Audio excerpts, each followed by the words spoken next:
welcome everybody to the Titan Series Challenger Finals. We are here today to figure out who is going to move on to the Premier Finals coming up this Thursday. It's been an amazing season so far in the Challenger Division. Had an opportunity to see some crazy exciting matches, and now for the first time, bringing those to broadcast. So incredibly excited to do that. And before we hop in, I want to introduce the format for this particular tournament in case this is the first time you're tuning in. So let's check out how we've been doing it all along. This is the Titan Series, mobile gaming's ultimate esports showcase. In PUBG Mobile Season 0, teams will battle for ultimate battleground supremacy and a prize pool that stands at $2,000. Each Titan Series season is 4 weeks long, and teams will play in two divisions, the Premier Division and the Challenger Division. Both Premier and Challenger teams will play in the qualifier stage that spans the first 3 weeks of the season. From there, the top 12 teams from the Challenger qualifiers will join the bottom 4 teams from the Premier qualifiers to play in Week 4's Challenger Finals. In the Challenger Finals, anything can happen, as the top 4 finishers will join the Premier qualifiers top 12 in the Premier Finals later on in Week 4. The prize pool will be divided amongst the top 3 teams in the Premier Finals, and the top 12 Premier Finals teams will be guaranteed a slot in next season's Premier Division. In the Titan Series, the stakes are always high, as teams have the ability to climb up and plunge down the leaderboard. If you think your team has what it takes to compete at the highest level, prove it. Sign up to play by visiting titanseries.gg. You can also stay up to date with your favorite teams, look up detailed team and player statistics, and even grab custom Titan Series player cards to share with the community. This is the Titan Series, forged in fire. We are back with it, and it wouldn't be a show if I didn't have my trusty sidekicks, but they're not actual sidekicks. These guys are bosses in their own right. We've got my man Hot Jukes, and we've got Mustache Dave joining us for the Titan Series Challenger Finals. Boys, what's happening? Hot Jukes, you excited to be here, dude, or what? What's happening, bro? I'm so pumped. I mean, it's the finals here. We finally come down to this. I'm just happy to be here, brother. I'm just happy to be here.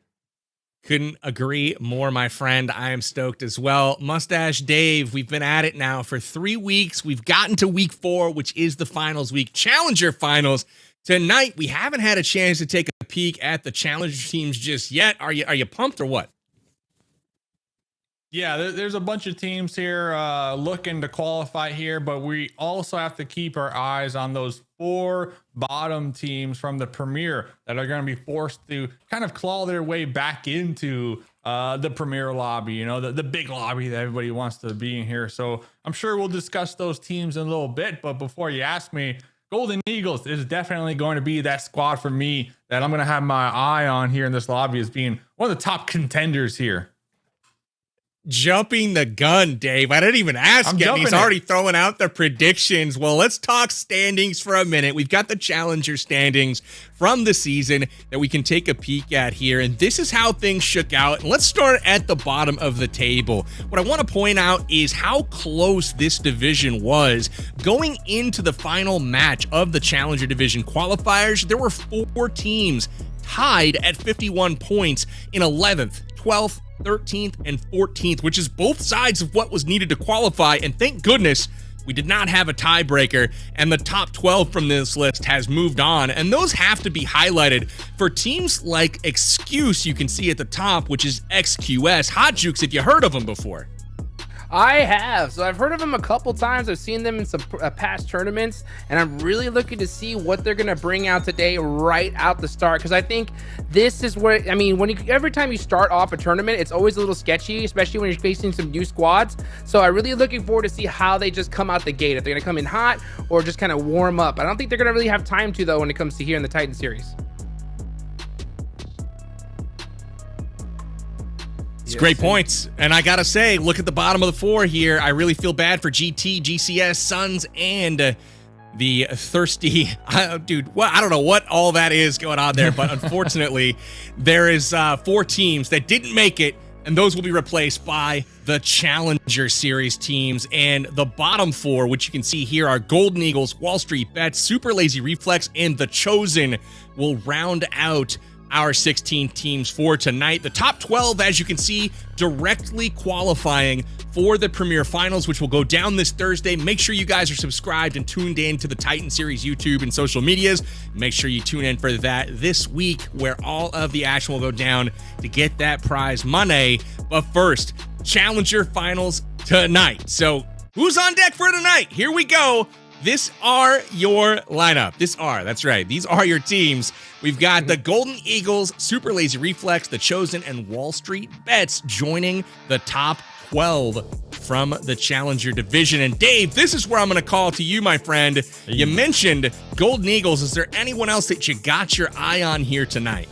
I mean, we did have The Chosen play with a lot of confidence in the previous lobby. And when I say confidence, I mean, they were out in the open dancing, hitting them emotes. That's how confident they were. And some would say that they were doing that on purpose so that they can be here today here, Hot Dukes, and play another 6 games in the Titan series. What do you think about that? Bro, I mean, I can't believe that the Chosen are even here, to be honest. I mean, they have a heck of a roster. We know what they're capable of, but we kind of saw a little bit of a one-man army from the Chosen when they were playing against the other Premier teams. So I hope to see in the Challenger Finals, we'll see what the Chosen is truly made of.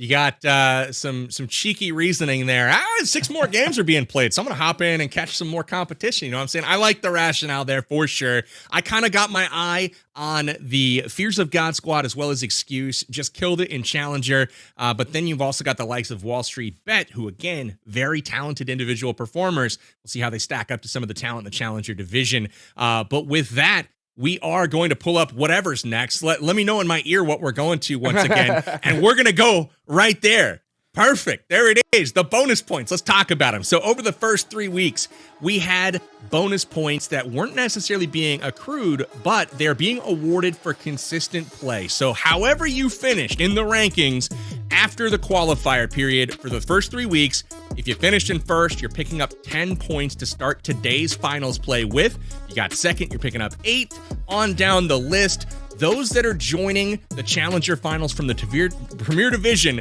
they will bring in 5 bonus points. So really what I like about this is they're kind of equivalent with that 4th place team right now, which means if they truly deserve to be in that Premier Final where they started the season, they'll have to outperform at least a few other teams today in order to claw their way back in. So, taking a peek here at our standings once again, this is how the day will start. We've got ourselves 10 points going to XQS, and you gotta like what this does to their chances, Hot Jukes. Got a nice little head start, but still over the course of 6 games, really anything can happen here. Oh, 100%. A little boost. We'll take that to the bank there. I mean, hopefully that kind of gives them a warm-up game, at least for match number 1, a little chance to kind of breathe. So that's good for them. But, like you mentioned, there's still 6 games. Anybody could take this, even, F7 all the way down in 16th if they have a good day to here. But I want to see some of these teams, I hope they did their homework and just start off strong, because that's what it's going to take if you want to make it, especially, right, when they start facing some of these Premier teams coming up soon. 100%, Dave. It's all about proving it on the battlegrounds. That's the theme of the Titan series. It's forged in fire, baby. Yeah. And I gotta say, if the Challenger teams are eyeballing that Premier Division saying, I deserve to be here, well, you have an opportunity today. This is where it all comes together to prove it out on those battlegrounds. You just gotta finish ahead of some of those Premier teams that came down, and you're on your way. You're in Premier Finals, baby. And the cool part, Dave, is anybody that passes today's final test in the Challenger division, they're eligible for the prize pool in the Premier division. What do you say about that? I say that's a good thing. And I got to say, kind of doubling back on those bonus points, I love it a lot because XQS, they had 4 chicken dinners in their lobby. So it wasn't all for none. They qualified for this one, but because they did so well, like you mentioned, the bonus points are going to help them kind of give that cushion, what Hot Jukes would call the excuse card almost. And this is the real excuse card, Hot Jukes. Like, you're literally getting 10 extra points to kind of work with here today and try to buffer you just in case you do have that one bad game. Gotta love that. So I want to pull up the maps if we can, because you mentioned Excuse specifically. And tonight we're playing 6 maps, and that's going to be key for a couple of regions. Excuse picked up 4 chicken dinners going through the qualifiers. And of note, 2 of those were on Erangel, 2 of those were on Miramar. Only 3 Miramars were even played, and 2/3 of those went to the same team. So we're going to be adding a Miramar tonight, you can see, for games 2 and 5. And we also have Erangel in a couple times as well. We'll be opening with Erangel, the good old classic tried and true, and ending with it a little bit later this evening. But Jukes, we've got Vikendi back in the mix tonight, as well as Sanhok. What are you feeling about this? Yeah, buddy. I'm so hyped to see Vikendi come back. I'm glad we're seeing it here in the Titan series, because I know for a fact we're going to be seeing it in some PL coming up in the future as well. So, I mean, it is a wild card map. A lot of these teams I know haven't been practicing it, even, the top squads out there. So I'm interested to see who's going to take Vikendi. And then, of course, Sanhok, one of my favorite maps, dude. Papa Blue coming in heavy. I just can't wait to see it just mix things up like crazy in a blender of the middle of the day. You know what I'm saying? Gotta love the blender of Sanhok for sure. No Nova here tonight. They've gone qualified for the Premier Finals, so teams are going to be maybe a little bit more free. Sanhok was not one map that was dominated by a particular team. Was kind of a mixture, right? Some teams could fill in and take a shot at that map, while some of the other ones like Erangel and Miramar seem to have some familiar places at the top, or familiar faces at the top of the leaderboard. Pretty much every game. So while we wait for this first game to kind of drop in, we hit the plane, get to the battlegrounds. I got to go to you, Hot Jukes, first. I want to let's see. Give me your 4 teams. I want 4 predictions. I want to see how many we can be accurate on. Who is moving on? 4 teams. Pick them. All right. Wall Street Bets is moving on. We know this. This tried and true. The Chosen are not going to make it. Even though I every part and fiber of my bone in my body says that they should easily make it in here. I just think something's going to happen and they're not going to be able to make it in today. I don't know why. I had a little tingle. So there it goes. I have to say Golden Eagles because Dave said so. Dave's never wrong. And then the last one, I'm going to go with, why don't we go with our top team, right? From the Challenger division. They came in, they proved in super hot. So I think that they can hopefully continue. They got 10 points. PB. Oh my goodness. So we got Excuse as the top contender here from the Challenger division. Those are solid choices. Dave, I'm going to throw to you. You're up next, my man. 4 teams. Who is moving on tonight? Is it going to be a mixture of the Premier, or is it going to be all Challenger? What are we doing here? Yeah. I love the curveball here, by the way, because I would have said Golden Eagles all day. So Golden Eagles taking up one of those slots, confirmed. I mean, on the last day we saw them play in the lobby in Premier. They had really good zone control. They just didn't kind of follow through with it. So hopefully in these 6 games they will. But the other 3 teams, I'm going to go with 4 Bros. 4 Bros definitely going to be up there. I believe they finished 4th place, we saw on that leaderboard from their series. Excuse, an easy one. 4 chickens in their last lobby. They got that buffer. It's this last one. I think the last one, I'm going to make it a spicy one. Not really based on stats, but just based on being spicy. Like the dark horse. All right. Puppeteer. There it is. Puppeteer. That's my spicy pick.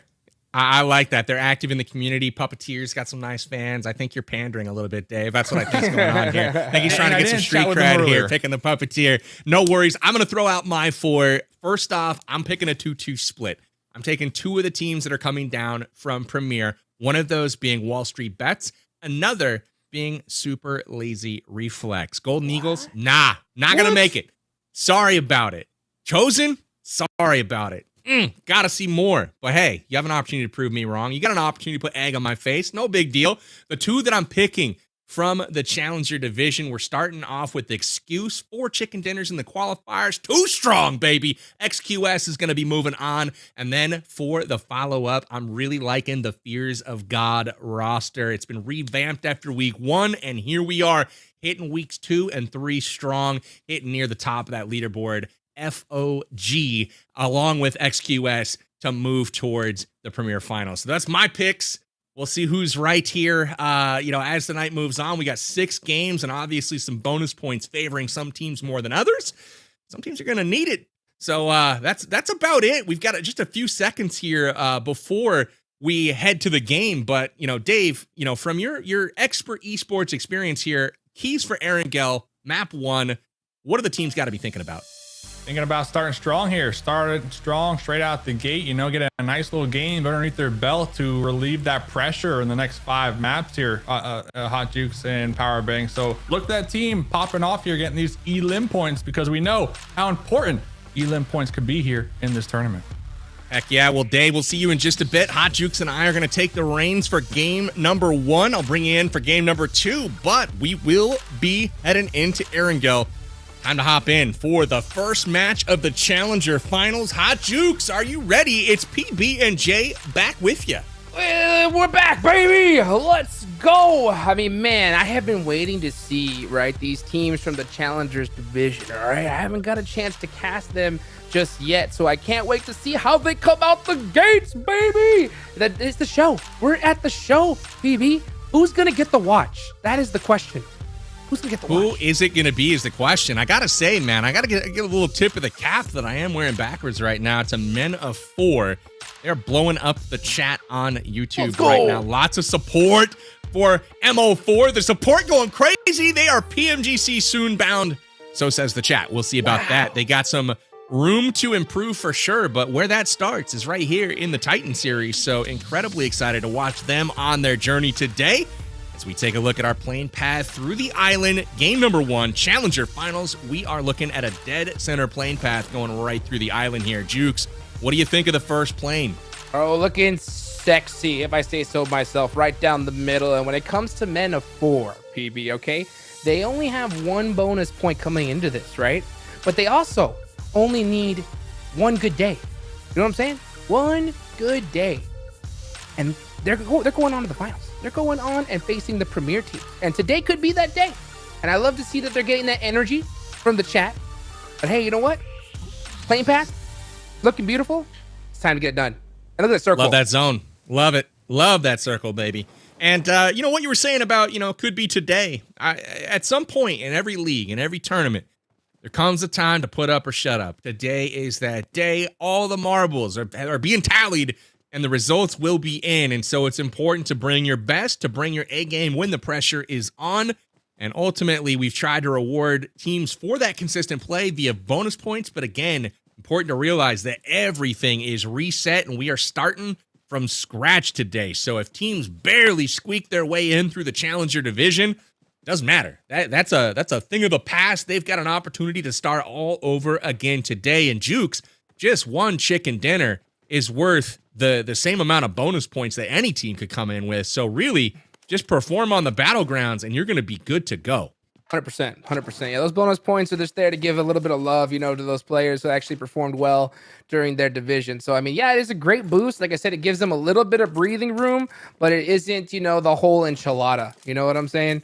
So they still got a lot of work and a lot of food to put on the plate here today. And you know what? One team that's got a lot of expectations, it's Golden Eagles, because that was Dave's number 1 pick, PB. And I'm telling you, Dave's never wrong. So if I don't know, man. Look at the number of people participating here. There's 1 missing from this lobby, and it's on this particular team right here. We've got Pachinki, we've got Golden Eagles, and we do not have 4 squad members. Somebody else had to get their toenails painted or something. I don't know what's going on, but they're not here to play for this first game. We'll see if the team can round them up to get out on the battlegrounds for future matches. But that could be a place where, hey, I'm bringing 3 people to a whole lobby full of 4 people teams. That's not a great place to start out if you're trying to make it on to the next stage. Oh my gosh. Not to mention one of their players' names has 9K in it. So that's automatic disaster. Oh no. It could be all over already. Oh no. We're gonna go there already. It's already all over. I think it's too late. All right. Well, you know what? Maybe Dave was wrong. I can't even believe I'm saying those words right now, PB. But you know what? Just seeing from what I've seen so far, I mean, that guy's got 7K. That's fine. But I mean, yeah, I don't know. I will say, though, take a peek over at these teams here in Yasnaya. We've got Puppeteer as well as Fears of God, and both of these teams have been consistently top performers, right? Like, we're looking at number 2 and number 3 from the Challenger Division. Puppeteer finishing in 2nd place in the Challenger Division quals. And then you've got Fears of God, who they were on top for quite a while slipped to third place on that final day. But ultimately, these two teams, I don't think they're going to clash early, but you never know, man. Somebody could get caught out of position, hang their rear end outside just a bit too long. Could be an interesting matchup to keep our eye on here early in this one. Yeah, absolutely. You know what? Puppeteer is a heck of a squad. I mean, this is a squad I think that could have competed in the Premier Division really easily. So I'm expecting some big things from them. I think they definitely want to prove themselves as one of the teams that deserve to be there. And, this is the time to shine. I mean, that's what I love so much about the format here in the Titan series is that it really gives a chance, right, for these teams to come up instantly, right? Like right off the bat, if they just do well here, and then in the Premier Finals, I mean, they could win the whole thing. They could. You could have a top 3 challenger, like all 3 start in the challenger division, and you could literally have them own Premier. So literally, it's just whoever can perform well is gonna get paid here. So that's what I'm really excited about. And we're also trying to work in some other prizing to get these guys some slick outfits, in game. Work on that UC, and we're working on that with PUBG Mobile. But we'll keep tabs on that moving forward. We got Hellcrime here as well, joining the fray. And the looks of this team, they've been a little bit inconsistent, but a solid team, one that they teams definitely need to keep an eye out for. They snuck in the challenger finals here, but excited to watch them as they continue to perform today. Heck yeah, man. I was checking out their page on the website, on the titanseries.gg. I love their player photos. You know what I'm saying? Yeah. They're coming in strong here. So I think that maybe now that they got those uploaded, it could be their day. It could be their day. I know they're coming in with a goose egg when it comes to bonus points, but like we mentioned, if they start off strong here, that can be instantly canceled out. And I think that, them taking obviously that, hospital area, but this zone, it's not really their best position, but if they get moving quick, they shouldn't have a problem. Absolutely. I always, I don't know if you do this or other players do this, but when I watch, PUBG Mobile or video games in general, especially ones that are like kind of realistic in nature, they're not simulators, but kind of, I always get a good giggle when I see somebody ride a 3-wheeled motorcycle into a wall at like 30 miles per hour just to stop. Like, no big deal. This is how I'm going to park my vehicle today. And I'm just thinking like, real life, like you're rolling into Great Clips for a haircut and just like casually putting it through the window in front, like, yo, I'm here for my cut. That's what I think of every time I see this stuff, man. I don't know if I'm just a weird one here. Probably am, but that's what's running through my head. Oh, it's beautiful. It's beautiful, PB. But here's the thing, right? You got to know that no matter how long you've been playing this game, you're never getting through that window on the first jump. You know what I'm saying? No, bro. Got to take at least 2 or 3. I was playing yesterday. I had, I don't know, maybe 14 or 15 games yesterday in PUBG Mobile. And I think in all 14 or 15, I was sitting there trying to potato my way out of a window. And I was like, bro, what is going on? It looks like if I was trying to do it in real life. You know what I'm saying? Right? Yeah. Oh, yeah. I got to hit some stretches before that. I even split the jump and, vault button. But for some reason, still, sometimes you just miss the mark. Metaphor here. Onto the Chosen. Does get a nice couple shots there onto Gaji. This is a very interesting position. It's kind of difficult, even if they do get a knock, because they have to kind of cross that open field. But Slimmy's not, he's not letting up at all. Well, after those shots, he's like, you know what? Okay. All right. I've done my job. Well, Coops, not the Coops you guys are used to seeing from the Knights, but another Coops who wanted to use that name for whatever reason. Having a good start for today's name. C4 getting on the board early, and that is a squad eliminated. One team off the board. It's not how they were hoping to start out. So keep tabs on C4. It's formerly Forsaken here. But yeah, they've been hit or miss. They picked up a win earlier on in Challenger play. C4 picking up a win on Miramar, so they haven't been, uber strong on Erangel, but Miramar has been their map thus far, and it's good to see him get off to a quick start here to start off the Challenger Finals. Heck yeah, that's huge. Every single time you're able to get it, just a nice squad wipe early on in the tournament, you're going to walk in with a huge advantage because it just kind of gives you that little morale boost, because there's so much, we never really talk about just how much the mental game really comes into play when you're playing competitive PUBG Mobile, so the fact that you're able to just get at least one squad wipe, it just definitely relieves a lot of that anxiety. So they should be feeling pretty good to start things off. I'm giggling, man. I'm watching chat right now, and obviously there's a delay, so they're a bit behind us, but I'm just laughing because it's spirited already, man. We're like 15 seconds into game number 1 here, And they're like, people are scammers. They're getting into it, man. I can't wait to see as some points start flying up on the board what is going down. We got the Suns, we got the Fearless Suns chipping away at Minnow 4. There's craziness happening right now. As I'm talking about Minnow 4, I'm getting told to shout out Minnow 4. It's kind of weird that timing with the delay kind of worked out. So, hey, cool. Anyway, shout outs to chat for being here and being so engaged and passionate. Let's see that continue, man. Let's go. Get that hype up. Tell your friends, tell your neighbors, right? Get up on the Titan series. Make sure you guys hit that like button, all that kind of good stuff. Because we got the action starting to heat up here, PB. You can see that next zone, dead center of Miltha. Look at the dead center zone. But what I'm really keying on here is C4 over on that right side. Forsaken, man, they've got, a third of this zone, and no one can come in behind them. No one can come in from the south of them. Everything is in front of them right now. And look at the pile up in the middle. All of these teams are going to be fighting each other, and then everyone who's not fighting each other in the middle is fighting each other coming out of Pachinki. So the only team that's not fully just completely swamped with fighting is C4. So they've got to be in a great position here to start off this game. Everyone else, whoever gets to that final circle, they're going to have earned it. We even saw GRG maybe fighting that phone charger there. That's tough to see, but you're right. C4 is in a great spot, like a really great spot. Every time you're on the hardship side, you're going to be feeling good, but Super Lazy Reflex making a not so lazy rotation here. They are really having them get a move on, and they are shimmying back and forth. There goes one of the tires. Can First Frost make it? Oh, and he realized he just walked right into another squad. Oh, great knock, though. Oh man, he did what he could. That was not what he was hoping to pull up to. Yeah, that was a blind rotation right there in the farm. That's one thing that I hope they kind of look back on and just realize that, hey, you know what? These blind rotations here at this point in competitive PUBG Mobile, it's just not going to work. Just leapfrog little by little, use that gun skill, make sure you know where you're going, because there's always going to be a team in these kind of locations, these areas. As we saw from the map, your observation could not be more astute. There is going to be action for literally every team, except for maybe C4, as they try to, get further into the safe zone.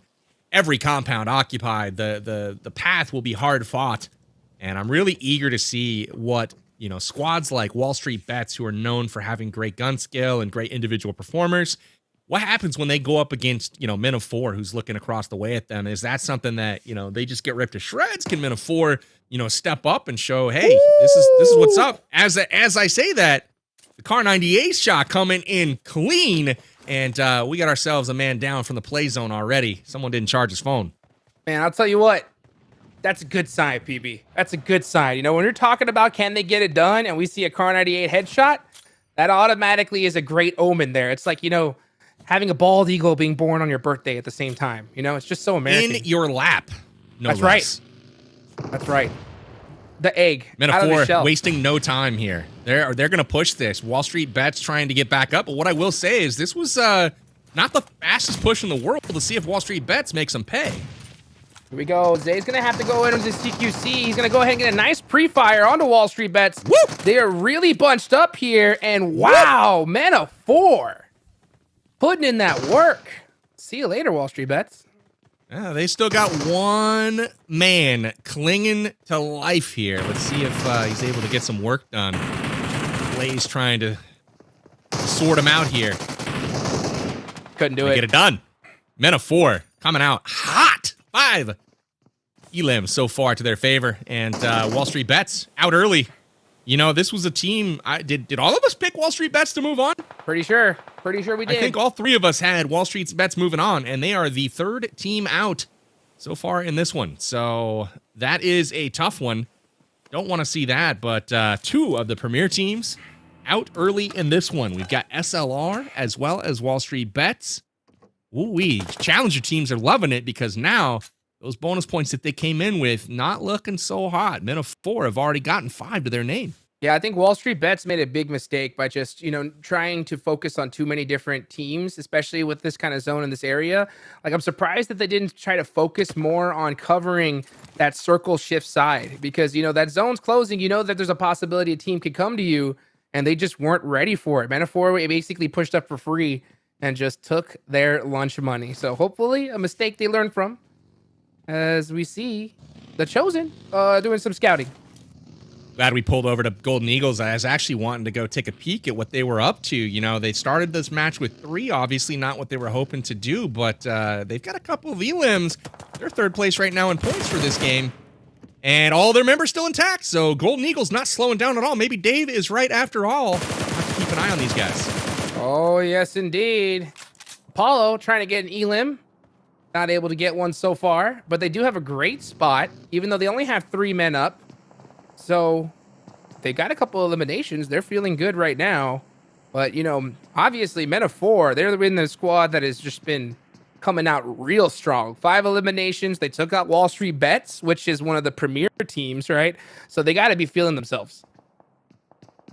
It's exactly how you'd want to start, and chat is going to be loving that here in just a couple of minutes. We've got the delay just about to catch up shortly. And they're still asking for shout outs in chat. So, folks, I hear you. I love you all. But let's watch this action. Give the attention to these boys on the field. And TC here, Team Chosen, chilling just outside of Milta. I like their spot there. It's got a lot of visibility to basically every direction, and it's pretty central in this particular circle. As you can see, it's not a hard shift, but it is starting to skew more to the east here. And again, Forsaken or C4 has the opportunity to rotate, rotate at will. Yeah, speaking of rotate, we saw Hellcrime just make a bold rotation, just full send on into the center here. Super risky. And it looks like they did make that little rotational sacrifice. 4 bros on the outside of this next zone. Only 26 seconds left on the clock. They got to start pushing. And you can just see Kinji trying to get an opening knock just to kind of open up something for his team. But they're in the vehicles, and they're going to start sending it. Ult is in a tough spot right now. 2 men down. 1 just got back into the fight. But yeah, this is where it's starting to get a bit hairy. Again, all of these teams pretty much stacked on each other. The only exception being C4. So really loving the fact that no one has gone east, really. It's that whole half of the circle is open right now. Oh, yeah. I mean, that's what I was saying is like normally when the zone kind of hard shifts, you always kind of want to be on that hard shift side because for some reason that zone tends to favor that. Very rarely it just kind of goes to the other direction. But man, we're gonna see Ultimate Gaming in a good position down here, but they do have to deal with quite a few different squads around them. Let's see how they decide to handle it here. More action for Men of 4. 4 bros on the way in. Slimmy's in a tough spot here. Oh, nice pre-fire. Oh, DBS from behind. Here come the 4 bros. And yeah, look at this position where they took. Not in a position at all to cover for each other. So you're going to see him just camping in that spot. Is Zolder going to hear him? Oh, I hear something. He pre-fires the wrong area. The 2v1. Did he get him? Not able to get it done. Picked him up. Wow. The backup there from Clock was absolutely clutch. His boy goes down. Masood comes out from behind the door. And Clock's not having any of it. Takes some damage. Only has the level 1 vest there. Takes a little bit of abuse, but able to put it out right back. And just like that, after the hot start from Men of 4, they will be retired here in game number 1, but not before picking up 5 points of their own. So not all is lost for Men of 4. You know, I gotta like this start from them, Hot Jukes. They took the action early. Unfortunately, took one too many fights here, and the likes of 4 bros got the better of them in that head-to-head matchup. Oh, yes, indeed. But you know what? The action's still heating up. You can see C4 there trying to hold to the edge of that zone while Strangers BG is trying to sneak on by. It looks like they are going to lose 1 player in the meantime. But yeah, you know, man, this is so crazy. Men of 4 now going to put up a few more points on the board like you mentioned. Ultimate Gaming is really trying to survive, though. Can they get it done here with a CQC? Alex gets shut. Ultimate Gaming takes down Ultimate Esports. That man had a bold entry strategy there. Comes through, just runs right up to the barrel of that man's weapon, presses it against his face, pulls the trigger for him, and then turns around and it eliminates him. That was an interesting strategy, but it pays off. And I gotta say, Jukes, I'm reading chat here alongside this gameplay. And again, like I mentioned, delay and all that. It has been lined up so perfectly with the action that is like currently going on screen. It's like we're really in sync today. It's been really funny. Like, for example, someone just called MO4 the next 4 bros. Little do they know, they're about to get into it. That's true. Well, MO4 is unfortunately out of this game, but they do have the same amount of eliminations. Let's see what Strangers BD can do, though. The Chosen have been chilling. Oh, that nade. What? How did that miss, Revenge? Oh, I think it went in the house. It was in the house, dude. Gosh, he was so lucky. That was such a good throw from, I think it was On Ying here. But, man, that just went by. Barely missed. And he'll live to see another couple of minutes at least. The Chosen have picked a great spot. They're dead center of this circle, so at this point, it's just they should really just turn on that aggression. Just make sure that no team just pushes up on them for free. And you can see Supig trying to find some cheeky angles, sneak away some eliminations. Here comes C4 Esports, though. Full sending it on in. UMP's out. Can they get it done? Uh-oh. Look at all this. I mean, team after team just zooming by. Third-party options. Uh-oh. Kai, that's not where you want to spin out, brother. Run! Excuse getting punished right now. Trying to make it pass. Can't do it. Here's a God. Here, holding down the shack. And oh my goodness. Ghoul really felt that one. They cannot seem to take it down. Wow, it finally do. So C4 Esports finally secure this shack in the edge of the zone. But now they got to focus on the back. They're going to smoke out. Very risky. Very risky indeed, but you saw their off-angle Coops up in the forest actually got knocked out, eliminated their off-angle support. I wonder if they're going to be able to get out to actually revive him before getting crashed on. And just as we say that, here comes some more third-party action, looking to pick up some easy points. 4 bros picking up some elims here. They are on fire, up to 9 points now. Wow, and this is what I was talking about. You know, like C4 throwing down that smoke just allowed every single team that was on the outside of that zone push up on them for free. And 4 bros saw it, said, hey, you know what? We'll take those free eliminations. Easy nade inside and took it out. Hopefully C4 can, you know, fix that up a little bit towards the end. But they still got 12 points on the board, so a great start for them. For sure, and I do want to point out those aren't all elim points. There's rank combined with elim once the team actually has a placement to go with it, but still, 12 points in a game.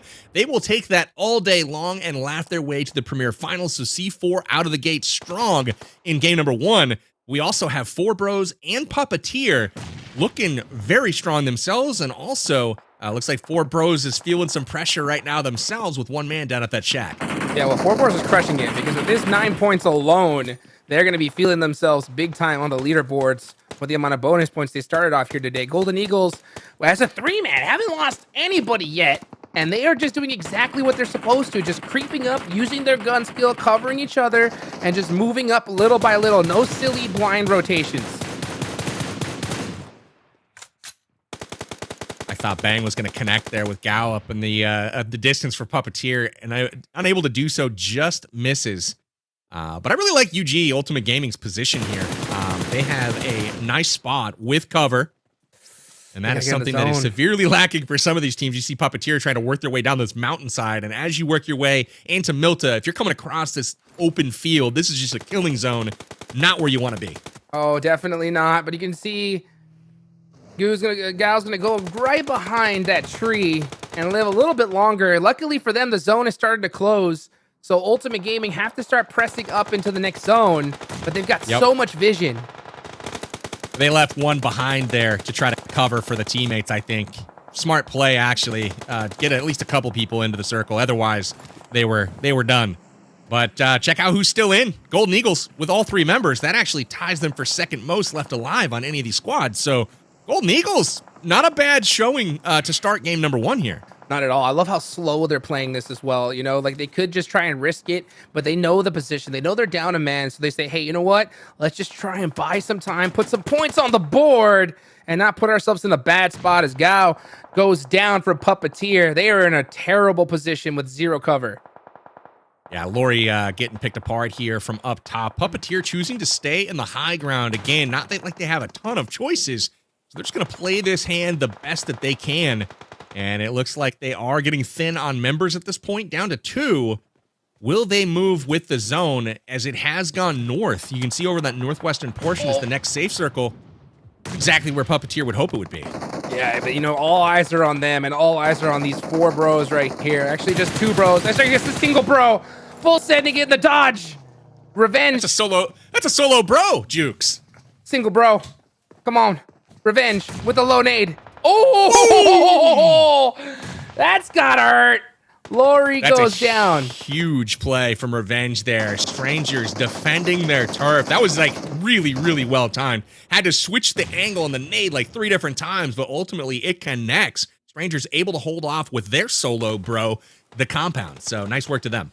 Look, good to see how Golden Eagles have been moving. Look at that beautiful smoke wall, and they're actually able to out-angle Ultimate Gaming, even though they have a full 4-man squad. So Golden Eagles doing a great job here. And they do catch one of the members from Ultimate Gaming running out in the open. I'm so surprised you tried to make that play. Now it's an evened up squad between these two teams. What happened there?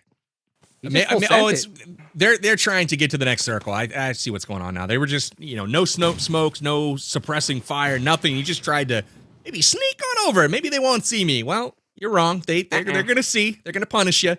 But the Golden Eagles here, they're going to have to move shortly as well. And we'll see if they can do it under the cover of smokes or at least supporting one another. They've been moving probably noticeably the best out of all the teams in the lobby so far, especially being shorthanded and still at full strength here, matching any other squad at this point.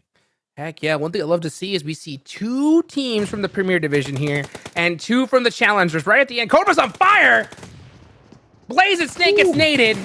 Ultimate Gaming in trouble. Man, Golden Eagles, Dave, what a call. These guys are absolutely playing out of their minds right now, given the circumstances. They were wrong, Dave. Looks like they're a squad of 5 out there, Jukes. Oh, yeah. They're doing a great job. They're just pushing each other so well. They're holding this angle down. Yeah, and then finally jumping on out. Here comes Strangers BD against the Chosen with the M249. Trying to make a play, but Revenge shuts that down. And wow, Golden Eagles. Golden Eagles are picking people apart, and Revenge came to play. It's the Premier teams on top, 1 and 2. Golden and the Chosen. You love to see it. On Ying hanging around. Supig with support, and we've got ourselves a good old-fashioned 3v3 going on with Stellar bringing up the rear here. I love the angles that the Chosen have. I have the Chosen winning this just because it's so much easier to attack a team from the outside than holding a building in, because there's only so many angles you have when you're inside of a building. So it's honestly the Chosen's game to win here. When you look at the scoreboard, what I noticed, though, is how many points the top half of this lobby is going to take, and everyone else got nothing. Yeah. I mean, you're going to have like 6-7 teams here with a bunch of points. Goodness gracious. Look Good at pick Stellar. from Stellar. Sup, Pig? Got the S12K. Pre-firing his own teammate. But that's okay. No friendly fire here. Sup, Pig with a shotgun. Oh, no. They end up losing a player. And is he going to challenge? Will they go for the revive? Yeah, reset. That's probably the right play. Oh, he's scared of the nade. He's scared of the nade, so he's full sending it. He heard something. Here he goes to finish him off. This is it. Whoever wins this fight. That's huge. That is huge. The Chosen coming out with a vengeance here after a disappointing first 3 weeks in the Premier Division. They have set the stage here in the Challenger Finals with, what do you call that? That's a W. That is a fat W. That's what they were hoping for coming out of this first game. Hot Jukes, Golden Eagles taking a second place here. You got to be impressed with what they were able to do. 3 members to start the match, and they finished. I mean, that could have been anybody's game at the end. They almost got the chicken. Yeah, I mean, it's so crazy to see how well they did it. You know what's so crazy is that sometimes when you have a 3-man squad and you're down 1, you kind of play a little extra hyper safe, and I love to see how their movement was. It was so concise. They had the perfect smoke walls, perfect movement, and they just executed it to perfection. Honestly, they were probably one of the best moving teams that I saw in that last game. But I mean, the Chosen still able to come out on top. It's opposite day for me. I'm telling you, if I talk smack about a team, they do good. And this is what I like to see. That's what I like to see, baby. 100%. I'm like, yo, I'm taking 2 Premier teams, and the 2 that I'm going to mention, well, they're not going to be at the top of the tables for this one. They're going to go out first. And the teams that I didn't mention, they're going to take number 1 and number 2. So I hear you on opposite day, but I'm sticking with my call from earlier. Golden Eagles, if they have a 4th member for games 2 through 6, that's going to make a big difference. You know what I'm saying? Because they rotated and played like they were at full strength. That was a really, really nice job by them. But I also want to take a peek at some of these other teams. There was a few that stuck out. We'll see them in this replay package that we're going to throw up. One of them was MO4. You can see here trying to defend their turf against SLR, which they do successfully. And then they take on Wall Street Bets and then quickly wipe the floor with them. So Mina4, you got to love what you're seeing from them early on. And then another one, Jukes, was Puppeteer. They also came to play today. Oh, yeah, definitely. Metaphor, if I were to give my just kind of like one game analysis, you know, they seem to do really well when it comes to playing aggressive. It's just the defensive they seem to struggle with, just a little bit too spread out. But you know what? They definitely have at least one side of the game pretty well done. But yeah, here you can see here, like they're just so separated from each other. They don't really have an opportunity to cover. That entry was still cracking me up. And I got to say, my player of the game this last game is Revenge right here. Look at this man go. This dude not only picking off people as they're driving by with an M249, but look at this. Out the window, connects, gets the elim, defends the compound, and then in the head-to-head play here, he's going to get this one as well. So, I mean, it was crazy. Actually, he doesn't pick up this one. It was one right before this. That one he finally goes down to the Chosen. But ultimately, Revenge is my player of the match for first game, and that was Strangers BD. But man, here are the rankings, Jukes, right up on screen, and what a big pickle mess this is. Heck yeah, man. It's so crazy to say when you're talking about Revenge. Oh, I think all 5 of those eliminations were him. So, and the points, pretty much. He did it all on his own. So, I mean, still keeping his team alive. And Strangers BD were one of the teams that had started off with 0 bonus points. So, for that one player, Revenge, to clutch it up for them, I mean, he's got to be feeling good. This is quite crazy, though, looking at the number. I mean, literally, like I said, when we were looking at the standings in game, what I'm seeing is a rift right off the bat. And I will say, it looks like the bonus points are not included with this because it is match rankings, right? So this is just what we're looking at for this match. Yeah. And so 0s across the board with the exception of Mina4. But let's see how this translates into the overall rankings. And here you have it. This is how things start off. And my eyes are immediately going to the Premier teams, right? How are they going to do after coming down? And right off the bat, just as we said, you need to prove it on the battlefield. We see 2 go up. That is the Chosen and Golden Eagles. We see 2 go down, and they're down to 11 and 12, and that is solely on the strength of their bonus points. Jukes, what do you think about these rankings? Oh, it's so wild. I mean, Strangers BD going all the way up to 8th place from last. Got to be feeling good. But yeah, the Chosen, they came out hot, baby. They came out hot with something to say. So, I mean, there's still 5 matches left, right? So anything can happen. Any one of these teams can still get it done. But to start off this strong, I mean, they got to be feeling themselves.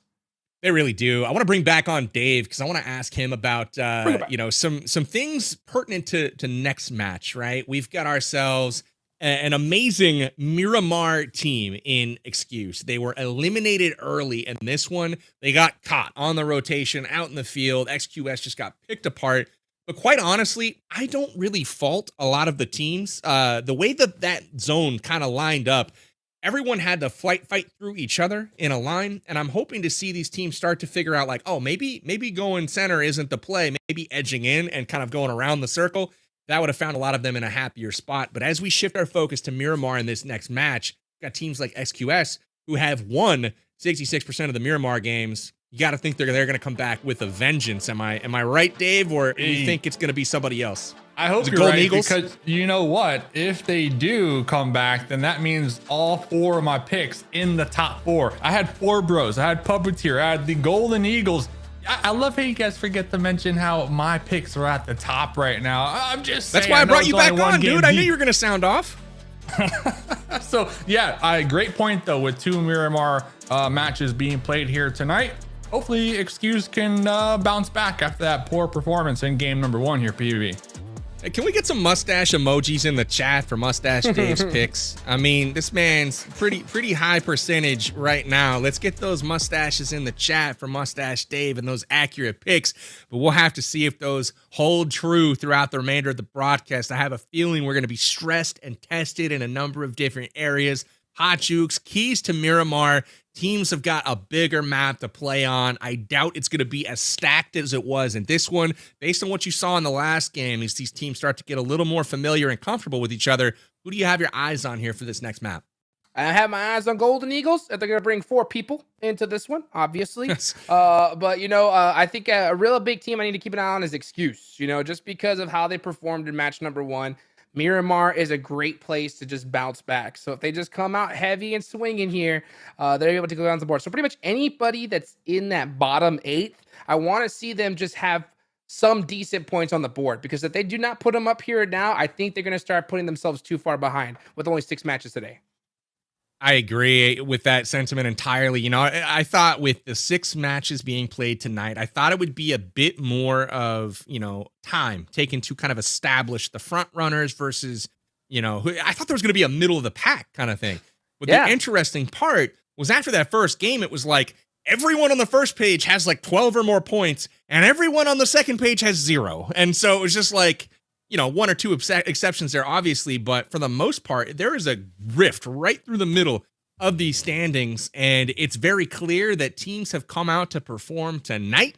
They're eyeing one of those 4 spots available for advancement to the Premier Division, and they are hungry for it. And so, it's going to be important not to lag too far behind to where it's going to, no worries. We're just here and we're getting the lobby ready. We'll be back to the action here shortly. Like I was saying, it's going to be important not to fall behind. I feel like, Jukes, it could be very easy. We saw this in Premier Division play specifically, but teams like the Chosen, teams like Golden Eagles, who we now have a very big focus on for today, they did fall way behind. And they did perform admirably in that last game last week. Too little, too late, Too little, we don't want to see more of that. Exactly. And that's the crazy part is that, here in the Titan series, this is the first time in North America we have seen this new format with a 1-day 6-match tournament, right? So I think that now that we see this new point system really come into effect, it just goes to show just how much you cannot delay. The eliminations are coming in so hot. We saw just so many teams soak up those points, and the second page literally just nothing but donuts all the way down. So, these teams, I hope that they see the scoreboard and just realize, just like I am, it's like saying, hey, you know what? We have no time to breathe with this kind of point system. We can't just hope to kind of get some good placements and a couple good elims here. We got to come out the gate swinging real quick. Agree completely, Dave. I'm seeing kind of a line starting to develop at about 9 or 10 points right now. And that's basically, it encompasses even 13. There's a 3-point jump there. I'd say the top 6 right now are kind of starting to separate after just one game. I know it's super early to make calls. I know your picks are in there. I want to go with a bit of prediction here for this next map. I'm gonna start with you. I saw a team last game that looked really strong, and I'm gonna pick them. I'm not gonna tell you who though. I want to hear from you first. Who you got from Miramar? Metaphor. I think you're thinking Metaphor. The new Knights out here for NA.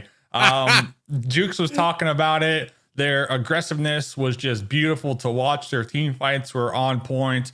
Yes, they have a little more things to work on to kind of, complete the package. But I think with 5 more games to go, if Metaphor can kind of continue that aggressiveness, but also keep in mind that you want to kind of survive till late game to get some placement points to go with those elim points. I think Metaphor is what you're thinking, PB. Let me know. If not, that's the team I'm thinking. So. Well, I like your pick there, Dave. It's not who I was thinking of, but I appreciate that. They did stand out on that second page, right? 9 through 16, gooses all the way down. 0, 0, 0, 0, 5 for Metaphor, and they just got to put it together with the rank now, and I think they'll be sitting all right. But that's something they'll be keeping an eye on as they move into game 2 here. Hot Jukes, what about you, man? Predictions for game number 2. What do we think? Man, honestly, I think we're going to see a much more concise game from Wall Street Bets, honestly, because they went out early in match number 1. They have a lot to prove here. They do not want to be a team that's just not making it onto that next stage. There's a reason why we picked them all at the start of today. So Wall Street Bets, I think after game number 1, their performance, they're going to kind of play a little bit more that concise, just a little bit, just more safe play style. I think that's what they really need to do here in Miramar. I like the pick, Jukes, and I got to say, I'm still in Wall Street Bets' corner, right? Okay. Like I'm still team Wall Street Bets. WSB, baby.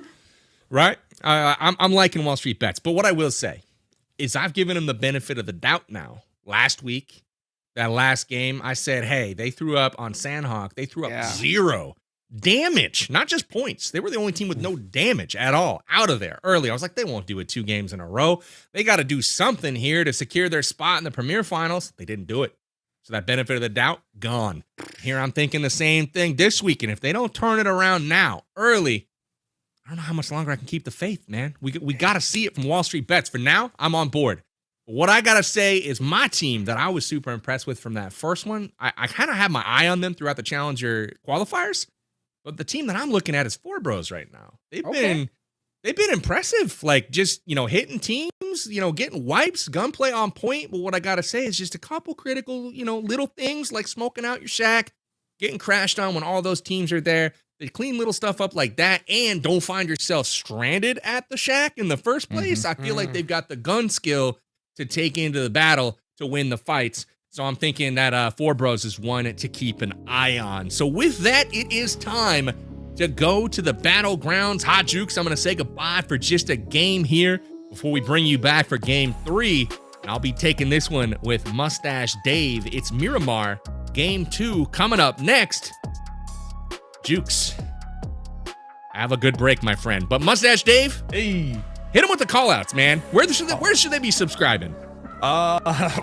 Easy right there. Titan Series. Hit that subscribe button. Hit that like button. Keep commenting in the chat, though. I mean, you see us. We're talking with you. We're reading the comments as well. We're keeping things flowing here, and seeing a lot of fans for C4, which is understandable because they had a phenomenal game number 1 when it comes to elim points. C4 11 elim points after 1 match. So I'm a true believer of momentum here, Power Bang, and game 1 they have a ton of momentum coming into game 2 Miramar here. Let's just hope they don't get hot dropped here, and they are aware of their opponents in the area, because I do want to mention we did have scrims, but only 1 day. So these 2 lobbies mixing and mashing is still a pretty new thing here, PB.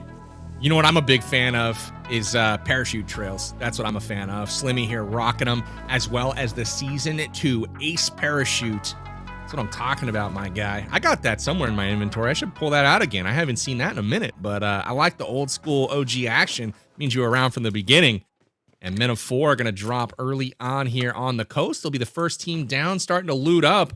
And what I got to say on this one is check that map, baby. It's a northeastern plane path. We'll see if the zone cooperates. I want to see the Campo Militar end zone. Have you ever seen one, Dave? No, not all the way up there. And BB, sorry to tell you, but I don't think we're going to see it here, at least on this Miramar map. We do have another Miramar coming up a little bit later on. Maybe we could get that scheduled in there. But I can only imagine, like, I've been to the area a couple times, but that area gets no love. We'll get back to that because C4 Esports here.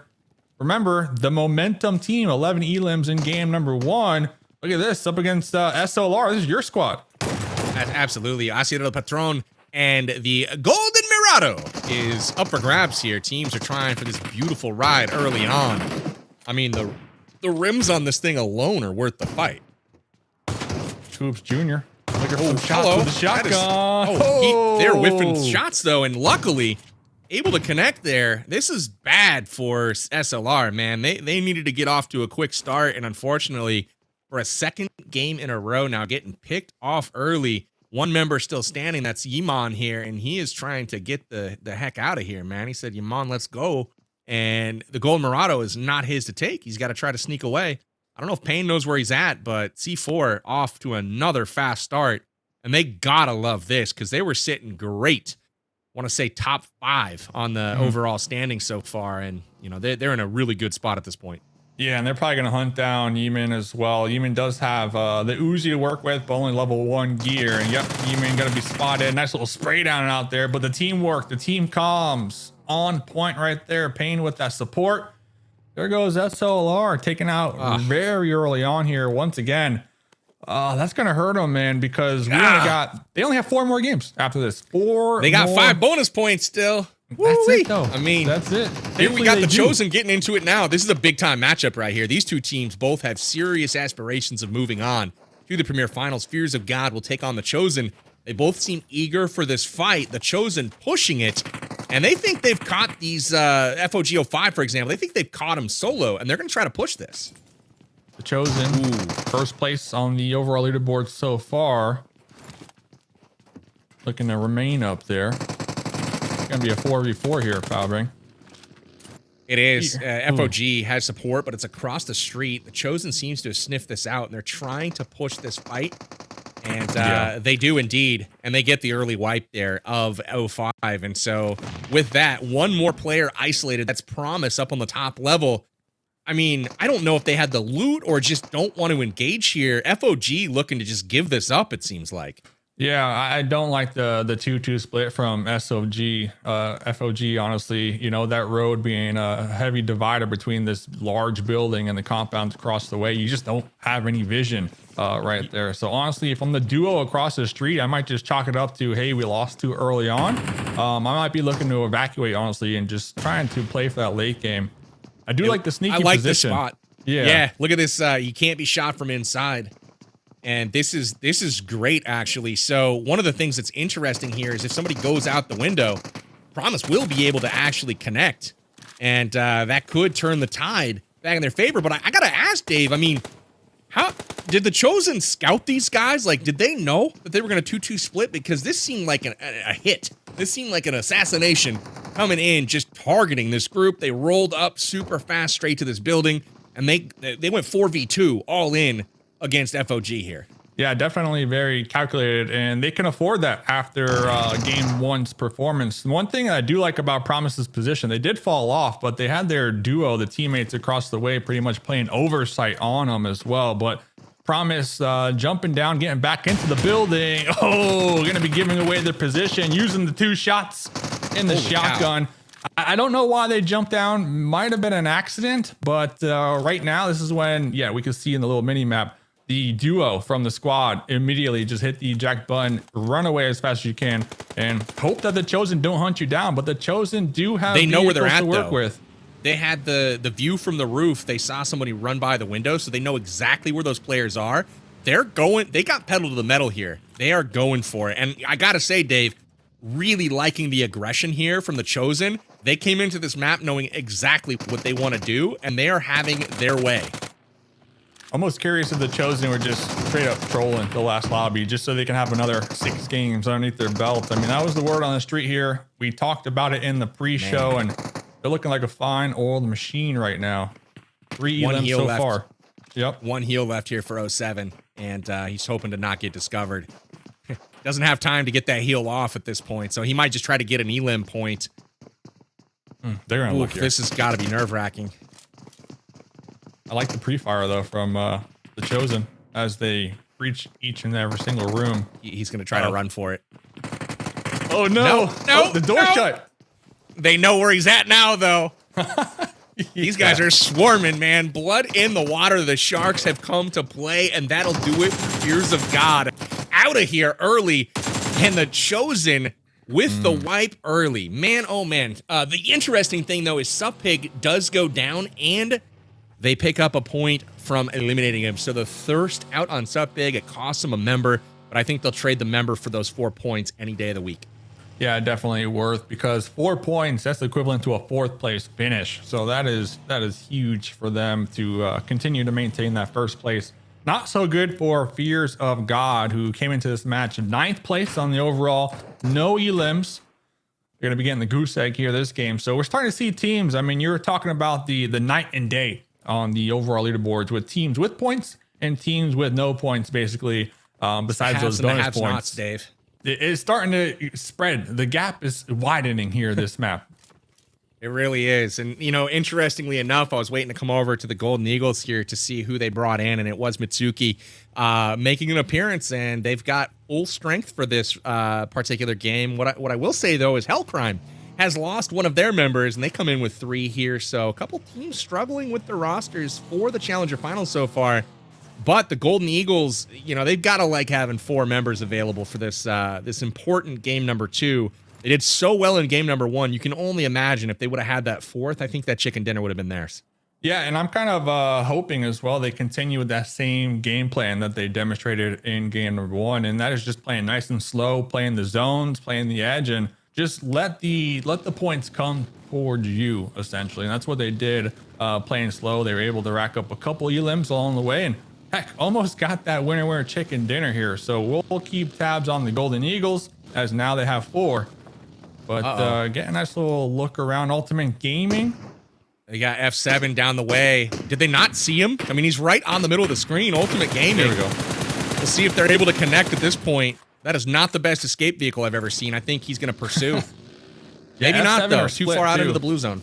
Yeah, they're split too over here in Power Grid. So they're kind of all going in all different directions, trying to avoid getting taken out here because they got the Chosen as well, kind of gatekeeping them on that west side near Graveyard, as we can see right here. Anything sticking out to you? I mean, nobody pretty much in the center for the most part. Wall Street Bets, sure, you know, kind of off center, but besides that, there's a lot of real estate to be had right now. There really is. One thing that's, you know, kind of piquing my interest when I look at the map is the available real estate for Four Bros. Called them out early game as a team to watch. They come in from the south through Los Leones. They're the only team currently going to be occupying Los Leones. They don't have to move from there, but they could. And even if they choose to, there's still available real estate coming up from that southern part of the circle. So look for them to make a late appearance into the circle, and we'll see if they take advantage of that real estate the map's blessed them with. Here's Metaphor, aka the new Knights, according to the chat. They're already gonna be down 2 members, bleeding on out, and Blaze is actually confirmed. So down to just the solo right now. Looks like they're gonna be dipping. Not able to get the pickups, just too hot. Uh-oh, the truck might blow up as well. Send it! Yeah, not looking good here. I'm gonna go out in a blaze of glory, Dave. Just gonna yeet myself over this cliffside, go out in a ball of flames. No big deal. Metaphor in a bit of a spot here. Yeah, at least it's Miramar, so there's a lot of terrain to work with to kind of play that solo role, you know, especially the amount of vehicles. Hopefully they'll be able to swap that one up. But kind of going back to Four Bros, interesting team. I know you got them picked. I got them picked. This team, I asked them, hey, what's the game plan tonight? They said, Dave, we have no plan. We don't plan, we just do.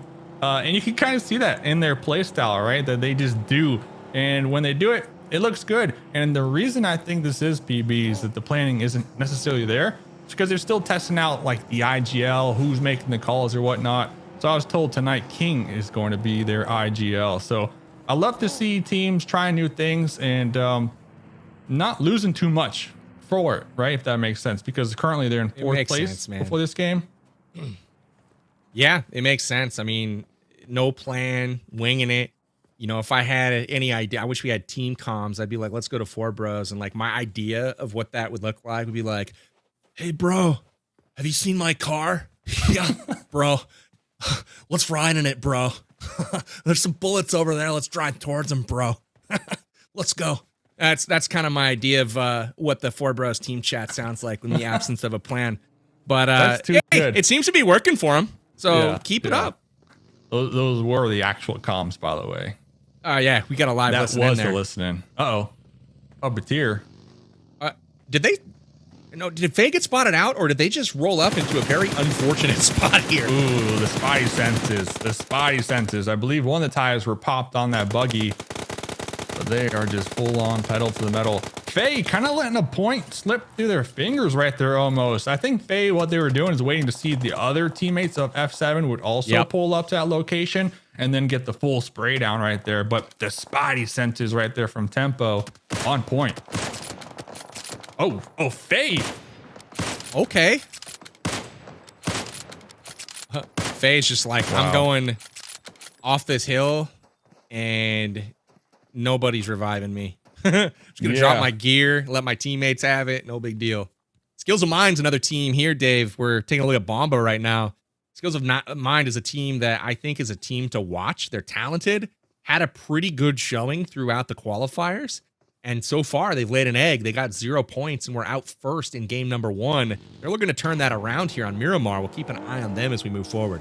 Yeah, definitely. I mean, there's a lot of underrated teams, right? And that's just because they really haven't made a name for themselves yet. And that's one of the beauties of the Titan series is that these teams, these squads, they can come together and really demonstrate in front of a larger audience, like what they're made out of. So got a couple of those teams on my list, kind of just waiting to see what they can actually accomplish here. And some people might think we're being too harsh on like, oh, this team did bad in game 1. We only have a total of 6 games tonight. And then after that, top 4 move to next lobby. So there is not a lot of wiggle room here. Curse. I called out the skills of mine. They need to do better, and they blow up their vehicle, and T-Rex is gone. He's dead. He back to the lobby. So T-Rex, sorry about it, bro. And yeah, Dave, I say the roles of us casters, we're just spitting the truth, man. If you didn't perform, we're sorry. But ultimately, that's the role of being on the TV, right? You just get to say the things that you see, and people are mad. They can change it. I don't know. Just blame it on Hot Jukes, honestly, at the end of the day. Yeah. I like that. Yeah. He's not here to defend himself. Let's blame it on him. Yeah. 4 bros. JP. No, you. No, you. All right. Fair enough. 4 bros peeking off the cliffside here. JP trying to make an escape headshot. Ooh. Whew. That got me real excited for a second. 4 bros. Like I'm saying, man, their shots have been on point. These boys can fire. Just don't get in the shack. You know what I'm saying? Love their map positions as well. You know, they got 2 outside of zone, kind of just waiting for stragglers to roll past them to get these elim points. Meanwhile, the other duo in the zone already securing that position for them. So they're just playing a different game right now, PB, compared to the other squads in the lobby. They really are. Look at this game of cat and mouse they're playing here. King connecting with the nades, finishing off the beautiful assist there. You love to see it. Those shots in from range force out and flush the player. And then the nade getting the easy finish here. And King going to wait in that zone, trying to get it done. And Tempo, he's going ham with the sniper, man. He has another connection there onto Wall Street Bets. Keep an eye on that one as well. Yeah, second one-tap dirt nap over here on this Miramar map for them. Wall Street Bets. And they're crashing. You were looking for Tempo going to be crashing right there on the broken wall, 50% HP, but Tempo's teammates with the grenade to follow up from behind. Got the knock and the confirm. That one hurts. That was nice. Knock and confirm. I was just going to say, what do you think about Exotic's chances right here? You see all these nades cocked, and he's laying on the roof. They know where he's at. I'm like, it's not looking good for him. Wall Street Bets here down to trying just to defend. A trio.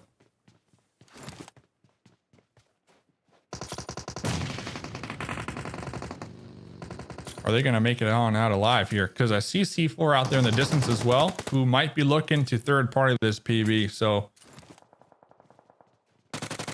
Wall Street Bets is just trying to get out of here with a few members, it looks like. Kubi in trouble, laying down. They got one with Bao Ho here taken down. He's going to be eliminated. So 2 up and remaining for Wall Street Bets, and they're just trying to get something going here. Kubi pops out, connects with Tempo.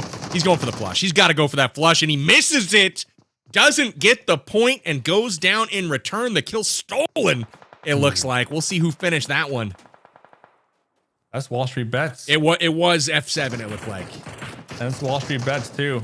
D09 was taken out on the retreat, and now here comes the follow-up from C4, looking at third party of that fight, still kind of circling the prey with their vehicles, but F7 already cleaning it up. Wall Street Bets are prepared to defend right now, PB. You know, I called it before the game. Wall Street Bets had to show up here. Had to show up.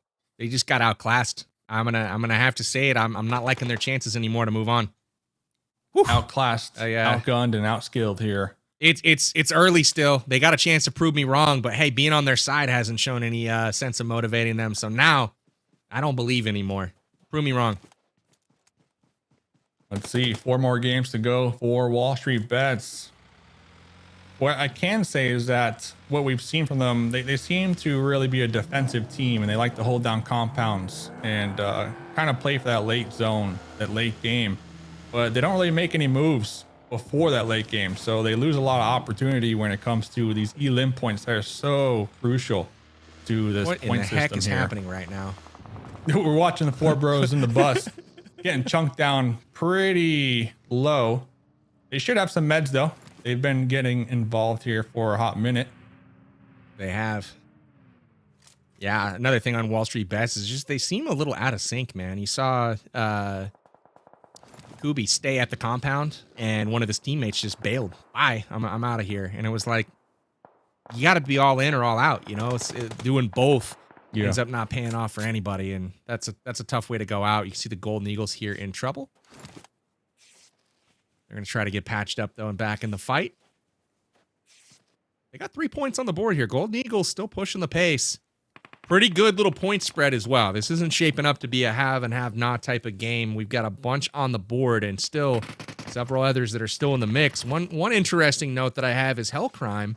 All 3 members still alive. The teams that have come in with 3 today. Maybe that's the move, Dave. Just leave kind of one member behind and come in with a trio. Yeah, I think that forces you to play like extra safe, and that works out for the late game. But like we're looking, no elims so far, man. No elims for that squad. So we'll see what they can accomplish. As C4, we saw in last game, 11 elims. Let's see what they can do here this game. C4 already with 5. Looks like they have a nice little defense going on right here. Coops Jr. trying to avoid these grenades, these missiles getting tossed over this wall right here as they set up this defensive position. They just need a DBS, man. That'll solve things. Have bad position? That's okay. DBS Prescribe a DBS everything. for you. So true. Strangers BD. Almost 4 elims, but only 3. Looking to get that 4th one. Just a duo. And look at this. The zone does not favor them either. 4 bros out there on the west side, and then the Golden Eagles on that east side. So this fight needs to happen quick, PB, because there's going to be a couple other enemies in the general area here very shortly. That's a great nade right there. This might be it here for Volt. We'll see. Oh, he just survives it. I was like, this might be it. He gets the heal off, and that's got to be interesting. You gotta think Skur was like, dude, I just naded this spot. How is this man still standing? And this is what I'm seeing, kind of similar to your point with Wall Street Bets, like that commitment issue. Looks like Coops Jr. was looking to reposition, drove off, Skur got knocked out, and then Coops Jr. made that U-turn to provide this support with Pain over here. So these slight timing issues. Oh, as I said, that Coops Jr. saying, hold up, Dave, I got my teammates back. Casual rollover. They do come out on top, but still the commitment issues here we're seeing from a couple of these squads, though. I still stand by it here, PB. I agree, Dave. You're just not going to be able to be sandwiched in between 2 squads fairly late game and just drive off, hoping that that's going to go well. It's not going to end well. Got to take the fights on. And if you're stuck in a compound with another squad, you got to take that fight and you got to finish that fight. And if it doesn't go your way, it doesn't go your way, but you're not going to be able to escape and try to make something of a rotation there. Too many teams left at this stage of the game. Still 6 up right now. And we've got a few of them that are hot right now, led by F7, which, again, I don't know if I would have thought they would have been in this position earlier on with their member. Who was it? Tempo getting stuck at the bottom of the hill and somehow makes his way out of that situation. Really impressive stuff that they're just absolutely killing it so far. F7 Esports is on their way to a solid finish here in game 2. And they got Golden Eagles right underneath their thumb, right there on the edge of the play zone as well. That most likely won't be favored in that next circle. F7, they've only been playing together, this squad, 3 months. Oh, Jimmy, that's it. So very impressed with their chemistry they got cooking right now here, PB. Chosen just looking scary, really. Wow. They are so far levels above the rest of the lobby as far as what they've shown today. Hasn't looked like this up until this point in the qualifiers, and that's quite frankly what I found most surprising. I mean, last season, this team looked like it could be a competitor on a much larger scale even, and really performed super well. So that's kind of the team that I was expecting to see all throughout qualifiers, and thankfully, they are starting to show up to try to earn their spot back to that Premier Division final. Yeah, and it could be a confidence thing, in that Premier lobby, their confidence might have been a little deflated, that ego, because they were getting mopped up. But now in this lobby, they're doing a lot better and they're playing a lot better as well. But this next circle does favor F7, that compound they've been holding down for a hot minute now, right there on the edge. So they're going to be able to gatekeep the Chosen, as they do have vehicles to rotate on in, but their position is going to be compromised. So F7 are looking really good here in this late game with 4 up. They got 60 limbs already, and they have a pretty strong position right now with the cover. They do. They're grouping up. Got 5 teams left. F7's got pretty good visibility, though, to this whole side. And they're just going to zoom on by, try to catch somebody off guard. And they do. They're on both sides of Tempo here. They're going to try to make a play. This was beautifully executed by them. What? The Tempo, though, what is going on? That was just great individual play from Tempo. At first, I was like, this is a huge mistake, really risky. Tempo pushing outside from that cover by themselves, but they were able to hit them shots right there. So Tempo, we haven't seen this yet from Tempo, at least in game number 1. So this is a completely different player, in my opinion, with how they're playing here. Pretty much soloing teams at this point. Sheesh. I mean, he got caught out earlier, and I'm just gonna back off with this buggy and just pop some snipes off. No big deal. Catching Puppeteer off guard there, and now he's taking down the Chosen. Basically 1v3, somehow comes out on top. I was just saying, that was a beautifully executed entry by the Chosen.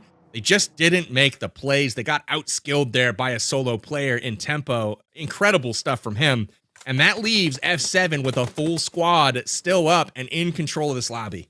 Yeah, this should be F7 winner chicken dinner. Let's see if they could play their cards right. 3 teams to go. F7, Golden Eagles, and Puppeteer. F7 do have the numbers advantage. Let's see where this next circle will go. But all in all, Chapo as well, their position, their angle, they should be able to have the intel and the one up on Puppeteer. So when it comes to intel, F7 have it all right now. Oh, they took out that vehicle too. There goes that utility. You know what I'm noticing though, Dave? What? Puppeteer and Golden Eagles in the top 3 yet again. I mean, is that you're asking me if I'm surprised?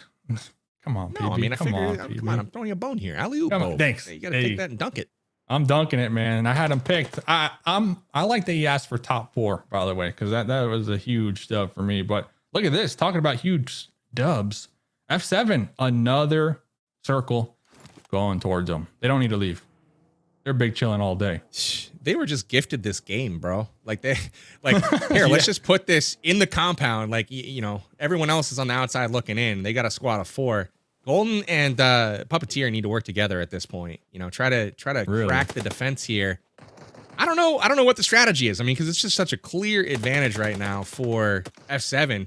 But is Tempo going to go run out again? He's on the verge of going outside the compound, and one of the men gets picked out the window. F7 down a man at this point.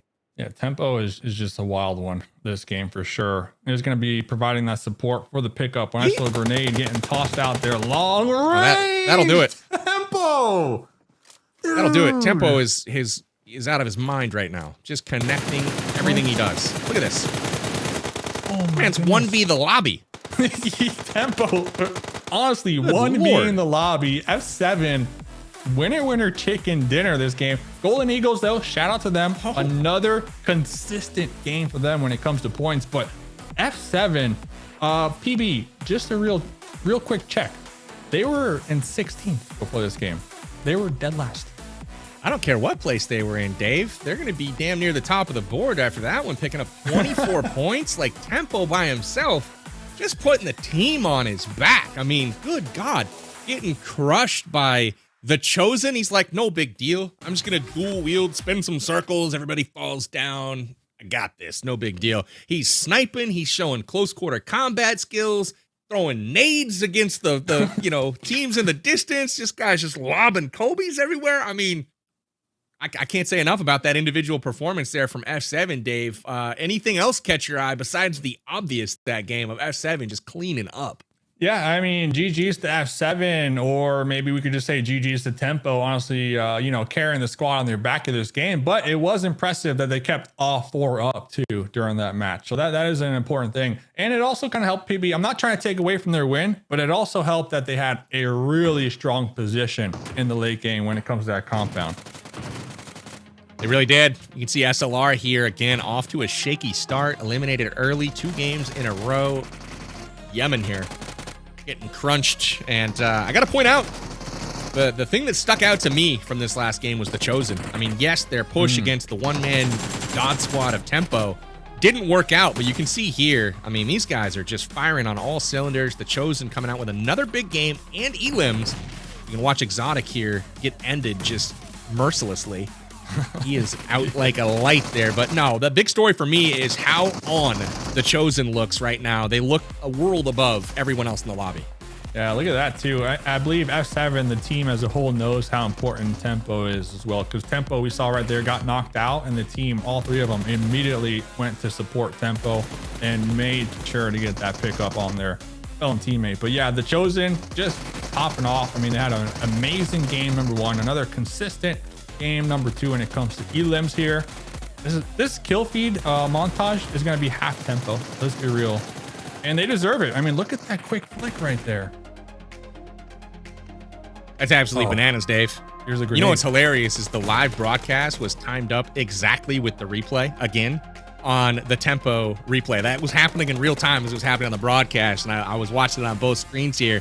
Incredible stuff again from Tempo and F7. As you see, they put up 24 points in game number 2, eating that chicken, and you know they're going to be eating good after that one again. Points spread out a bit more liberally this time to many different teams, which we like to see. It's going to make for kind of an interesting thing moving forward, but F7 wasn't in the mix, so we'll see what that does for them here shortly. But let's take a peek at the bottom here, and a couple of teams right off I see that are surprising to me.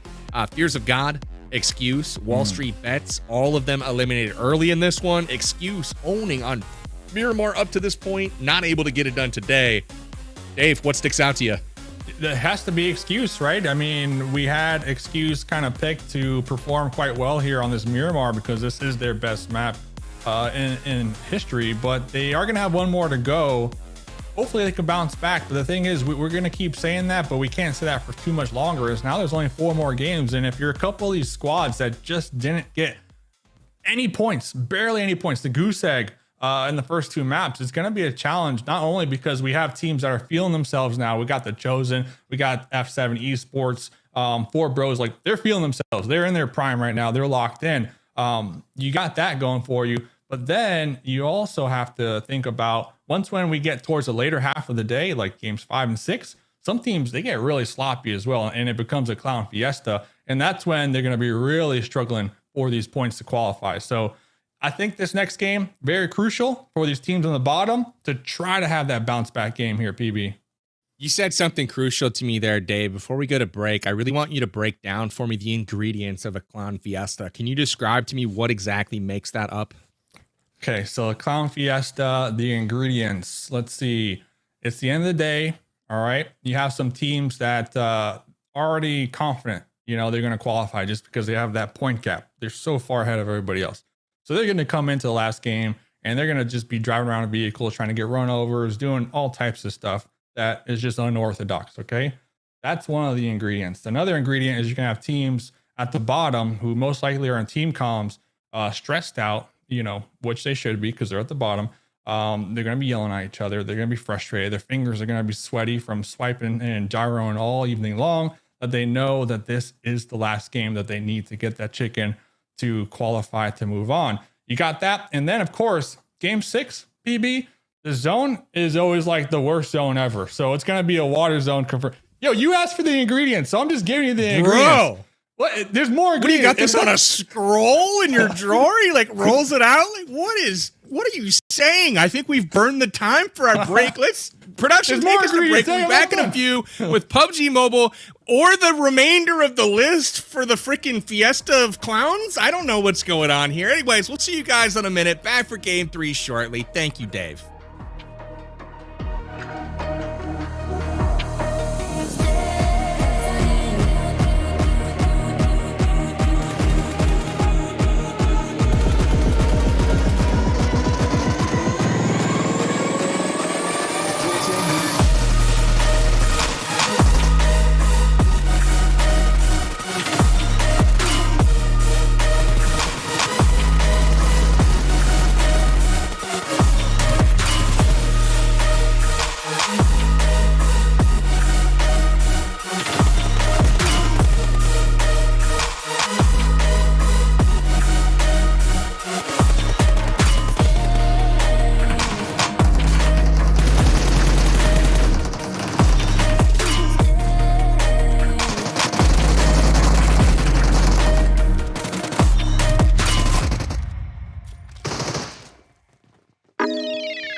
We're back. We were just talking about Clown Fiestas. It was really enthralling. I'm sorry you guys missed the remainder of the conversation. Maybe in a future broadcast, we'll come back to it. Thank you for that, Dave.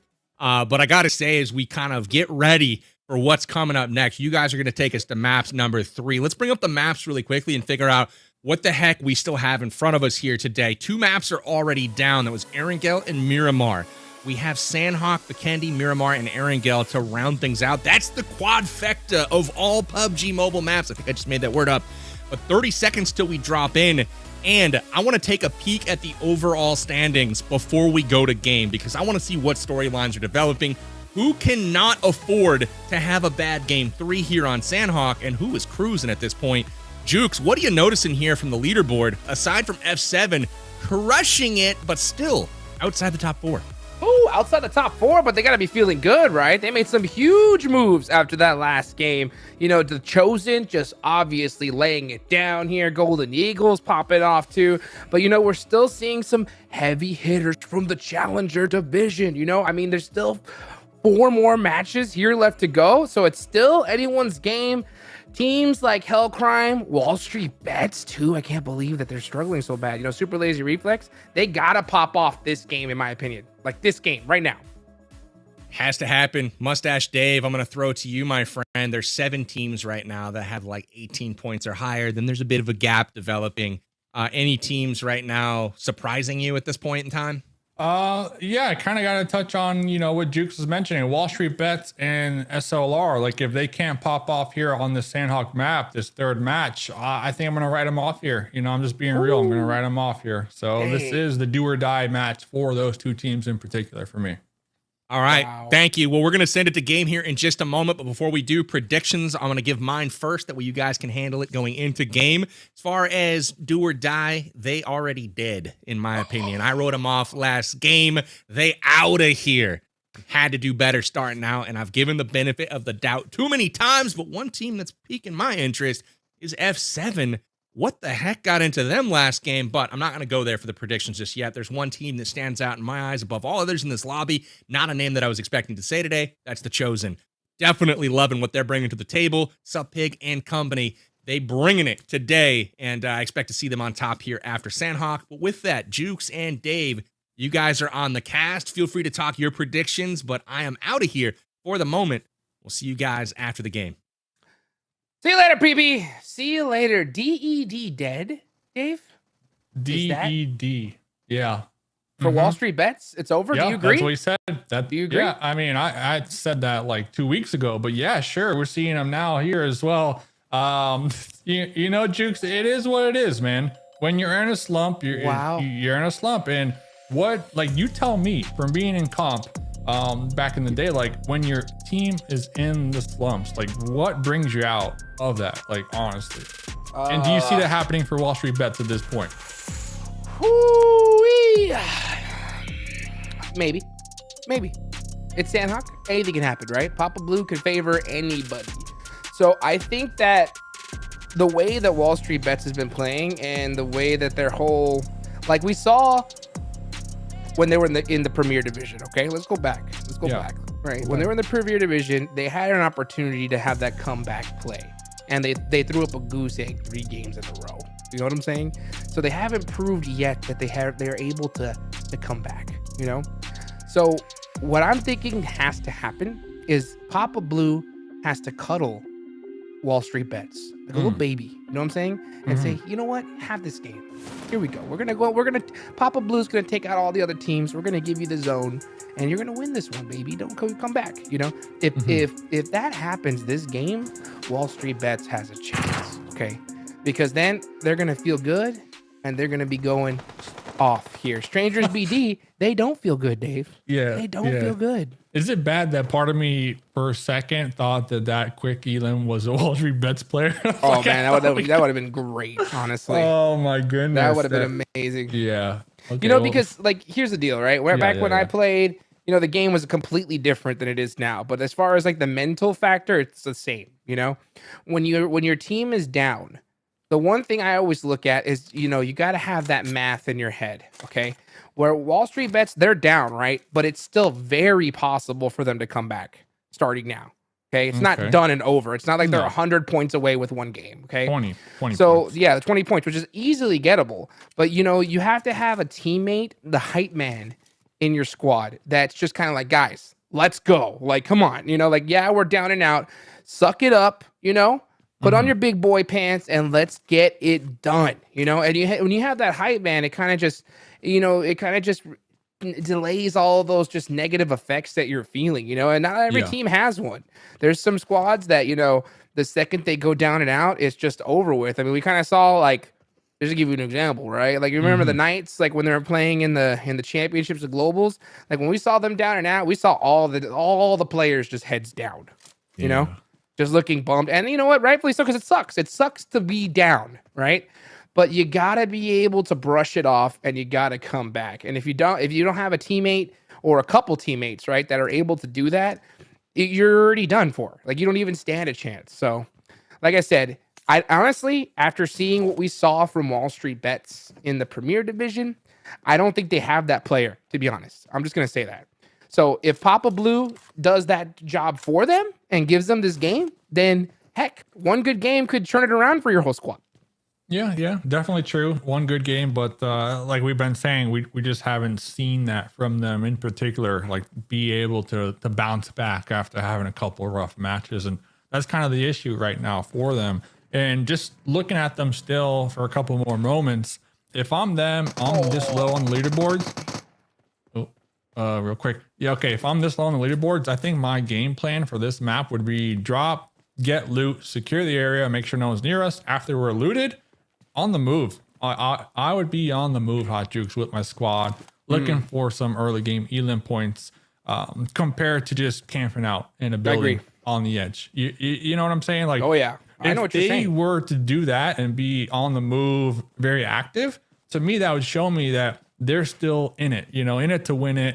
Their heads in the game. But if they're just gonna be looting and just sitting in a building for 15 minutes, that's telling me they kind of gave up, they're too scared to get into these fights. Yeah, they need to go for them third parties big time, right? Try to steal some elims, catch some places, and that's the place. Sanhok is the place to do it in for sure. And if they do camp it out, then you're just literally betting on pure luck. You're betting that the zone's gonna come to you every time, and you don't gotta move. So yeah, I want to see them kind of take that initiative, hunt down some of those teams, catch some of those perfect moments, and get it done. But like you said, there's only 6 games here. This point system is vicious, dude. Yeah. It does not give you any room to breathe. Like, you have to frag out in order to get points on the board. You can't just chill like before. Back in the day, it was 20 points for first place. Remember that? Yeah, you could now chill. It's 10. It's half. That's crazy. Yeah, teams would actually practice the heal strat on this map in particular, just to try to get as many points as possible, with max chill. And it worked. And it was the play too. Yep, it worked. Not no more. Now you got to go hunt on some teams, get some points. F7. Bruce. Looking for some leaning to the left. What do you think about Tempo? Last game, Tempo did you off. see Tempo, dude? Like, what? He was going ham, dude. He was going ham. Tempo's not even with them right now. He's not with them? Oh, where's Tempo is up north looking for some off angle on their own here. That's the thing, though. When you're that good and you had that good of a game, to me, I don't want you to be overconfident, if that makes sense. Oh, they just 1-2-3'd the heck out of White Energy. You see that? They 1-2-3'd him. They hit him with that. All right. You get what I'm saying, though, about overconfidence? Like if Tempo gets knocked out here, which they almost did, and they didn't have this cover to crawl back towards, they would have been thirsted. And that would have been a huge mistake in my book. Yeah. But I mean, they need tempo. They need tempo. Tempo needs to be just careful with the timing, because like if teams are still active, like hunting down those third parties, then the second you shoot, it's just an alarm bell for all other teams looking at third party. F7 is looking to push this. Tempo does have that overwatch a little bit, but where is it? Where is this homie getting shot from? Can't really tell. But looks like they're getting shot from across the map from a different squad. Yeah. It's a different team. Oh, wow. It's the Chosen. Oh, it's the Chosen. I do love the play, though. This is exactly what I just said. I do like that they're opting to push this side where Tempo had oversight on, though. That goes back to, I think their comms are pretty good right now. On point. Okay, They were able to secure their teammate here. The great thing is that now with like this modern play style, right? It's hard to see who got knocked. So it's really simple for F7 to allow themselves to get the player up. But that's really fortunate for them. Okay. All right. They're still trying to clear this building right in front of them. Yeah, they are. They Ultimate threw Esports. about 3 grenades in here already and a Molotov, if I'm not mistaken. I wonder what Tempo's doing. Is he coming? I think that's that buggy right here. Here he comes to save the day. Man, dude. Ultimate Esports are just abusing Super Lazy Reflex here. I wonder if they do see Christine BB in this building. Does Blood see him? Does he smell something? Oh, he's about to find out, though. Definitely smells something. Uh-oh. About to smell a nade if you ain't careful. Oh, yep.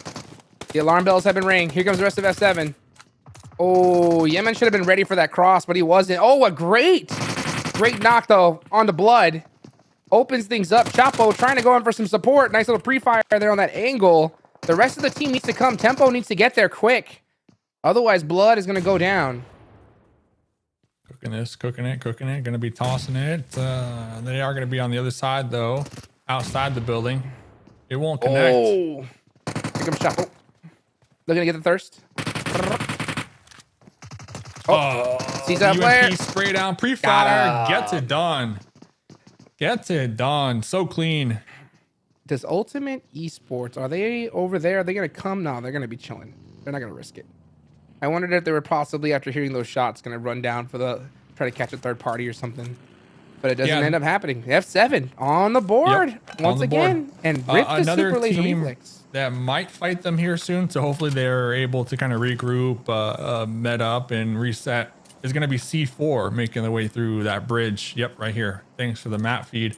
So we'll see. We got Coops Jr. on that squad. F7 have been pretty good here so far this match. I did like Tempo, and their off angle almost got knocked though. Got knocked. So hopefully they can dial it back like 2%. But besides that, 4 elims, that's equivalent to a 4th place finish here, Hot Jukes. Heck yeah, they're feeling good here. I wonder if they're going to catch C4 on this rotation as well. Here we go, another battle though. Strangers BD. Man, the Strangers BD is just getting picked apart. So yeah, Strangers BD just having a tough time this whole tournament so far. And Skills of Mine just taking advantage of that. As they do end up loading up in this building. Golden Eagles up on top. That's your squad, Dave. Yeah. Now rocking a 4-man. Yeah. Slow and steady though. I love how they've been playing so much slower compared to the premier lobby that they were in, and it's been paying off for them. Just keeping their team alive and letting these elims come their way.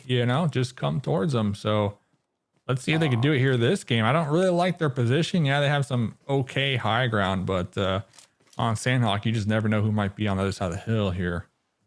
Yeah, you definitely want that more than okay high ground. Yeah.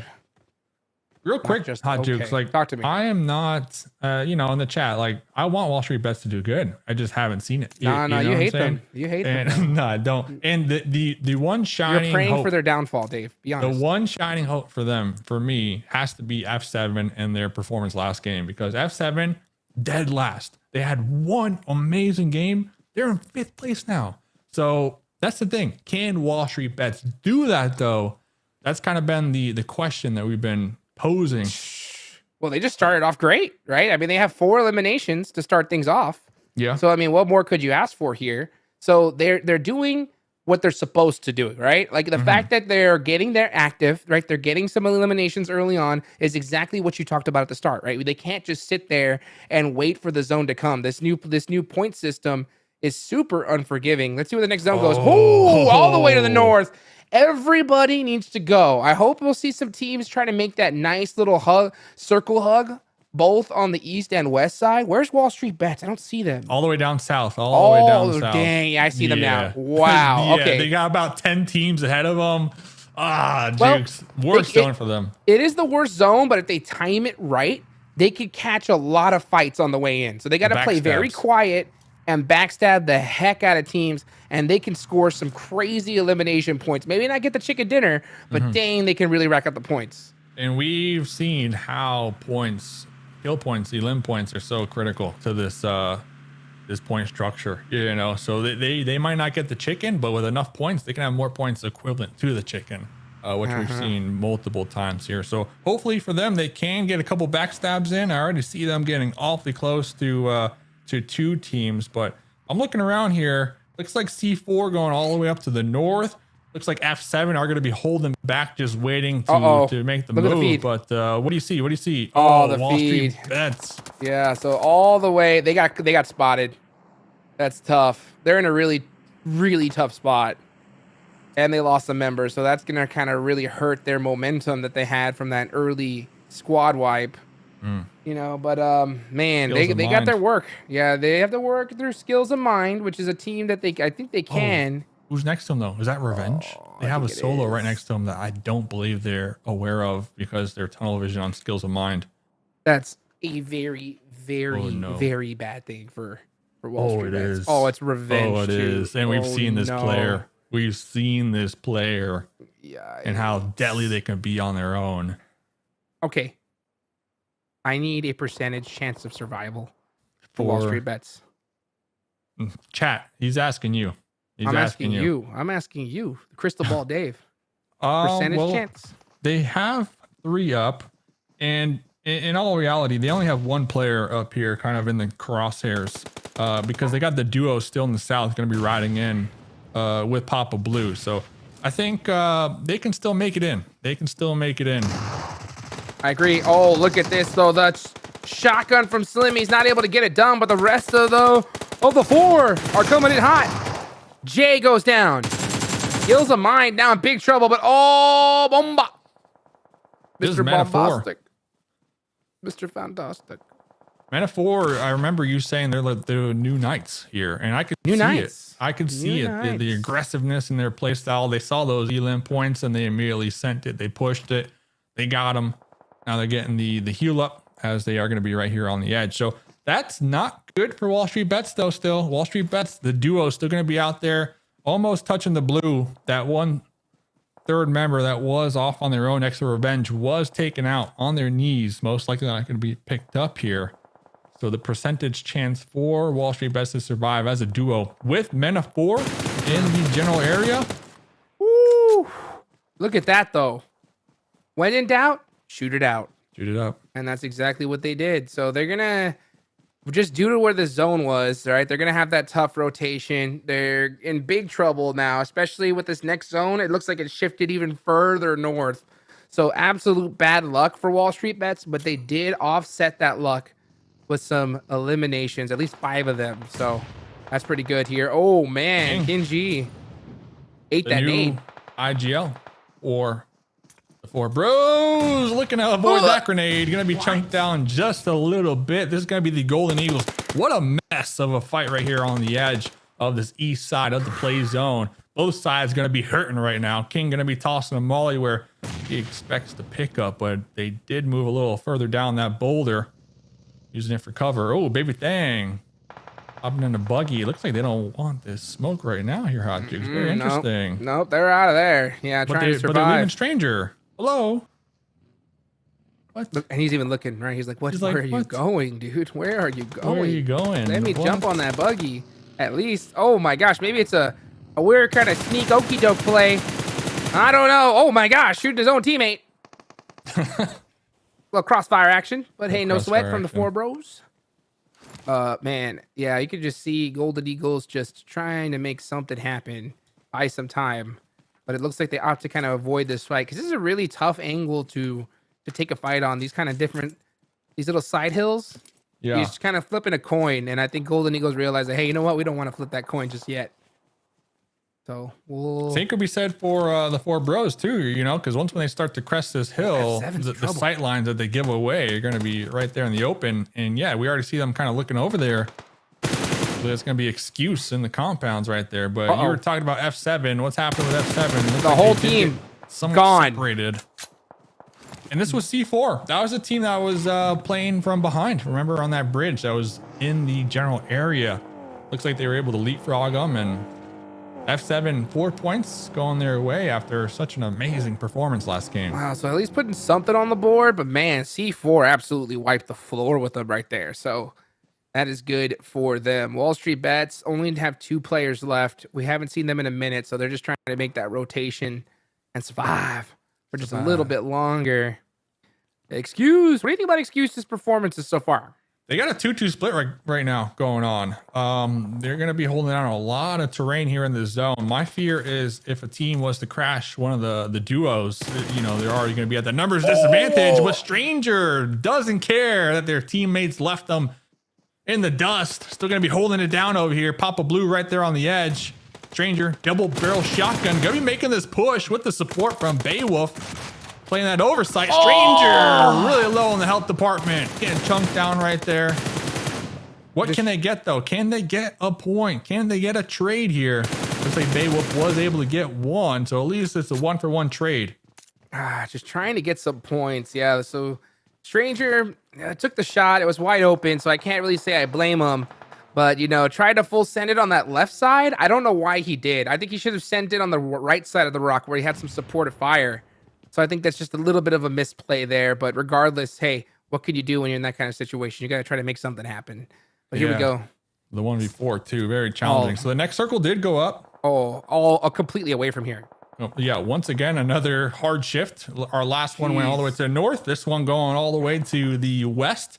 Just a smidge of paradise is going to be in play still. So 4 bros, I think, going to be playing this one nice and slow. But going back to my point with Excuse and their 2-2 split, look at this. The 2-2 split getting a little too greedy because they got 4 bros now looking to push the duo of the Southern Compound. And one of them already taken out here, Jukes. Yeah, these 2-2 splits are so hard to cover. I mean, I get why you do it, you know, but I mean, when you're playing at this high level, you just can't because, you know, a full squad is going to come and just pick apart your team with that man advantage.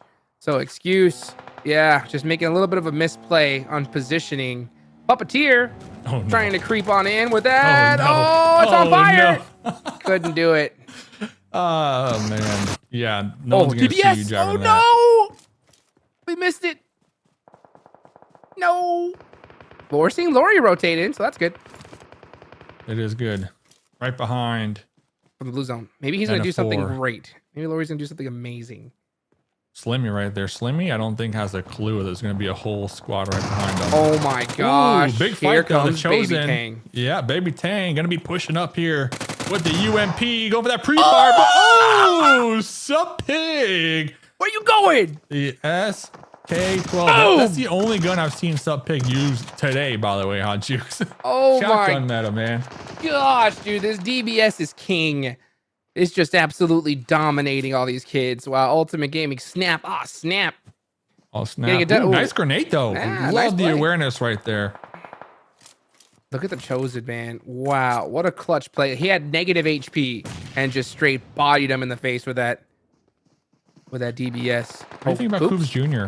What do you think? Coops Jr. trying to get a nade off. He does tap him a little bit. Papa Blue's coming, but the DBS. Too strong. He's going to get the finish. Challenge. Yeah, Snap went for the finish just to try to get the point. So I can't really say I blame him. Zolder, you're going to go out to blue zone. Bye-bye. Let's see.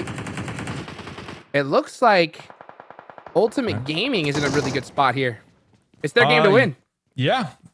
I mean, the only team really in the zone with some hard cover and everybody's still alive. The thing is, though, Hot Jukes, 1 elim. So, yeah, they got the cover. Yeah, we see their tracers on the map taking a couple shots. But as I say that, look at that. Yep, now finally able to start to confirm them. So now they're taking advantage of the position. Yes, now they're taking advantage of the position they were blessed with. Love to see it. This is their game, 100%. Like, I want to see Ultimate Gaming get even a little bit more aggressive. Just really flex your muscles. Don't let anybody even think about moving.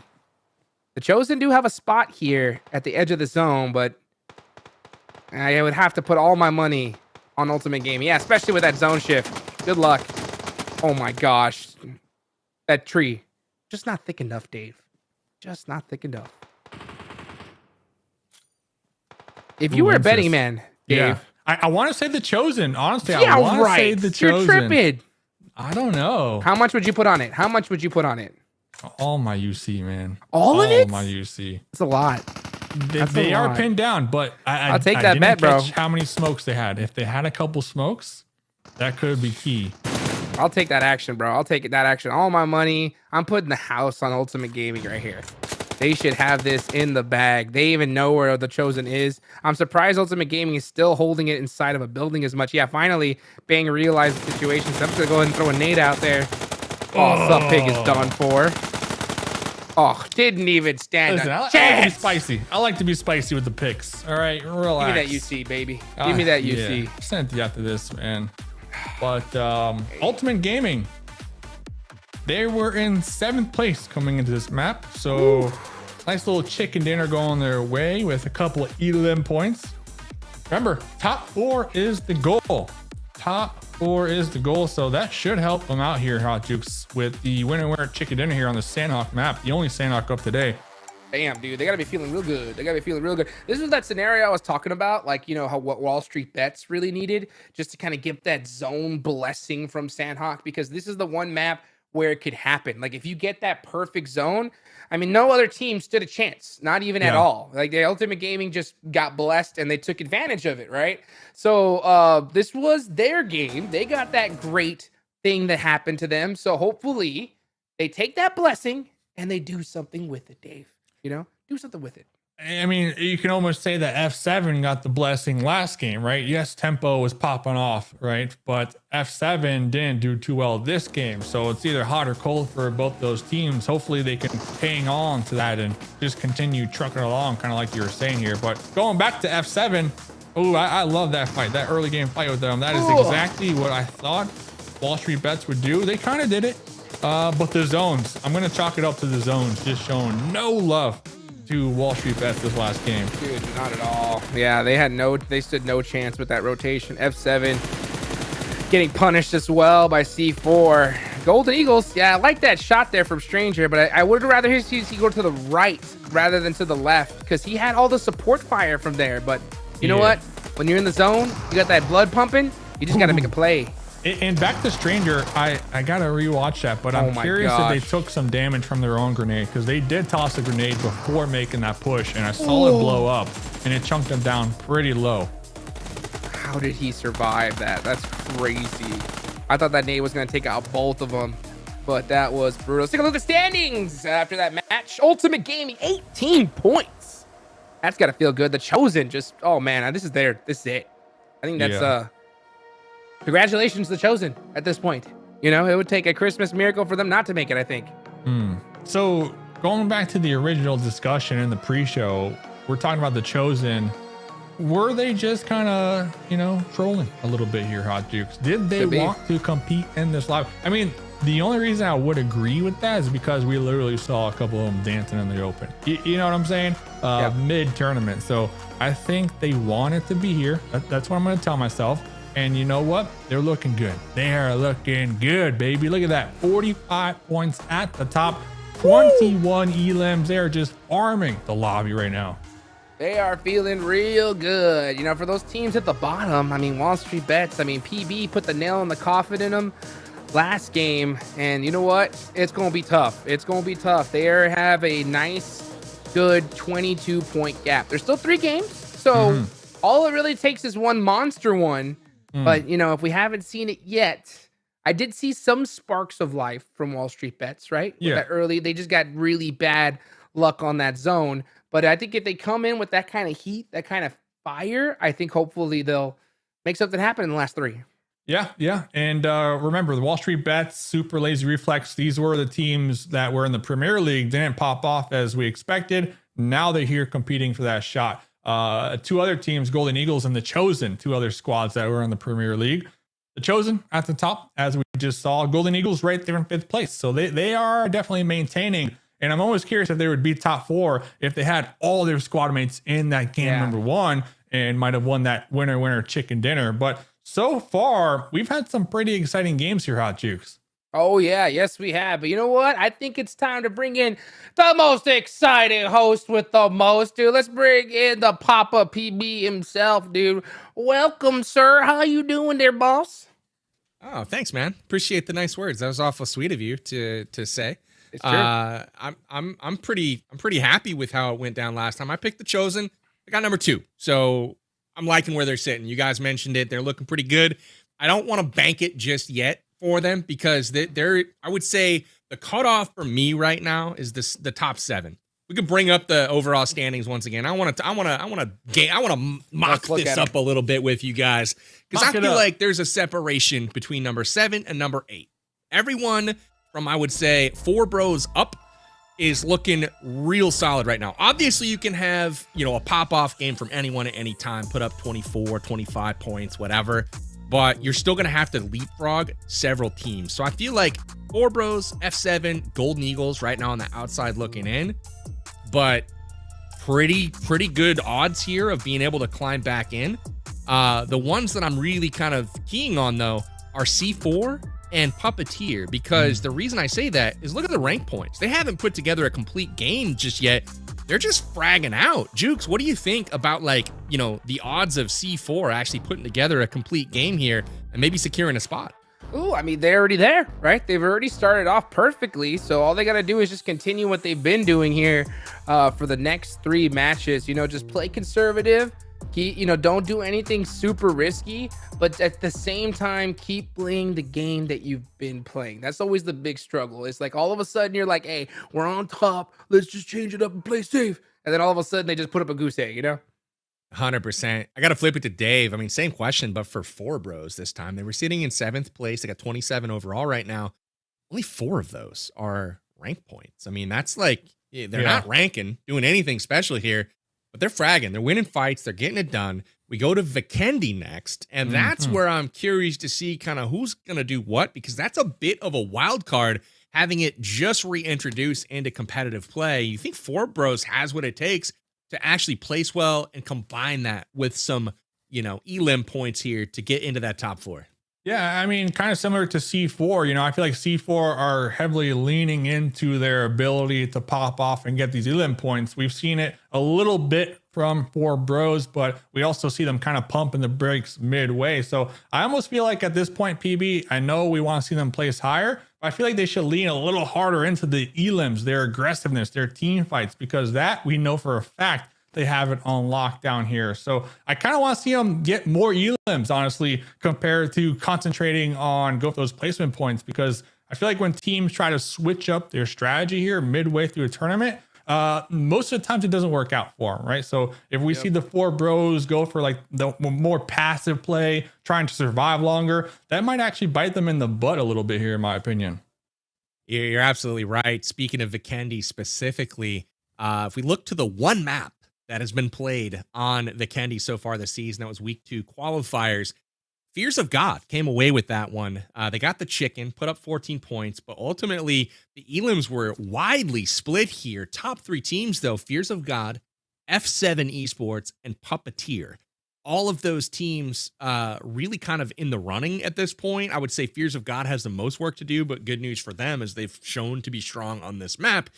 Moving forward, Puppeteer, I think they're looking pretty decent here, and I think if they can, bark really loudly, then it should work really, really well for them. You know what I'm saying, Jukes? Oh, I do indeed, dude. I know all about barking really loudly, and when it comes to barking, now's the time to go woof. You know what I'm saying, right, Piper?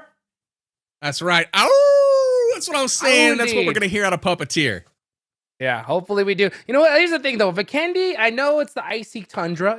This is where the wolves started out, right? So the thing is, I don't think that any of these teams have Vikendi down, right? I think that they're not going to know where each little divot and hill is. There's still cover as you go along, but I think each team's just going to play it like the way they would any map that they don't really know very well. Even though it's been in the game for so long, I know they haven't been practicing it. So, you know what? I just think they're just hoping to just make some plays, play together, and move properly. I think like when it comes to splits, I think the thing a lot of teams make a mistake on is you could do the 2v2 split and 3v1 split when you're doing it aggressively, right? Now, trying to do it defensively, it's way harder than it was before. So I think that's something they got to keep in mind. Part of those splits is putting out the pressure, from that 1 or 2 that is split off to make it so teams aren't going to challenge you. And if you can do that, it might just work. Otherwise, you're kind of in intel gathering phase. We're taking a look. We're halfway done with the evening right now. We take a peek at the schedule. We've gotten through Erangel, Miramar, and Sanhok with 3 different dinners delivered to the chosen F7 and Ultimate Gaming. We have just 3 more matches left to go. There's quite a number of points have been accumulated, and it's up for these teams on the bottom of the tables right now to really turn on the Jets. This is the time to do it. As we've said, half is down, half are remaining, and Vikendi's coming up in less than a minute. Prediction time, baby. I'm gonna hop into it again. I'm gonna give this one to you and Dave here, Hot Jukes. I will go first though. For this one, I'm kind of feeling again a lot more of the same, but I'm kind of taking a peek at Strangers BD for this game. We've had an individual standout. They've been a bit quiet aside from one player so far, and I'm thinking the team's gonna come together in this one. I'm looking at Strangers to take this dub on Vikendi, and I'll leave it to you guys to throw your predictions out there. But in the meantime, I'll see you guys after game number 4. Best of luck to you both, and I'll be enjoying the cast. You got it, big boss. Strangers BD. What? Interesting. I would say revenge. Sure, all day. It needs to be Operation Keep Revenge Alive. Play around revenge. And sometimes that's not a bad thing, you know, play around your strong player, make sure they have the room to make those moves happen, get those elims and just pop off here. Kind of like what we saw in game number 2 when the squad of F7 were kind of playing that medic, you know, for tempo, making sure tempo stays alive. If tempo gets knocked, pick them back up, get that suppression fire, make sure we get tempo back up. Because sometimes teams, they do have that star player, that highlight player here, Hot Jukes, that you know, could pop off, you know, if given the room to do so. So I kind of like that call. No. Oh, come on, man. No. I just said a whole like 5 paragraphs. I know, but the answer is no. The answer is no. You know, here's the thing. You're right? Like, you're right with the fact that we have seen one player go off, right? But this is a team game, baby. You know, you got to have all 4 at that same level, right? Same brain, being able to make plays. And right now, Strangers BD hasn't been able to do it. Look where they're at on the overall leaderboards, baby. They only got 13 points. You know what I'm saying? And who am I gonna pick? Oh, PB came back, baby. Okay, all right. You know what? Nice. I am going to pick. Excuse is who I'm picking. I'm picking excuse, man. Because you know what? It's time to stop the excuses right here, right now. Who are you picking to give? F7. I think F7 have the best splits choice going on. Yeah, you were talking about splits on the break, talking about 3-1 splits. I think they've demonstrated their best abilities to be able to pull that off here in this lobby. So F7, you know what? baby. I the reason why I picked excuse is because I saw where they were going. Oh man, see, I didn't even look. I had my eyes closed. I saw where they were going on the map. Come on. So I was like, you know what? I think I like their position, but what are they going to do with it? Wall Street Bets, the team we've been talking about all day today, right? And if they do not get something done here and now, we're going to stop talking about it, man. So come on, Wall Street Bets. Let's go, baby. Now's the time to shine. Do what you can do best. And you know what? That's going to be a hell crime right on the outskirts of their building. A team dead last who are going to be trying to go all out here this game, all or nothing, in my opinion. So not a team you want to be next to here this early on, Hot Jukes. 3 points is what I call them. But you better watch out. You call who that? Hell crime? Yeah. When you're in last place. I think you're more the danger zone, honestly. Really? More dangerous when you're in the last place and it's getting close to the end of the evening. Yeah, because then you're just playing, you know, with no risk. Well, no risk at that point. They Wall Street Bets gets one of them. They have nothing to lose. So that's scary to me. That is true. Wall Street Bets is very split up here. Very split up. So like right now, if one of them gets knocked, they are not getting back up. Kubi's hearing those nades. Kubi has been the standout player though for me on Wall Street Bets. One of those players with the ability to really pop off if given DD's the opportunity. Yeah, all these players got to be really, really careful. I just hate Wall Street Bets position right now. They are just not in a position to cover each other at all. He's gonna have to make a very bold run across to try and pick up their teammate, and he might be able to get it. I think he'll be safe if he makes this run, but still, it's so risky. Not sure if he's going to be able to make it or not. He's going to go for it. Come on, D, do it. They're safe. They're safe, but they're using too much time. Yeah, they're playing too scared right now. D, go for it. Go for it. Yeah. Kubi's still down here. Kubi is holding back pretty much 3 members of Hell Crime to themselves. Uh-oh. Here comes Skylex. Uh-oh, Ji-Woon got knocked. That is brutal for Wall Street Bets. Oh, ball, we got thirsted. Wow, so D did not go for Ji-Woon. And that surprises me. I am surprised. The angle looked good. It looked as good. far as being, not spotted, having the cover to run across that short distance. But hey, you know what? This is what happens when you're so down on the leaderboards. You don't want to take risks, Yeah. So tough. Exotic's got a DBS. No vest. No helmet. No loot. But a dream. Hellcrime are playing way too scared here too, though, in my opinion. I feel like they had the intel that there might be a player beneath them. I mean, they should know by now. There's a smoke there. Where'd that come from, right? And they had a duo right on top of them, and instead opting to kind of wait it out a little longer. Okay, well, maybe they were waiting out to have all 3. Here comes all 3. Going to be pushing here. Now they know for a fact. Shotguns. Yep. 3v1. There we go. They get it done. Now it's up to Kubi. Last one alive for Wall Street Bets. D's still up. D's still alive. Yeah, but I mean, man, look, this is why you don't drop so far spread from each other in a place that could be contested, like Vikendi, where you don't have a lot of intel on. Let's see this. Oh, done. The Chosen, Nothing's baby. Stopping them. Dude, the Chosen's OP. Yeah, that's it. The train is gone choo-choo for the Chosen. You know? Respect choo-choo. To the Chosen. This is a big fight. Golden Eagles. Puppeteer. This is the 4th and 5th place. So Puppeteer's in 4th place. Only by 2 points. So if the Golden Eagles take them out right here, they could overtake them. What can he do against Golden Eagles? They have 2 great angles. Pre-firing through the smoke, trying to catch somebody slipping. And you can hear the DBS is ringing as one of the Golden Eagles does go down. Here comes Fang from Puppeteer with the jump out. Pop! Can he get 2? No! Gets shut down. And Apollo gets taken out. So, wow. Golden Eagles done and dusted by Puppeteer. Yep. So, some big names, right? Yep. Going down early. And you know what? That's going to open up this game for F7 and true. 4 Bros. Those 2 teams right there. I would say Men of 4, but they have a little more of a challenge to deal with when it comes to the overall leaderboards. But the Golden Eagles getting taken out right here. Huge opportunity right now on the board for F7 and the 4 Bros. This Vikendi map to overtake them. Let's go. So for everybody watching out there, welcome back to the Titan series. This is match number 4. There's only 2 more matches to go after this. The Chosen have been dominating really hard, but Dave, remind him, what is the goal here, right? What are these teams playing for? It's top 4, baby. Top 4, make it into the finals, which is going to be the same time, same place. So make sure you hit that subscribe button, hit that like button, follow the Twitter, be up to date.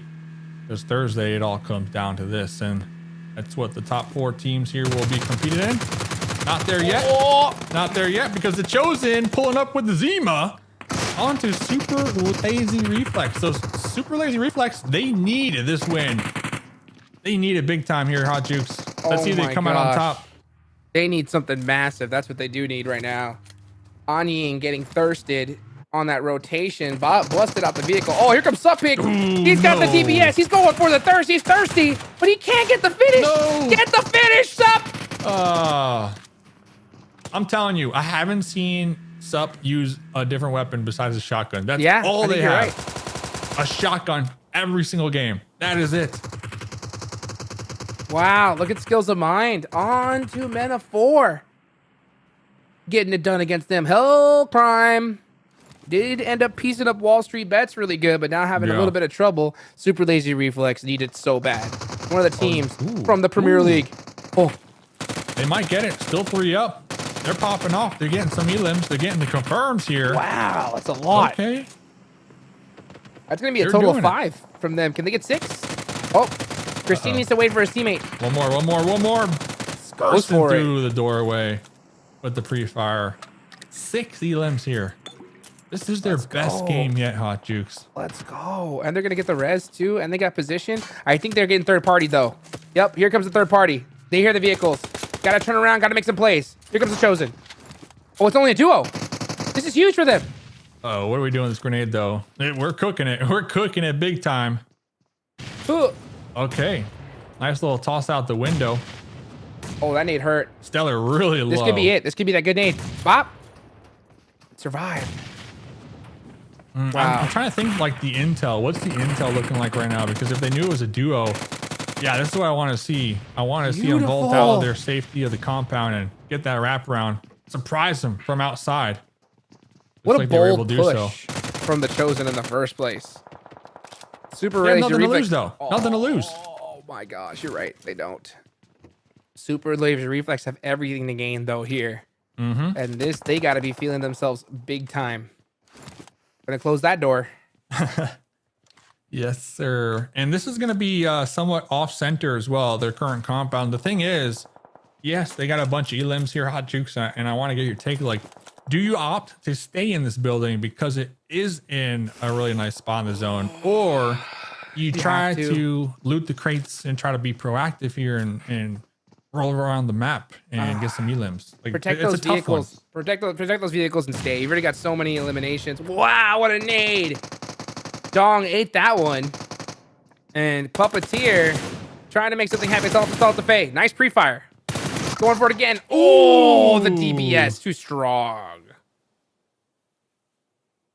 That Strangers BD. The team that Power Bang himself blessed. They got the bless.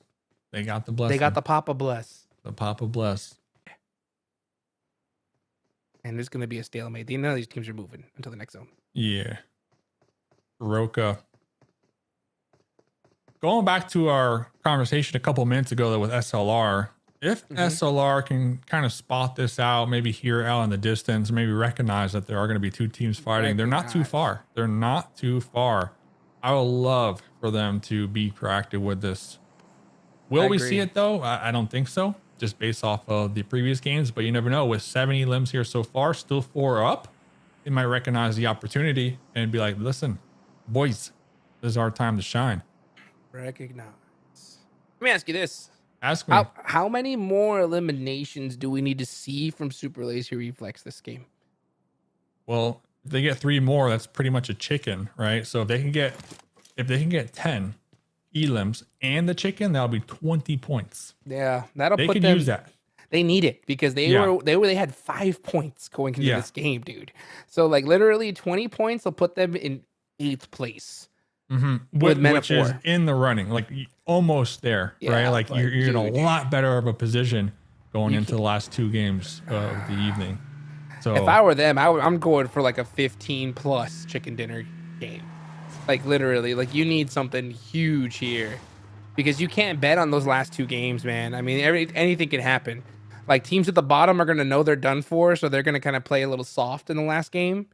And you just don't want to leave it up until then. So I think that right now, Super Laser Reflex, if I'm them, I'm not sitting still. Yeah, I kind of said that before. That's what I'm saying. Because I said that before, but they can't. Yeah. Remember, the Clown Fiesta. People think I'm joking about that, but you know for a fact, the last game of every single night in every single series, it's a whole different ballgame. Teams are not playing what you're used to seeing them play as. They're not dropping where you're used to seeing them drop. Correct. You know, it's just a completely different game. And if you leave it to the last game to get those 5 additional points that you really need to qualify, that's too much, man. That is just too much risk to handle. So SLR, they did push out though, just a little bit. They are going to be getting awfully close to Garoka. They hurt us. But look at this. Strangers BD right behind them, Hot Jukes, on their trail. On their trail. And Strangers BD is the team that got blessed by PB himself. So that's, if I'm going to watch out for any squad, it is that one. It is that one because they do have the Papa blessing. Wow. As we do get towards the midway point of the game, already losing almost half of the lobby. Most of the teams just kind of playing the zones right now. Understandable. Playing the zones, just doing as much leapfrogging as possible, getting as much intel as possible. The next circle is going to pop here very shortly. But I'm really looking at SLR. This is their game, Hot Chicks. Yes, indeed. It is their game, but they need a lot more. They need a big monster game. This is already a big game, but they need a monster game just from how they played in the first 3 matches. Can't believe they only just have 5 points. That's pretty nuts. But hey, they've already doubled their whole score just from this performance alone. That's insane to think about, huh? It is. It's true. With only this one and 2 more to go after that. So they got to watch out. They got to watch out for Strangers BD, though. I'm telling you. Yeah. Even though they only got 3 up. Blessing. That blessing is strong. Oh, who's going to get blessed in this next zone, though? Dead center. Everybody. Dead center. Dude, it's crazy to think that, just how insanely aggressive these teams are playing at the start because of this new point system. It's so amazing, I'm going to predict that we're going to see another probably, 4 minutes of just dead silence? Yeah. Just due to how insane the lobbies were, but after that, it's going to get beautiful. So talking about that dead silence, though, I did notice SLR just went straight to the middle. They saw the zone and they drew a dot and said, this is the middle. This is where we're going. I don't like that at all. And we'll get back to this because excuse, baby. They were doing all the scouting. They recognized there's going to be a team over here. They're making the push here, Hot Jukes. I love to see this from Excuse. They recognize they need these elim points here. They're looking for the opening knock with the grenade on the outskirts right now. Yeah, but Shub felt that nade himself, so he's going to go ahead and hop on in the vehicle and get on out of there. And that's a good decision there. Excuse. This is the team that I picked. Going up against 4 bros, completely separated. So they pushed as a squad, they should be able to take them out, but I think that Excuse is opting to play this one a little bit more safe. Yeah, they're going to go ahead and just take off. I can't blame them. Very strange, though. I mean, they made that push on purpose. Yeah, but I think they realized that, hey, there's still so much real estate. Let's just not make that coin flip right here, Live to fight another day. But only half the team said that, though. Look, now they're coming back. Now we're doubling back. So listen, they're confusing their opponents. They're confusing me. Let's see if it'll pay off. Let's see. They almost confused that nade with their face. But Here comes the other player rolling up in from behind. They're coming back to where they started. Wow. Smoke wall. Okay. Maybe this was a big fake out, Dave. Look, they're tossing smoke. So for me, this is looking like a second attempt of a push almost here. I think those are smokes from 4 bros to back off. Yeah, that's what it is. Yeah, those are smokes from 4 bros to get everybody out of that position because they knew it too. They're like, hey, we're down a man. We could just easily just get full sent and pushed on, and we're going to get picked apart. So great decision from 4 bros to back off like that. And that's the crazy thing. You said they're down a man. They're down a player, and they're still holding up Excuse, who have everybody alive. They're still holding them out pretty strong right here. That's just indecision from Excuse, deciding when to push and when not to. But you know what? At the same time, like, I don't mind it. I don't mind their decision to back off, but I want to see them just commit a little harder, Just say, you know what? We're either backing off or we're sending it. You could just see them just kind of trying to figure out what the heck they want to do here. Well, the scores kind of speak for themselves in their play style. Excuse tonight so far, only 2 elims. That's it. Wow. And this is the team that came in number 1 in the Challenger division. Yep. They have 14 points because 10 of those, remember, they were gifted with the bonus points starting the day. So what happened to Excuse? Listen, I had an Excuse up there on my list. I did. Yeah. They have Miramar coming up next. As PB said and mentioned, they have a 67% win rate on that compared to their previous lobbies in the Challenger Series. But 2 elims here? That's wild. They are playing scared, Hot Jukes. Yeah, they are. That's for sure. And if I look at Excuses on the leaderboards, where were they? 10th place with only 14 points. Ouch. Yeah, this is their game. They got to come in hard here. But you can see them trying to find something on the 4 bros with all the time in the world. But now they're making it hard on themselves. Yeah. Here they go. Here comes the push. They got to be successful here. Oh, the headshots. James, back up. James eating those bullets, literally. Like that in panda. the mouth. Yes, exactly. He said, "Daddy, Daddy." Oh man. And that's the thing. Now they're taking the fight, but it's only because they're forced to because of the zone. And now look who's pushing. 4 bros are the ones pushing them. Hot Jukes. They have one player way up there. Why? Holding angles. Wow. Okay. So now Excuse is literally trying to fight 4 bros, even though they have the man advantage. They're fighting in 1-1-1. So I see them trying to do a 3-1 push. That headshot. Oh, clock is right on time here. And here goes Excuse James trying to go and get this res after eating a whole bunch of 5-5 straight to the beak. Yeah. The bullet muncher. Muncher. I don't know what this off angle play. Yeah. He did. He did. Yeah, I did. Dude. I did. He did. But they did get the reset off, so that's good. Okay. That's good. The baby I don't panda know. is proud. I still see them losing. Are they gonna leave? They're leaving. Zima. You know what? We don't want out of this, dude. Let's get the Zima. Let's get out of here. The Papa Blue's coming. Oh man. Oh, and look at extract. Can't extract. Yep. They're on foot. That's a feels bad. That is a feels bad, and he might get popped right here. Wow. He does. Free point for 4 bros. Excuse just something wrong. Something is off, you know? If I'm 4 bros, I know they're kind of playing for the win as well, right? Because they're in 7th place, but I feel like you chase that down. Yeah, you chase I'm that pushing down all day long. Like, yeah, you've seen how passive they were. You see how scared they were. That's a team that I want to see myself fighting in game, honestly.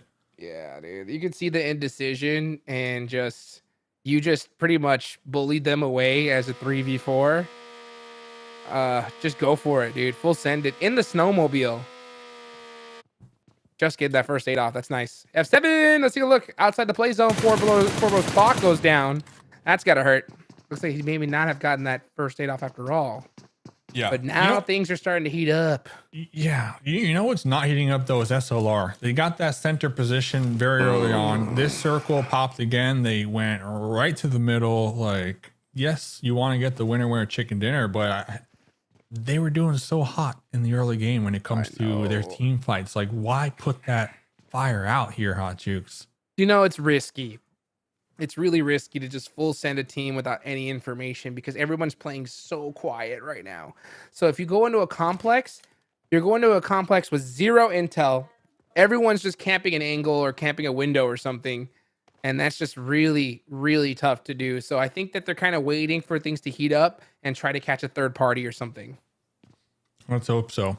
That's what they need. So we'll see. I know I might be being a little harsh on them to some, but they are in 15th on the overall leaderboards. They had 0 elim points before this game. Now with 7, their best game yet of the evening. I would just hate for them to pump the brakes at this point. But we'll see. 9 teams to go. Here we go. More silence, guys. This is Vikendi. Half the lobby went out super early just due to absolute aggressive madness. So that's why we're seeing so much silence here in the mid game. But man, now that we're hitting the stage 5 of the zones, Stage 5, baby. things are starting to heat up a little bit. Super lazy reflex is who I got my eyes on right now. Still, once again, they need big points. Let us know in the chat too. I keep reading the chat. I have no idea what this conversation is in the chat, but you know, chill vibes all day long as we're chilling with the teams in the lobby. 9 to go. Everybody finding their foothold now in this new circle.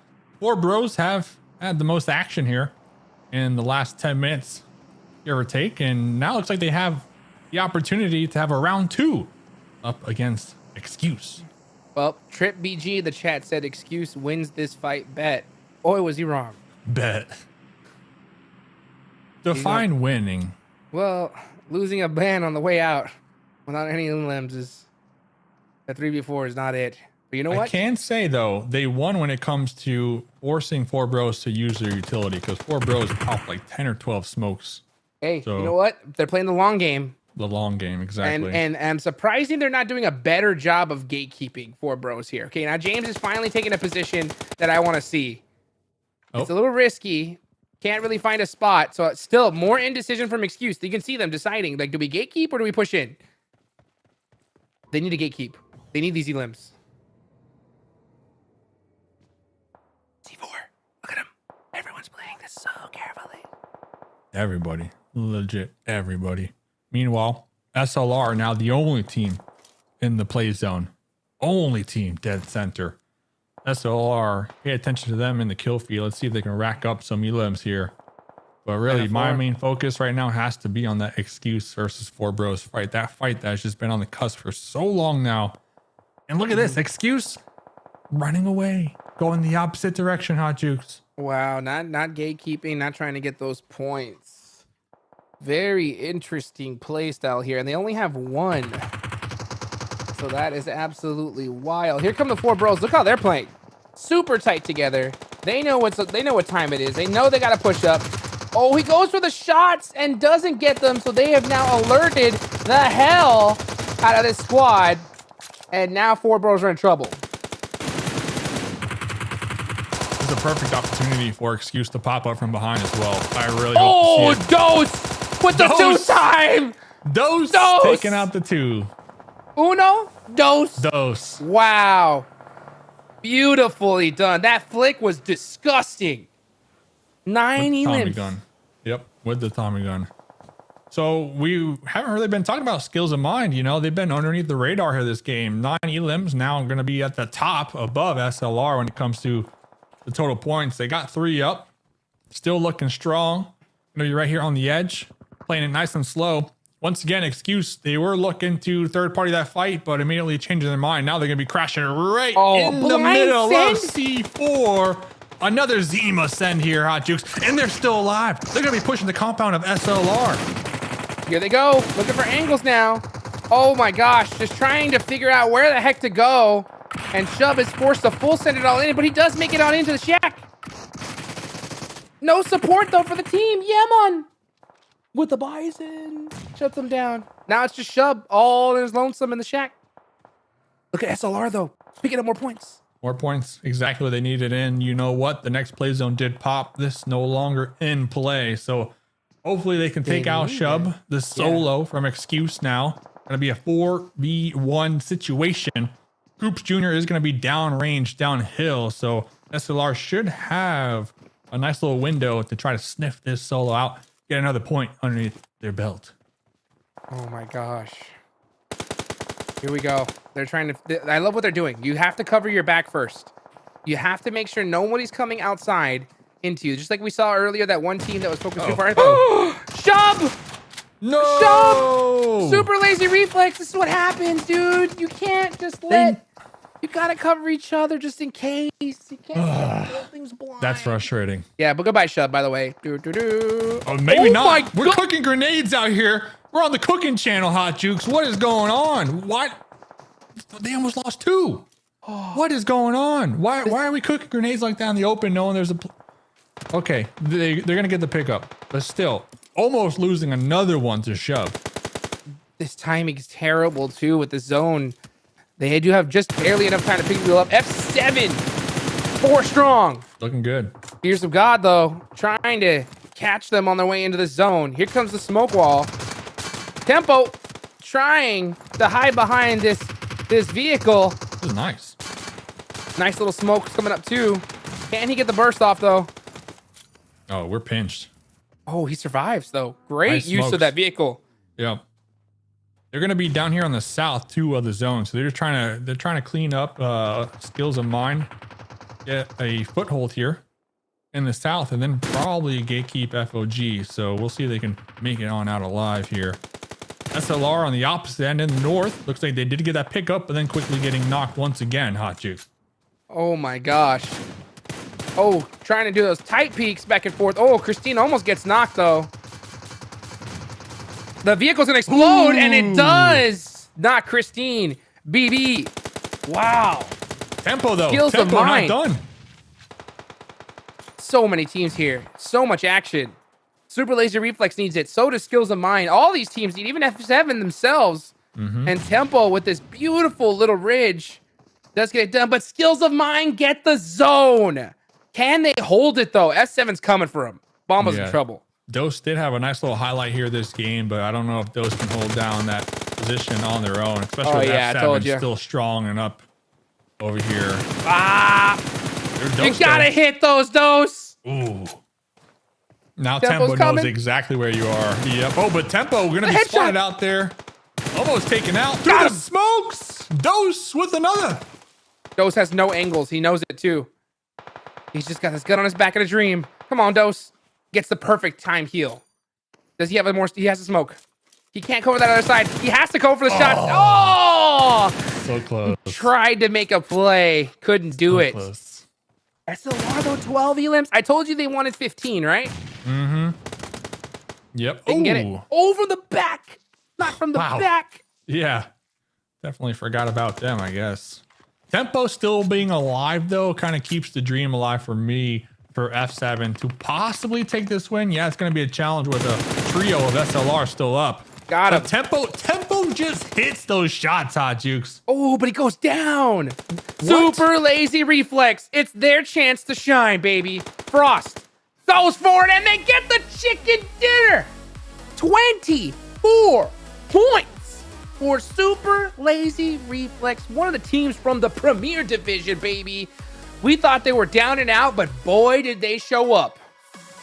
And what's so mind-blowing is that before this game, they had 0 points today. Zero elims, 0 placement, nothing. They only had the cushion from the bonus points. That was it. So for them to come into this game, I know I was questioning how passive and slow they were playing that center for a hot minute, right? And we knew they were playing for that late game, right? We knew that was a fact. They got the win. Still, Hot Jukes. It is going to be cutting it close, though. I'm just putting it out there. But now they have a chance. Now they have a chance, and that's the key here. So you're saying we got a chance, right? That is exactly what happened, right? It's so crazy. I mean, did Super Lazy Reflex pull a Chosen, but like in the middle of this tournament? You know what I'm saying? They were like, just like, hey, you know what? We're just going to chill out, relax, baby, and we'll catch them on that back three. Crazy play here. Wow. This replays.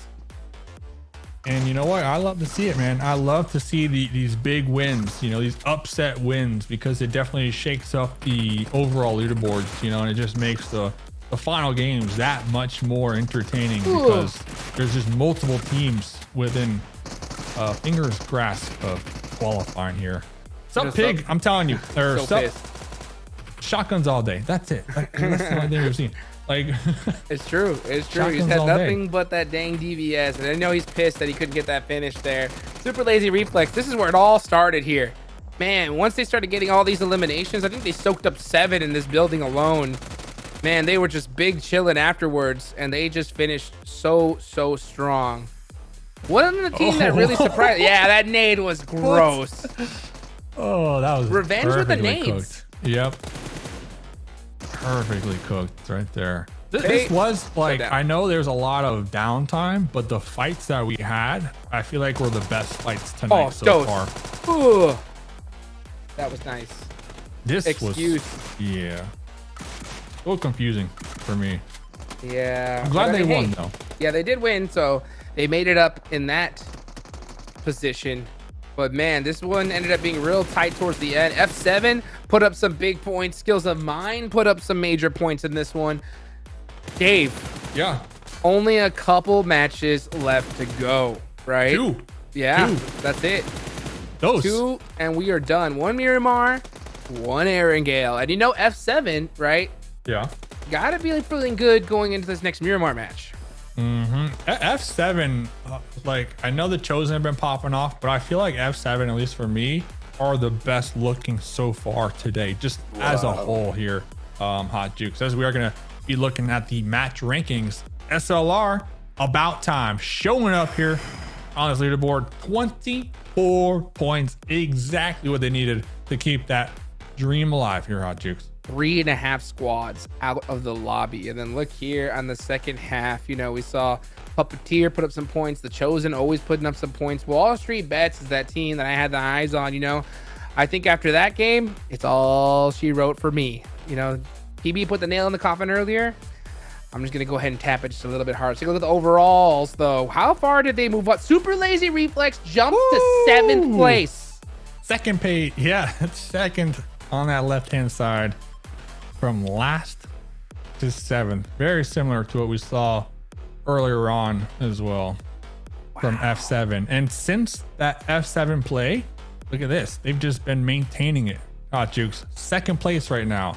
So that goes to show you how important having a massive game can be for the squad. Dude. Because you can go from dead last. That's the second time today a team went from dead last to boom, right there, almost within range. And now F7 are in second place. So now SLR, they just kind of have to maintain, get these consistent points, and they might qualify now because of this game. Yeah, they could definitely can. We're going to find out in just a little while. Everybody, don't go anywhere. We'll be right back right after this break.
We are back here getting ready for game number 5. Now, I got a chance to watch from the sidelines there, Jukes and Mustache Dave.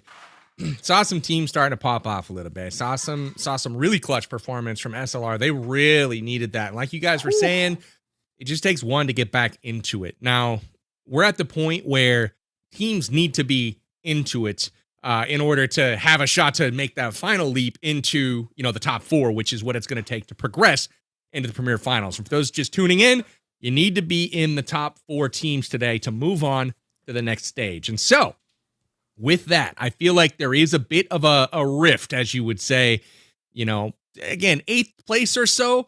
But after that, it's starting to fall off. And so essentially, anyone who's like in the men of 4 or below, they essentially need to frag out both games, win 2 chicken dinners to even have a shot at sniffing the top 4. Beyond that, though, it's still going to take some heroic play. And even teams like the Chosen, I don't want to stamp their ticket just yet because there's a lot of teams in range.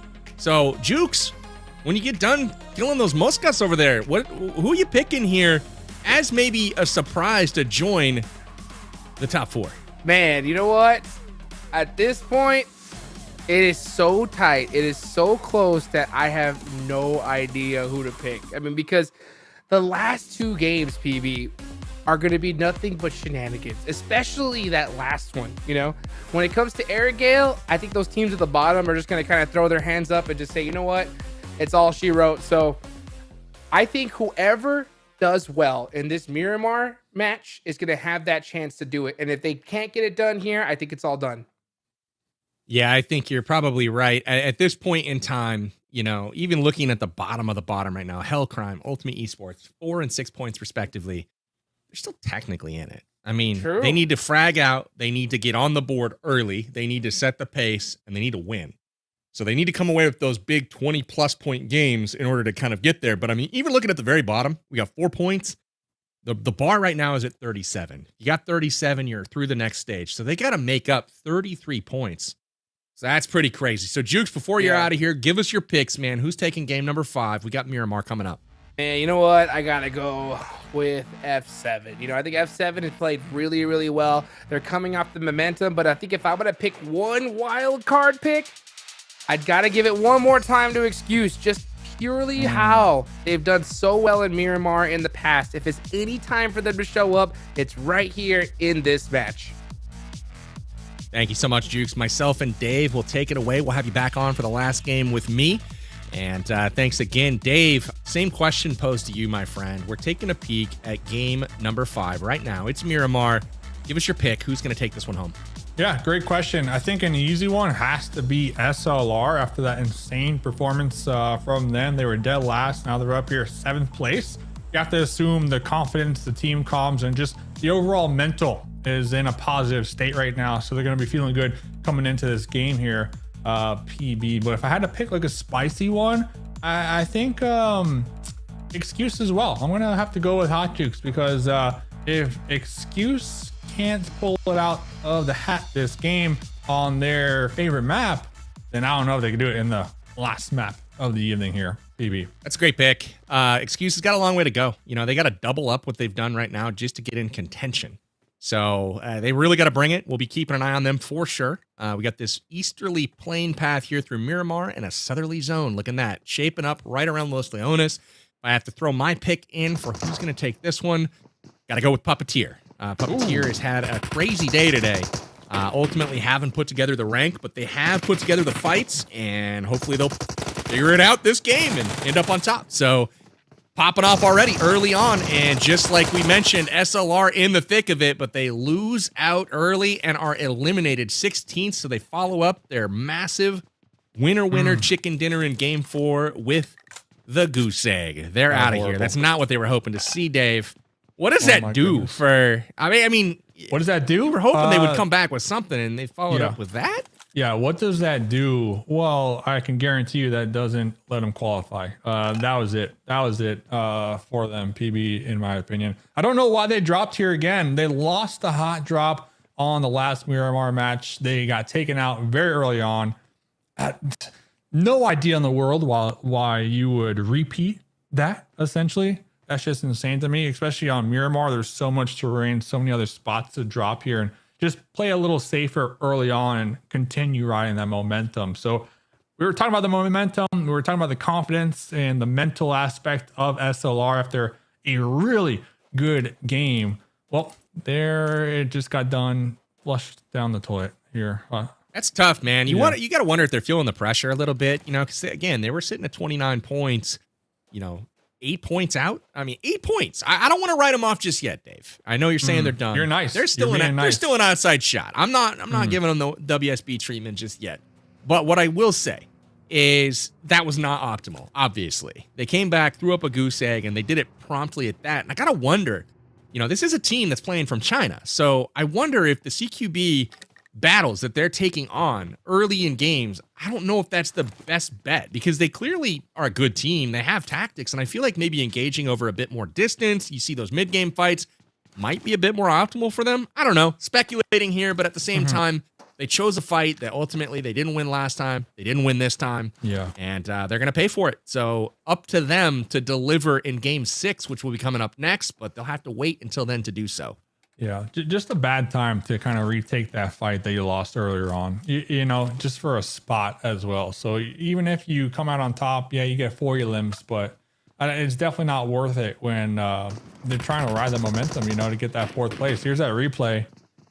Just hurts watching for me. But PB, one team that we really haven't spoken much of, and we see occasionally, but they have been just flying underneath the radar, has to be Ultimate Gaming. They're in 5th place right now. Like, Ultimate Gaming is just underneath the radar all evening long, and they're coasting right now. They're within range of qualifying. I gotta say, Dave, they might be flying under the radar, but they're not flying under my radar. What I will say about Ultimate Gaming is that they suffered the exact same fate that SLR did this game. They came off a big Game 3 victory, hoping to follow it up in Game 4 with a strong performance. And what happened was that they took down the Chosen in Game 3 in that final circle, won the heads-up matchup there with a 4-2 advantage. The problem was, though, Game 4, they got hit early. The Chosen, out for revenge, eliminated them 16th and early. And that's not what you're hoping for, is to follow up those big chicken dinners with a goose egg and an early exit. So they're a team that I do have my eyes on them. They're sitting just outside the top 4. They're definitely poised to make it. But they got to follow up and try to keep and sustain that momentum. It doesn't take much. They just got to chip away and make sure they're not getting skunked, man. They got to put some points up, no matter how few that might be. For sure. Only 1 point, too, right behind the Puppeteers in that 4th place position. But a team that really is just continuing to ride that momentum train after acquiring it has to be F7 Esports NA. Without a doubt, they were dead last. They got that massive win. And now it's just been nothing but consistent points. And they've been playing really well off of tempo as that 3-1 split all evening long. I really have been enjoying just their splits that we've been seeing from them here tonight.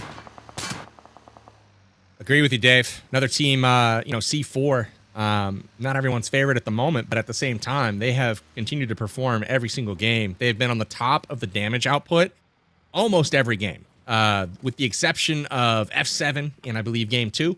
It's been C4 just absolutely churning out damage and elims, not placing very high, but again, off to a quick start in this one. 4 points early on to pad their stats. And, C4 sitting in 3rd place right now, 41 points, adding another 4 to it here. So they're up to 45. That puts them currently in 2nd place overall. So they're sitting pretty good. And I would imagine if they just, take one more fight here and they can get one more squad wipe, they're going to have to feel really good about their chances to advance.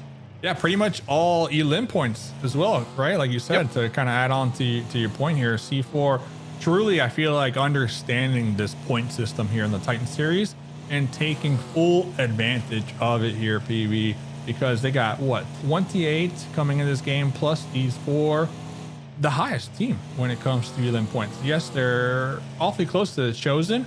The Chosen a little more mixed up when it comes to placement points and elim points, but C4, man, just dominating when it comes to these fights. They really are. I liken them to like brawlers. You know what I mean? It doesn't seem super tactical. It doesn't seem like overly strategic, but they're down to fight, man. They're going to roll up their sleeves. They're going to drop the gloves. It's on, to throw a hockey reference in there. I mean, I feel like it's getting into it with them. It's like they come out on top more often than not, but could hurt their chances to, to finish on top of that leaderboard. 4Bros in trouble here. Ooh. Nice driving here from Clock. Almost getting taken out right there. Talk about doing some scouting. You're going to be driving right through all the Wall Street bets. Like, yep, there's a team here. Going to be knocked out in the process. Their teammates pretty far away. I do believe they have a vehicle, so they might be able to get the pickup. But looks like Wall Street bets, being desperate for points as they are, going to be making sure to push out, get that kill confirmed right there.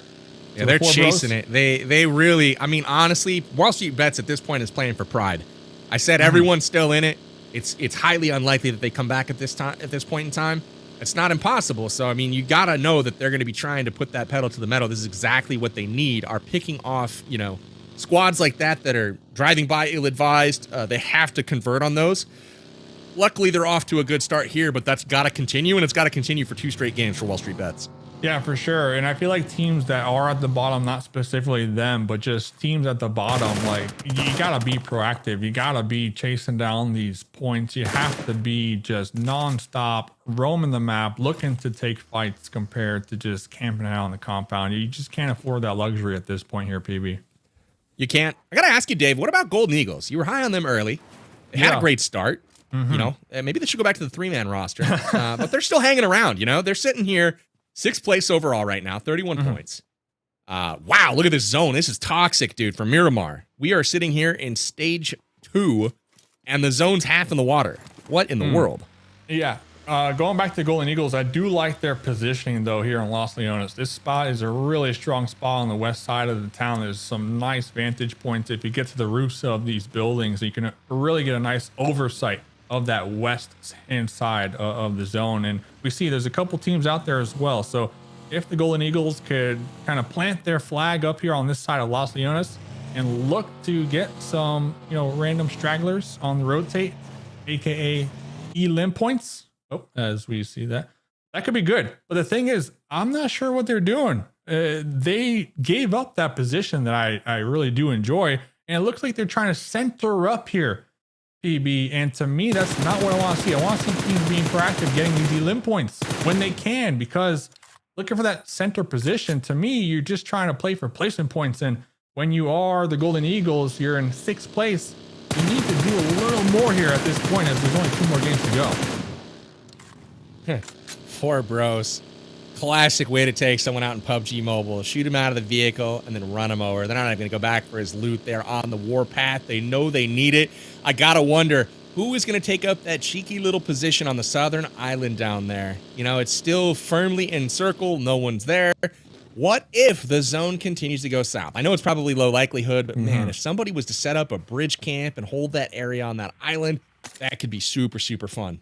Yeah, you are definitely betting all your eggs in this basket. It looks like Fears of God going to be the team to do just that. And talking about the zone, I want to put like a 35 to 40% on the water in this zone. So it's going to play a big impact on the amount of real estate available here, as we are only in stage number 2, PB.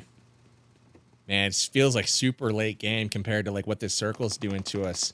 It's still early, though, and we'll take a peek back at the replay of FOG getting gunned down. Glory on the firing here with the driving of King, and they get the run over, and they're going to try to take it to the rest of the Fears of God roster. Tough breaks for FOG.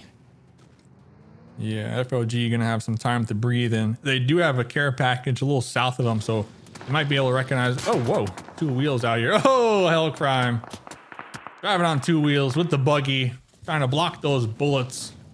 Not helping out here. That's what feels bad, man. Yeah, that's not how you want to go out. You're already kind of down and out, struggling a little bit, and then you get popped out of the car driving by like that. It's like, come on.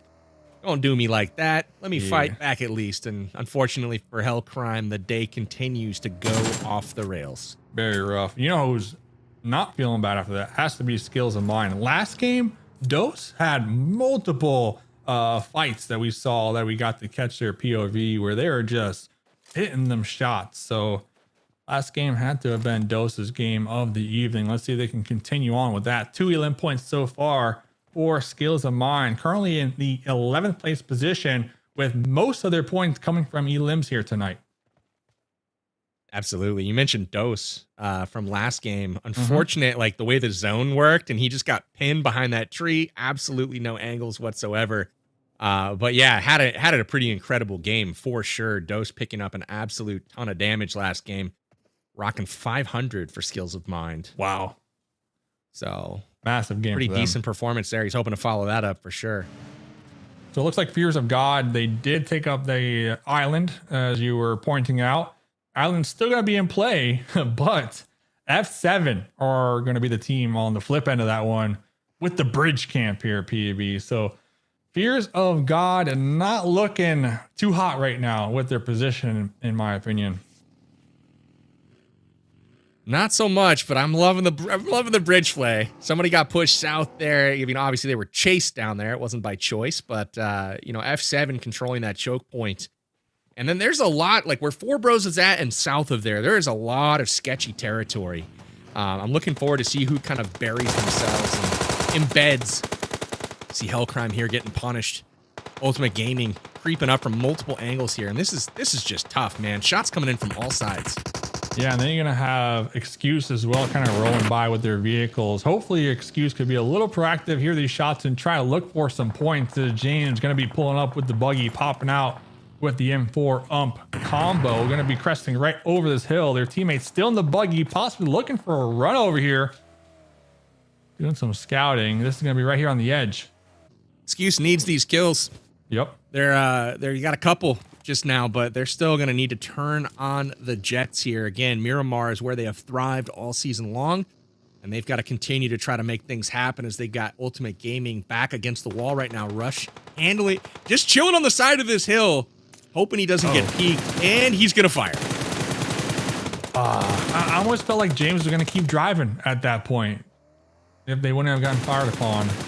Tough to say. I mean, I definitely would have waited for him to stop first because, I mean, all four players were there, and that pretty much sealed his fate the second he pulled the trigger. That's Ultimate Gaming. That's the 5th place team right there, taken out very early on. What I was saying, Dave, I'm not, they had that one pop-off game, but they haven't followed it up just yet. I'm still looking to see them sustain that momentum, and at this point, I think it's fair to say the momentum's gone. They're going to have to rebuild it in game number 6 if they want to move on. Very stressful. What do you think about Strangers BD? You gave him the blessing last game. They hung around for a while, Dave. Yeah. I'm not gonna lie, but they ultimately didn't quite get it done. They picked up a decent amount. They've kind of been in the middle of the pack the whole way. Revenge has had some pretty strong individual play, but just not seeing it from the whole team so far. They're not putting together complete matches, and ultimately, I like them. I think that they've got my favorite logo and color palette in the Challenger division. Okay. But unfortunately, I think they're going to miss the cut, man. I just haven't quite seen it from the whole roster. Yep, Revenge going to be the last one alive too, playing that solo play. So we'll keep tabs on them to see what they can accomplish. But Wall Street Bets, they're down a member. They got one elim point, but this is going to be the Chosen knocking on their doorsteps. Right now, Sup Pig cooking these grenades, trying to get the knock. Ooh, Kubi though, with a nice one to put a stop to that push. But the trade. That was an incredible nade. Kubi absolutely threading the needle on that one through the window. Sup Pig goes down, but now we gotta, this is a crucial fight for both squads. Kubi gets gunned down. Wall Street Bets needs to stay in here in order to have a shot. And the Chosen looking to clinch, essentially, if they can win this fight. Yeah, that was like a 4-man push, really, onto a trio of Wall Street Bets because they had this player out here in the distance kind of playing the oversight and not being able to provide that support as needed. So Wall Street Bets losing 3 very early on in a time of need here to the Chosen, who are looking to cement themselves in that first place position here. Absolutely. I'm just kind of watching the active scoreboard on the right, looking at the teams who have scored points so far. I'm really kind of keying on Puppeteer and Ultimate Gaming. Ultimate Gaming put up 3 to actually jump ahead of Puppeteer. So they are the current 4th place team. But again, Puppeteer still can say something about it since they are in the round still. They're not back in the lobby just yet, but only 2 players left on their side. Here's that Revenge. Strangers BD, definitely one of the highlight players from this squad in particular today. But as Hot Jukes would say, it's a team game. So we'll see them over there just snaking it out. Tempo, talking about highlight players of the night. Tempo in general, I have to guess, it's going to be up there in the runnings for MVP if I had to take a guess. Easy play of the day pick for me so far is Tempo. The strong second would be probably Revenge. Okay. As far as kind of really kind of putting his team on the back. And then I would say from SLR, first from SLR. I want to see this shot. I want to see him hit this shot. Come on, connect. Come on. You know they're going to pop back in the vehicle eventually. But Meta 4, a lot of people were saying the new Knights of NA. Don't really see it. Not tonight. Yes, they still have this game and another one to go. Tonight's. But I want to see that shot so bad. Can he connect? He's like trying to get that bullet drop just right. It's hard. You should pop down like that. Ooh, swapping. He does destroy the car though. Smart. They timed that too. He had another member of F7 come over to help him out with that. Blew it up pretty quickly, hoping for the quick connection with the M24 and then the follow up, and not able to quite get it, but ultimately strands that team down there. Yeah, so we'll watch to see what the zone does here. It's about to move in 10 seconds. Yeah, that team FOG, they are just pinched down there. Yeah, they have the coastline to work with to avoid some type of sight lines, but F7 have them dead to rights, especially with this new circle. F7 on the high ground here, PB. They got oversight of multiple teams who are going to be looking to crest this hill, essentially, to reach into the new play zone. Oh, Tempo still taking shots up here. Man, F7 from up here, this spot is just beautiful. But let's see if they can hold it down, because C4 right behind them. That was the exact spot, Dave, that I was kind of referring to earlier with the vision and that terrain. It's just so choppy. There's so many places to just kind of duck in and hide. You can really take some risk, but what I really like from here is they're able to just chip away, destroy the armor of the other teams, continue to force them to have to heal, ultimately slowing up everyone's rotations into the circle.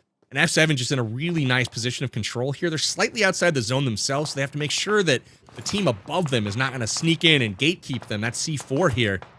They do have the ability to do this, but ultimately not a ton of cover to work with. We see Skur starting to hide behind the buggy and dig himself in here.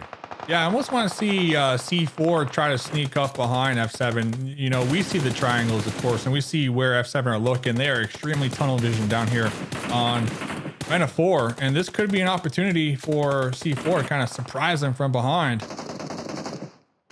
I'm seeing some trains starting to run away, though, and I'm looking at XQS right now. 7 elims to their name at this point. XQS starting to roll a little bit, and again, Miramar is what they're hoping to get the job done on, and as you can see here, they'll get it done against Skills of Mine, just like that, wiped off the map. Okay, that's pretty big. We talked about them all night long. Excuse Miramar being their best map. Looking back at the Challenger Series, they're currently at the top. 7 elims here, still 4 up. We'll keep tabs on them. Chance to make a big game for Game 5 here for Excuse, and they need it. They really do. They're sitting currently, I believe, in 12th. Yeah. Perhaps a little bit lower. We'll see. It looks like, I'll check it real quick. Yeah, they're sitting in 12th, 18 points. They already got 7, so they're up to 25. I mean, they're sniffing. They're about half as far as they need to go, basically, in order to kind of get into the running. My fear is now they're up against F7. F7 have been so consistent here tonight. Looks like Tempo going to be turning their attention from downrange, the Meta 4, swapping it over here to Excuse on the other side of the hill. And Excuse, yeah, that was my fear. Getting caught in a sandwich right now, PB. What kind of sandwich is it? It's not a chicken sandwich, that's for sure. Out of luck. Yeah, out of luck sandwich, because they are losing a lot. Now they're down to just 1. Oh, into your kitchen is a grenade. It's a grenade sandwich. We've got Kai staying alive, just barely. Excuse. He's trying to keep his team in this one, just clawing for every point. Still hasn't gotten into the rank points just yet. They really need him to, though. F7, though, such a strong force during these Challenger finals so far, and they have continued to impress here. Tempo going down. Icy Blood is down. F7 now on the ropes, and we're seeing that pinch applied by C4 at this point. This is exactly what I was kind of referring to earlier. Ooh. They kept their attention downrange just a bit too long, and now they're in a really difficult spot. Chris is going to leave, and he's got just a sliver of health left.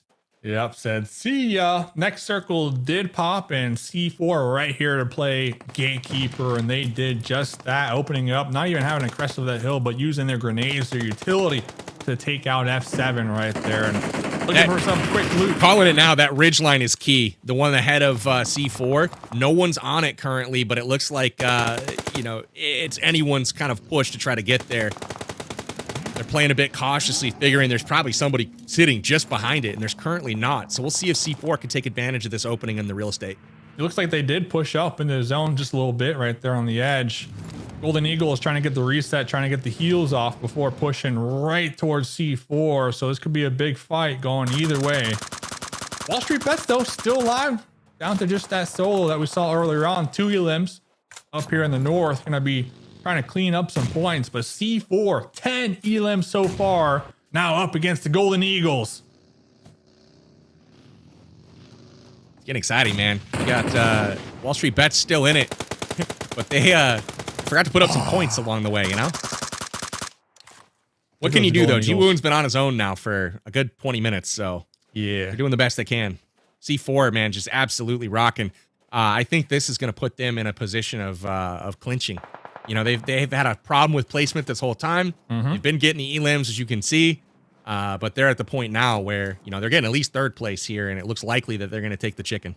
Yeah, I mean, C4, just looking at their points and how they acquired them here tonight, their placement points were their only struggle here. You know, the kills on point all night, their team fights on point. So if they can get the chicken, they'll definitely even it out. But I am a little concerned. 4 Bros, they need this win too, PB. They need this win. Currently in 8th place. Another team that is really good when it comes to taking fights. Not too good when it comes to placement points. Still up in the match. They do need to watch out, though, from the solo from Wall Street Bets, though. That could play spoiler.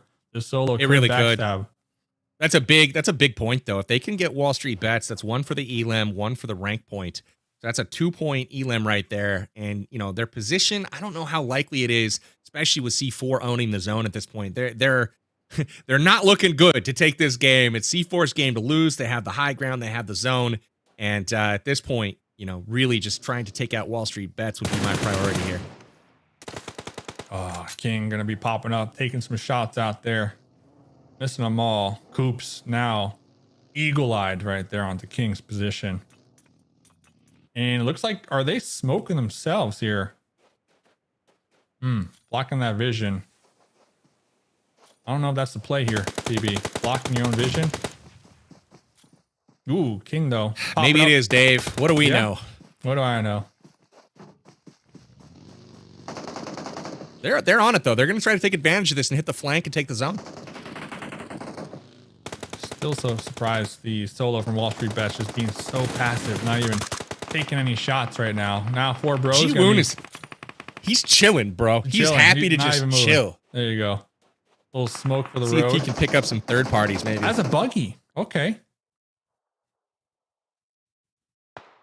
He's not even playing PUBG Mobile right now. He's just driving, jogging, running. These 2 squads are chilling. Here's that third party we were talking about. He finally pokes his head out.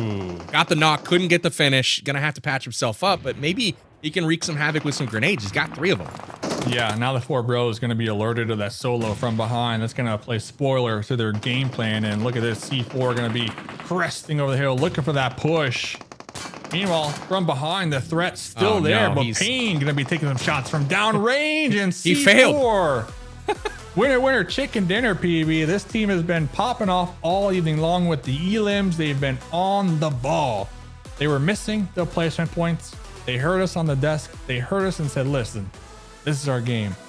They got the winner, chicken dinner. You said this might be their game to cement them in that top 4. I have to agree with you. It has to be, right? That was a massive game for them. They're moving on. 26 points. They were already lurking in the top 3. You know, they just had to put together the chicken dinner along with the elims. They've been getting those each and every game. They've been getting the damage. Got to tip your cap to their performance tonight. That, in my opinion, is probably the first team to rubber stamp we're headed to the Premier Finals. So congrats to C4 Esports. Again, we're going to have to check out the standings here in a moment, but had a crazy game on Miramar that time. We saw Excuse really start to put together what they're known for, which is that Miramar play and excellence, and unfortunately kind of got caught there in between that sandwich that we spoke about. It wasn't a chicken sandwich. They would have loved to have had one of those for dinner, but It's the kind that they don't want, and they had to go back to the lobby. So Yeah. it is really emergency time for several of these squads. The good news, though, for teams like Excuse is they put 7 points on the board, and I don't know if that puts them in range, maybe, but they might have a shot here. I don't know. It gives them hope. One team I was going to say SLR. This is not what they wanted to do, was follow up like this. Yeah, talking about giving hope. This took away the hope. SLR, they're gonna need to have another massive game like they did on Vikendi, and that's my fear. It's honestly coming down to this last match for a couple of these teams when it comes to trying to be top 4, trying to qualify. And I wouldn't even say top 4 at this point. I would say like there might be 1 or 2 spots still open, because we mentioned T4 most likely that rubber stamp. That's going to be taking away a spot here essentially. Yeah, I agree. I think that, the Chosen that we had seen earlier, they were dang near rubber stamped in, and they had a decent game this last time around. They got a few points, nothing crazy. So it's not like they were like, oh yeah, we're clinched, we're in. I think there's still a chance that if 2 teams popped off, mathematically possible, but I think C4 and Chosen are likely through. Like they're going to the finals. I think the last 2 spots are kind of up for grabs. I think F7 has been really solid. All day long. Yeah, but for sure. Again, they got caught here. So I think they're probably likely moving on. And then that 4th spot, up for grabs entirely. I think there's probably 4 or 5 teams that could be looking at that one. And I'm so excited when this replay package wraps to see these standings, because it's going to make the storylines much more clear. Who needs to do what? Who has no shot? Who's going to try to play spoiler? Could be some bad blood. Who knows between some of these teams? We'll have to wait and see.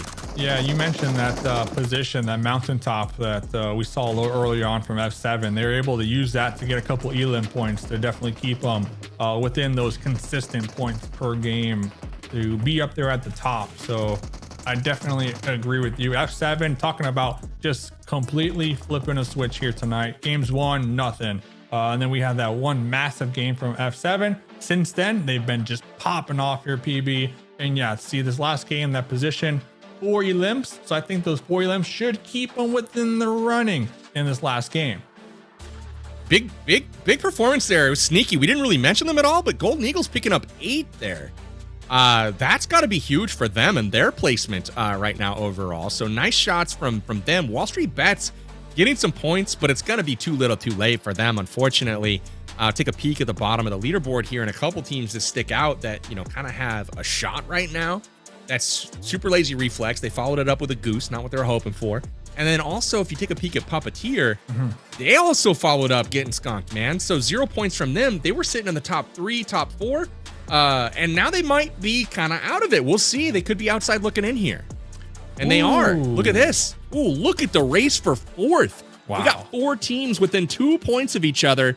And the Golden Eagles right now, somehow, some way, they are so close. And I will say, tiebreaker right now, it's wrong on the graphic, but it goes to UG. So UG currently in with 39 elims. They've got that chicken dinner to their name. Yep. But as you can see, C4 is going. They're moving on. Yeah, and just going back to that 4th place being open, look right beneath them. 4 Bros Puppeteers at 37. So there's essentially going to be at least minimum 4 teams this last game fighting for this spot here. What do you think the cutoff's going to be for that 4th place? I'm thinking like a 45 points. That might be the number here if I had to take a guess. If I had to take a guess, you're probably in the ballpark. I'd say 45 to 46, somewhere in there, 47 maybe. It's really tough to tell. Let's bring Hajis back in, talk about it a little bit, warm up for this last game here. Dudes, welcome back, man. We saw a couple of teams kind of pop off here. We've got C4 that's pretty much clinched. We've got the Chosen pretty much clinched. F7 looking good. And after that, it's absolute mayhem because, 4 teams within 2 points of each other. But in addition to that, you saw the amount of points that a team can put up in one game. We saw C4 just put up 26 last game. Woo! And there are a lot of teams within 26 points of that 4th place spot. What do you think, man? Who should we be looking at here? Man, it's crazy. It's ridiculous. C4, first off, good job. You did it. But still, that race for 4th place is insane. I think there's literally 6 teams that could do it. Even Super Lazy Reflex. Like they're only 10 points away. So, like, if they just have a crazy last game, they could clinch that last 4th place spot. It's going to be absolute mayhem right here. I can only imagine being one of these squads because they have to keep an eye on the kill tracker for all these other teams, right? And then on top of that, if they take out one of the squads that they're like trying to actually chase down, they're going to have to overplay it and force themselves to take that team out right then and there, which is going to cause absolute ridiculousness. The teams at the bottom ain't got nothing to lose because they're done with Wall Street bets. You screwed up. Sorry, I love you guys, but I mean, now they could just go and be haters and take any team they want out. I mean, this could be ridiculous. I wouldn't even go there yet, though, Jukes. I mean, here's the thing. Okay, it looks very, very unlikely, right? But I would love nothing more than Wall Street Bets after all the supposed hate. I would love for them to show us wrong, man. I would love for them to come back because here's the thing. Can we bring up the standings one more time? Let's bring up them standings because I want to point something out. Point it out. Mustache Dave and I, we just did our super complex, hyper analytical breakdown of the leaderboard. We said that we think the cutoff is going to be 45 or 46 points. What happens if Wall Street Bets just puts down a 26-point chicken dinner like C4 just did? What does that do to their points? Oh my gosh. It puts them just in, right? Mm-hmm. So I think everybody from 14 up has a shot. I mean, they have to pop off and go nuts, but they have a shot. So I wouldn't be screwing around unless you're Hellcrime or Ultimate, right? Yeah. Like those two teams, you're not making it. I'm sorry. You got to wipe the whole lobby and win the chicken. That's just not happening. We know how this works. But it is possible on Erangel to pick up, like a 15, 16 elim chicken dinner. It's not far-fetched in my eyes. It's just you got to play it perfect. You got to get that momentum going. You start feeling yourself, and you got to win 3-4 squad fights. Let me ask real quick. I don't know how much time we have, but those teams on that right-hand side, we're talking about those teams that they have the shot. Sure, they have the shot. We've been asking for predictions. I want to get the predictions on who we would predict from the teams on that right-hand side of leaderboards with that shot. Like, who would it be in your opinions, guys? I've got one, but I'm going to let Juice go first. It ain't Wall Street Bets. I'm going to tell you that right now, guys. I'm sorry, dude. I love you guys, bro. But it's the last game of the day, bro. You know what I'm saying? The last game of the day. It ain't happening. I'm sorry, Has to be on the right-hand side. Pull it up again if you forgot. Pull it up on the right hand. Pull it up one more time. One more time. Okay, I mean, because... So a 9th to 14th then is what we're looking at. Fear God. Has a shot. Fear God. I mean, only because I've seen their play style. Like when they get a good position, they could finish, right? So that would be the one team. Excuse. Ugh. Excuse has 4 chicken dinners though in the qualifiers. Man. I know. That's a third of the games they won. Erangel though, it's the last one, and I don't know because here's the thing, PB. You can teach chicken dinners, you can teach this, you can teach that, but you can't teach clutch, PB. You can't. And so on that point, right? Looking at number 11 here, Metaphor. Yes. 18 elims so far, and they've popped off in a couple of games. They just haven't put it together. We're sitting on 5 rank points after 5 games. That is what you call not good.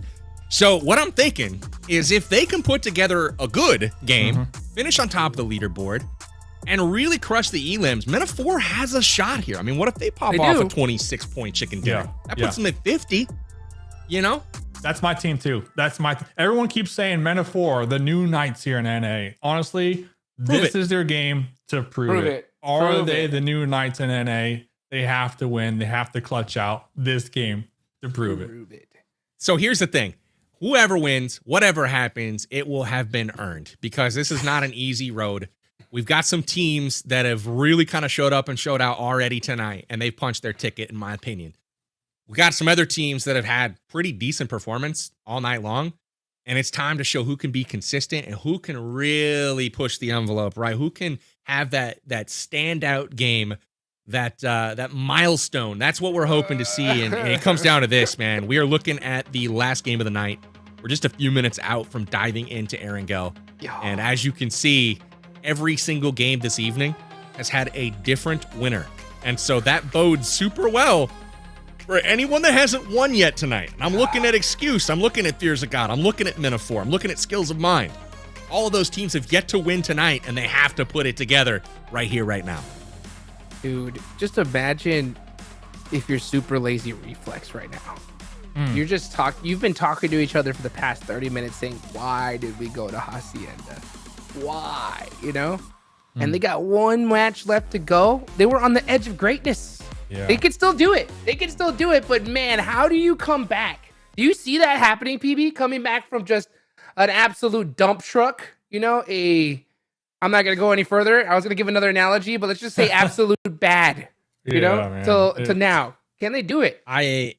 I think they can, man. I'm not saying they will, but I think Super Lazy Reflex has been a really streaky team, Streaky. They have, I'm saying? So they have been very either hot or very cold. They're either first out or they're slaying, they're pushing the tempo. I remember watching in the Premier Division week 1, the first team on Erangel to just kind of pop things off. It was just that compound just south of Pachinki. They hit it, and they started off this season with a bang. Maybe they can end the challengers with the bang. You know what I'm saying? Do you realize that if they do, right, that means they got all of their points in 2 games. They did it in Pretty 2 much. games. That would be absolute ridiculous. I would freak out. You don't need 6. You just need the number 2. 6. You just need the number 2, baby.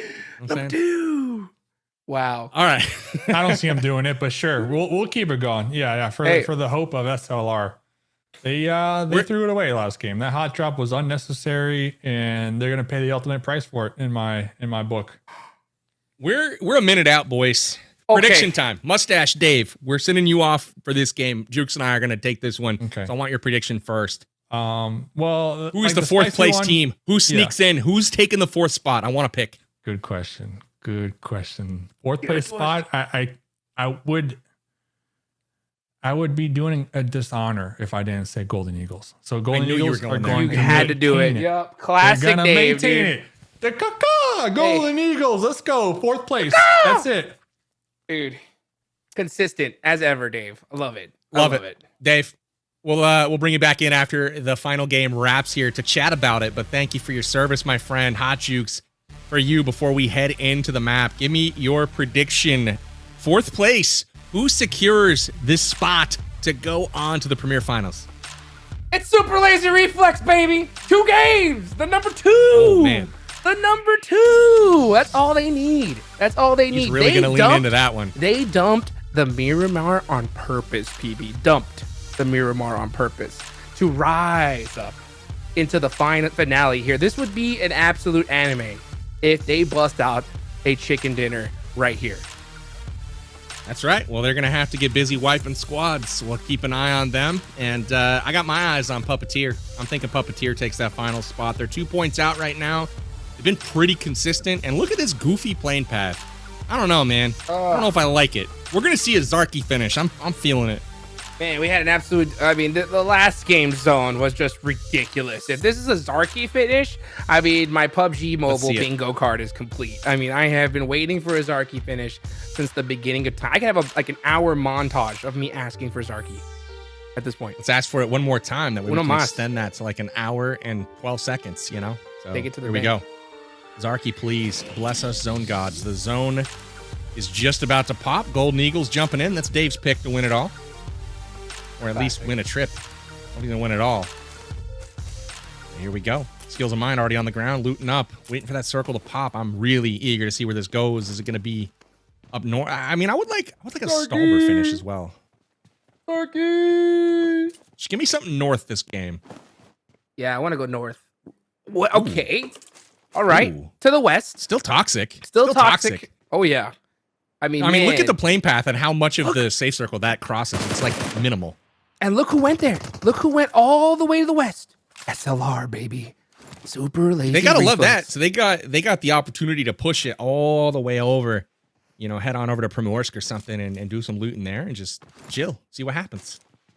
Well, they have the zone, so they got no excuse here. They gotta get it done. Skills of mind. A team on the edge, on the cusp. Oof, in a little bit of a hot drop with Strangers BD. Very interesting. Look at the Bison. BD. They've I think in their eyes they've underperformed tonight. They're sitting at 21 points right now overall. It's tied for 13th. with Wall Street Bets, and they haven't stood out as being like, you know, like bad by any means, just to put it out there, but they just have been getting picked off where they're fighting a lot of like lopsided matches going up against squads with like 3-2 players, etc. They keep ending up with just like revenge. Poor guy. Just on his own all night, you know, trying to hold it together. And he's patched together a few points for him, but they're in it early and they're staying kind of quiet. Look at this. I mean, just not much activity. They're playing very passively here. Yeah, but the problem is they don't only just play passive, they don't put themselves in positions to support each other. That's the problem. Is I think they need to really work on their just team positioning, because look how spread out they are. Like if Very one spread. person gets into a fight, they can't help at all. You know, all the best teams in the world, they put themselves in a spot to cover each other, you know, find angles and support. Strangers BD is just like, hey, we're just going to do 4 1v1s. And I think that's their struggle. Absolutely. I've noticed the same thing. They're all kind of chilling in their little quadrant. And at the same time, they've got skills of mind working to get angles, and they're supporting each other. And now they put themselves in a, you know, a 2-on-1 position, and they win this fight. And just like that, they're done. And Revenge taken down early as well. Who got the angle on him? It was Bomba. And very nice job from him to not only support, but pick up another elim. And this is not good for Strangers BD. Yeah, this is terrible. This is exactly what happens when you put yourself in that position. You know what? But I will say one thing. I think Revenge, and this is what's so great about the Titan series, is that, you know, with that website, you know, you can put that stats and really see which player is really popping off. And I think Revenge has really stepped up in this tournament, just as a sole player. Yep. I agree. I'm looking at, you know, another player like Tempo as well for somebody that's really stood out to me tonight. And we'll see how that continues to develop. Strength, absolutely. Skills of mine, though, trying to get the finish here, avoiding some nades. See, I mean, skills of mine is just, they're just doing the bread and butter. You know, bread and butter. Just say, hey, you know what? We got the man advantage. Let's just push them all 2v1, 2v2, and just get it done. Wasted's got that off angle there. But yeah, Strangers of Mind Skills of Mind realize that this is a 2v2, and they don't want to take the risk. Trip BG with some predictions coming in from the chat. He says Wall Street Bets gets top 1 with 40 kills this match. Woo-wee! Hey, a boy can dream. Oh, they heard the third party. Yep, they heard the third party, so they said, let's get this finish done quick, because here comes Puppeteers. This is who I was thinking might be primed to do pretty well here, and they're off to a great start. Puppeteer with 3 on the board right now, and they know that Wasted is chilling nearby, and they may not know that Baba is also chilling nearby. We got 2 teams down to 1. Oh, he just scourged. Did he see him? Oh, he did. I don't know if he saw him. Oh, you gotta do it. Oh! Ding dong! Who's Dom there? just absolutely laid it down and flipped his car. But that's okay. He picked up the elim in the process. Puppeteer out to 4 elims. And we are just getting started in match 6, baby. Puppeteer doing what they need to do. And with that, they are in the top 4 at this point. But anything could happen as this match moves on. Oh my goodness. Here comes the Blue Zone. Baba. Not making a move right now. Not moving a muscle. I don't even know why. At this point, you know it's all over, buddy. You need to literally become Baba Yaga if you want your team to make top 4.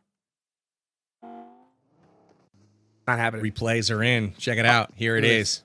Zoom misses, but we think that's it. But no, here comes Dawn. Hello. Zoom. Yeet. That was good stuff right there. Oh my gosh. And look at Wasted. Let's go for the POV. Oh God. no. Did he get it? Got hit by the mirror. Clipped him with that mirror, dude. All it takes. That's all it takes, man. That's all it takes. That really hurt. Got him right in the hip or something. Yeah. Mm-hmm. Just ripped his guts out with a rear view. Sheesh, dude. Hey, I mean, objects in mirror are closer than they appear, PB. You know what I'm saying? Gotta watch out. Man, that's it. That's Strangers BD done. Done. Literally, we saw Puppeteer do like what we saw Strange Sons of Mine do, like just better. Like they did not waste any time and just absolutely wiped the floor with them. It's beautiful. Skills of Mind. Poor guys. Ooh, Chosen clears out just in time. Super Lazy Reflex rolls in, trying to start something because they know they need to. Like I said, a lot of these teams that are in that mid pack pack. Everybody from basically 14th to 5th. They know they got to do something big. I would say actually Super Lazy Reflex, which is currently 8th, down to 14th. They know they got to put up a big game between like 4th and 8th. They just need to be consistent and like perform well. They need eliminations. Yeah. Absolutely. So they got to go fight. They got to go find some people. They got to mix it up. Yeah, because they're down by 10 points, but you got to know that these teams like Golden Eagles on down are going to put up some points here in this lobby. So you have to go and try and not only place really well, but you're looking to wipe like 2 or 3 squads if you're Super Lazy Reflex to feel comfortable, I think, at this point. 100%. Looks like F7. We're watching them drive around right now. Hey, I'd say they're just try not to go out early. Take them where you get them. They just need to, add a couple onto the, because they start in this match 47 points, and that's right around where we think the cutoff could be. And I think in an unlikely scenario, maybe it happens where Golden Eagles, Ultimate Gaming, and 4Bros or something all have a good game, pick up 6 to 8, and finish in the top 3. Then F7's got to start to be a little afraid, But I think if they can just chip away, get a few elims, and just not go out with a goose egg, I think they'll be all right. Oh, absolutely. No, not like this. Unfortunately, we're going to see an absolute punishment on a Super Lazy Reflex. Here comes the chosen of all squads. No, Super Lazy Reflex, survive. Twitch trying to get their way onto the YouTube live stream. Wow. Not going to work. We're back today. with Super Lazy Reflex, and unfortunately, we don't have great news. They're down to 1 member. And that 1 member is going to need to be responsible for about 15 points by himself. So we'll see what happens. Hit that high note, baby. Hit it. Uh-oh. Super Lazy Reflex gets gunned down elsewhere. FOG getting on the board with the S12K. That'll do it. That's a wrap for Super Lazy Reflex. The first Premier team eliminated here. And that'll be the end of their season. And we will say good night to them and nice season. But we still got a lot more action here to see who is going to move on. Wow. All right. Well, another one bites the dust. So there they go. 1 game with points. Super Lazy Reflex out of 6. That's tough. Here goes Fears of God, though. Trying to hold on to Wall Street Bets. Wall Street Bets saw it. And they are getting punished. Not how they wanted to start the fight, but now it's just a big old pickle mess in one house. This can't be good for anybody here. Gosh, they're getting pickled down. Oh, nice little comeback, though, on a promise. Here comes Light, though. And 07. Man, dude, Fears of God are just soaking up these points.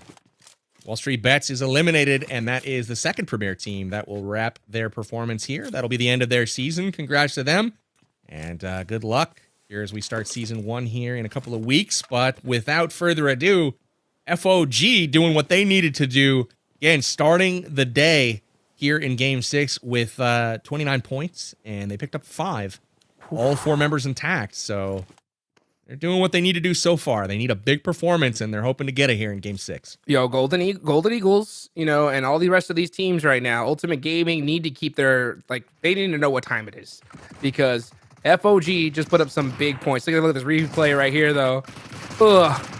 Super Lazy Reflex just getting absolutely shredded. Oh, and then trying to go into this dip and just getting shot. Got chased down, and that was an absolutely ruthless finish there from FOG. Got to say, I'm actually impressed by that. Wasn't letting, it was a SLR was first, not letting them get away. Or it was Christine BB, I think. But that was tough. Just like that, they're out of here. 3 teams eliminated, and we're narrowing it down who is going to be moving on. Okay, so this is really huge right now. You got Excuse up top, Ultimate Gaming down here on the bottom. Now, Excuse needs to take this team out, right now.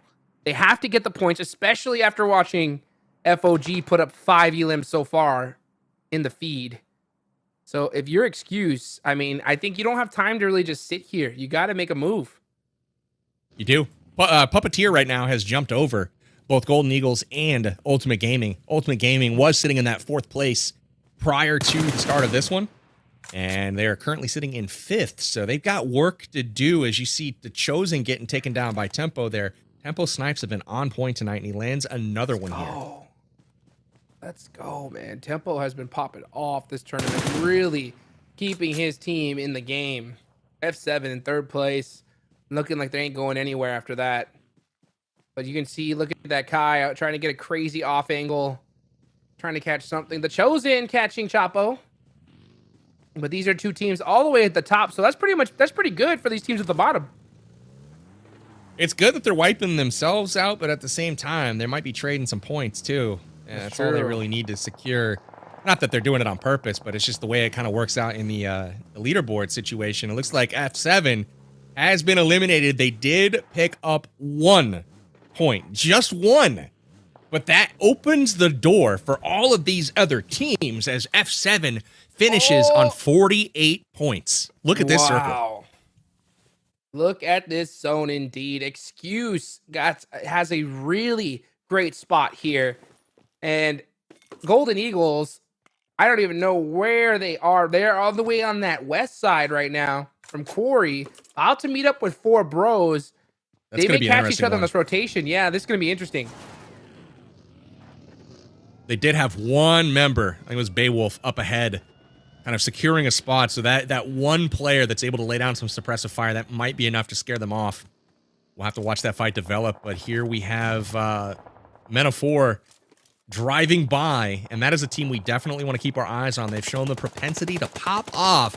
You just got to get that finish. And they're hoping to do it here in Game 6. They're going up against Golden Eagles right now. Tanks in the works. Here they go. Golden Eagles has to hang on here, or this could be the end of their tournament life. They have to take out Men of 4 now. Slimmy's been getting good positions all night. He's just been getting beat on the gunfights. Oh, look at that. Beautiful CQC battle from Rise. That is huge. Absolutely massive for Golden Eagles right there. They pick up a couple, and they're not done just yet. Masood trying to keep the Men of 4 alive right now. They've got to pop off. Great nade, unfortunately, into cover here, but he's going to try to pick up his team, and it's not doable. Men of 4 eliminated. Beautiful nade inbound from Golden Eagles, and just like that, Golden Eagles puts up their 4, and they jump on top of Puppeteer. So Golden Eagles now sitting in the primetime spot here, ready to move on. Oh my gosh, and all those teams below them are just feeling the pressure now, because those are 4 huge eliminations.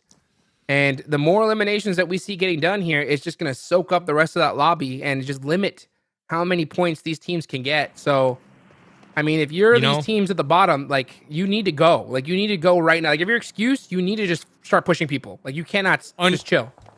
Underrated storyline right now, Jukes. We've got all those teams on the bottom looking to try to claw their way up. Unfortunately, no one's really made any progress. No elims just yet. What I will say, though, we've got a potential upset in the make. We got F7, who look to be basically clinched. And we were saying, maybe not just say that just yet. They're out. All they can do is watch at this point. They're on 48. But 2 of the teams that are directly below them in Ultimate Gaming, Golden Eagles, and if you throw in Puppeteer into the mix, they're all still alive, and they've had some momentum going. So there is a possibility that F7, despite how well Tempo has played tonight, despite how well the team has played, there's a real shot that they don't make it through.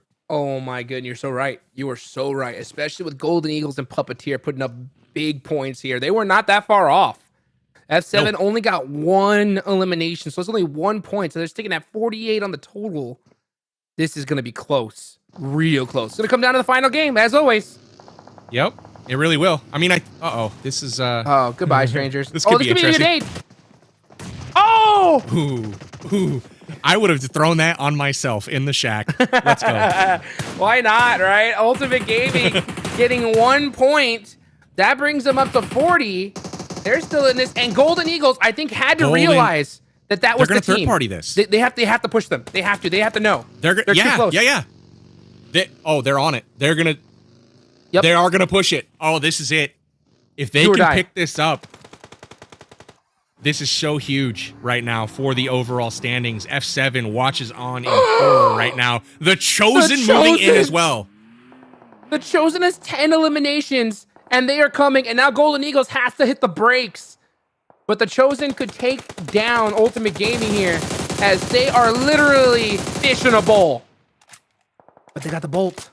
They have the bolt, PB. They really do. Chosen opting to drive by. Rise is connecting here on a lot of these shots. Ultimate Gaming just pinned down, and they have to hate their chances right now. This is not good. Their cars are getting picked apart. They got to get out of this, and they're in the middle of one of the worst shacks on any map. It's in the middle of absolutely nowhere. They're not going to make it out of here unless that somebody crashes them, and they can win that fight. Oh, they're in a screwed sandwich if I've ever seen one myself. I mean, they got to make something happen miraculously. Excuse. 4 players up. Going up against the Chosen now. If they take them out, they will be feeling a little bit better here. But, I mean, at this point, I think it's pretty much done and dusted for them. Right, beautiful Molly, though, to start things off. Yeah, he connects. Kai's got to push. Excuse, like, this is what I'm talking about. It's like too passive. They have a good awareness of, like, just how many points they need. Oh, he's going for that revive. He's going to get it, too. Man, big gamble there, but ultimately gets it. He does get some backline support there from X-Straight. X-Straight's going to throw down the suppressive fire, try to keep him inside, which is what they need. Gives them time to patch up and get their member back into the fight. Chosen here missing an opportunity to be aggressive and push this, but you can't really fault him for it. They just, man, Kai got absolutely lucky to get that revive off.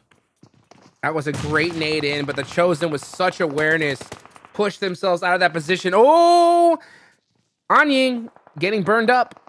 Gonna go ahead and get that first aid off, though. He's staying in the fire, too. He knows he's not gonna... Yeah. Look at this. C4 going off again. Oh, my God. It's starting to get a little crazy, Jukes. It could really go any way. It's getting insane. Puppeteer on the back end, third partying, picking up points, stealing some away. I mean, Gold F7 has got to be sweating bullets right now, and I definitely would if I were them. We're almost into the rank section. If Puppeteer and Golden Eagles can last a little bit longer, same thing with Ultimate Gaming. Ultimate Gaming somehow, some way, still in this fight. All 4 players. So F7, despite their performance today, this was not the game you wanted to go out early. Nope, not at all. C4, Coops going off, picking up some more points, trying to hold on to that first place position, but it's going to be hard. But the Chosen absolutely fragging their minds out with a duo. Bop! See ya! Oh my gosh. He's going to get it done. He's going to get it done. Excuse! Sit down! My goodness. Anying went off there. He could have had the squad wipe by himself. Chose not to. Totally fine. But just absolutely had them spun around backwards, shooting multiple players in the back there. Incredible stuff from the Chosen. And they have punched their ticket to the Premier Finals. Congratulations to them. Ooh, it's got to feel good to be on the edge of being eliminated, but to make it back in. He's him. They are him.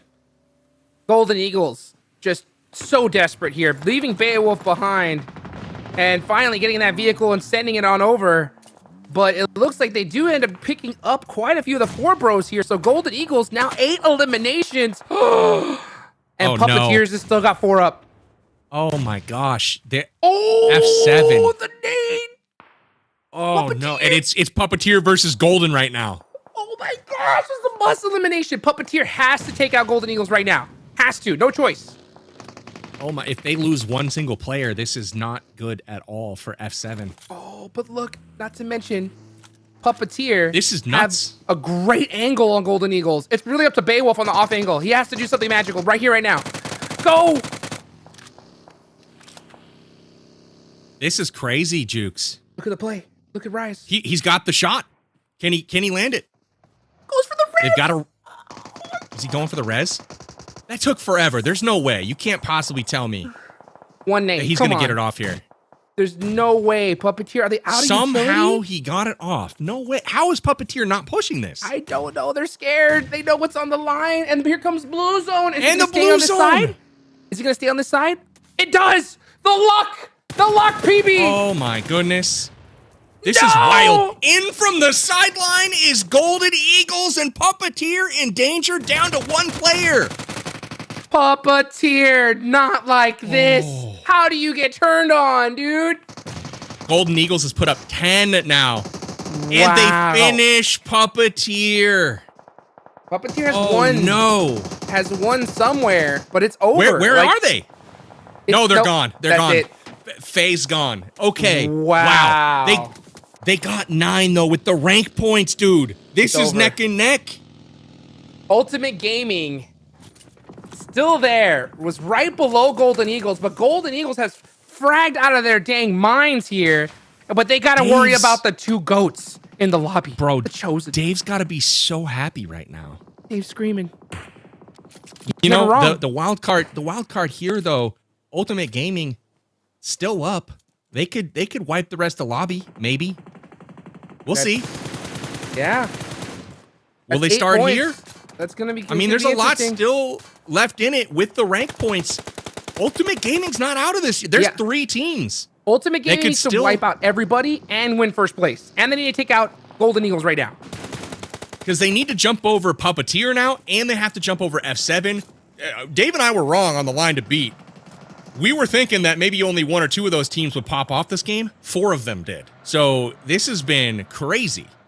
Oh my goodness. Here they go. They realize what time it is. They have the position. Cobra takes out one of the Eagles here.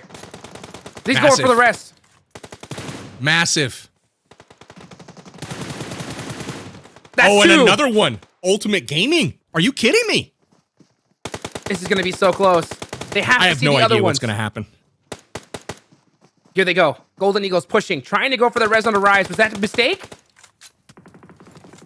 Oh, maybe not. They're going to third-partied. That's the Molotov into the middle of the field. That was the emergency oh crap molly. That was I'm getting shot from behind. An oh crap molly if I've ever seen one right there. Look at what a beautiful, beautiful crate. It's a miracle. Oh, holy cow, the bolt. This is wild. The shot's back from Rise. He gets the knock. Are they going to go for it now? Bang down. 2 down. They're pushing it. Oh, and they're going for the finish. Will the third party come in?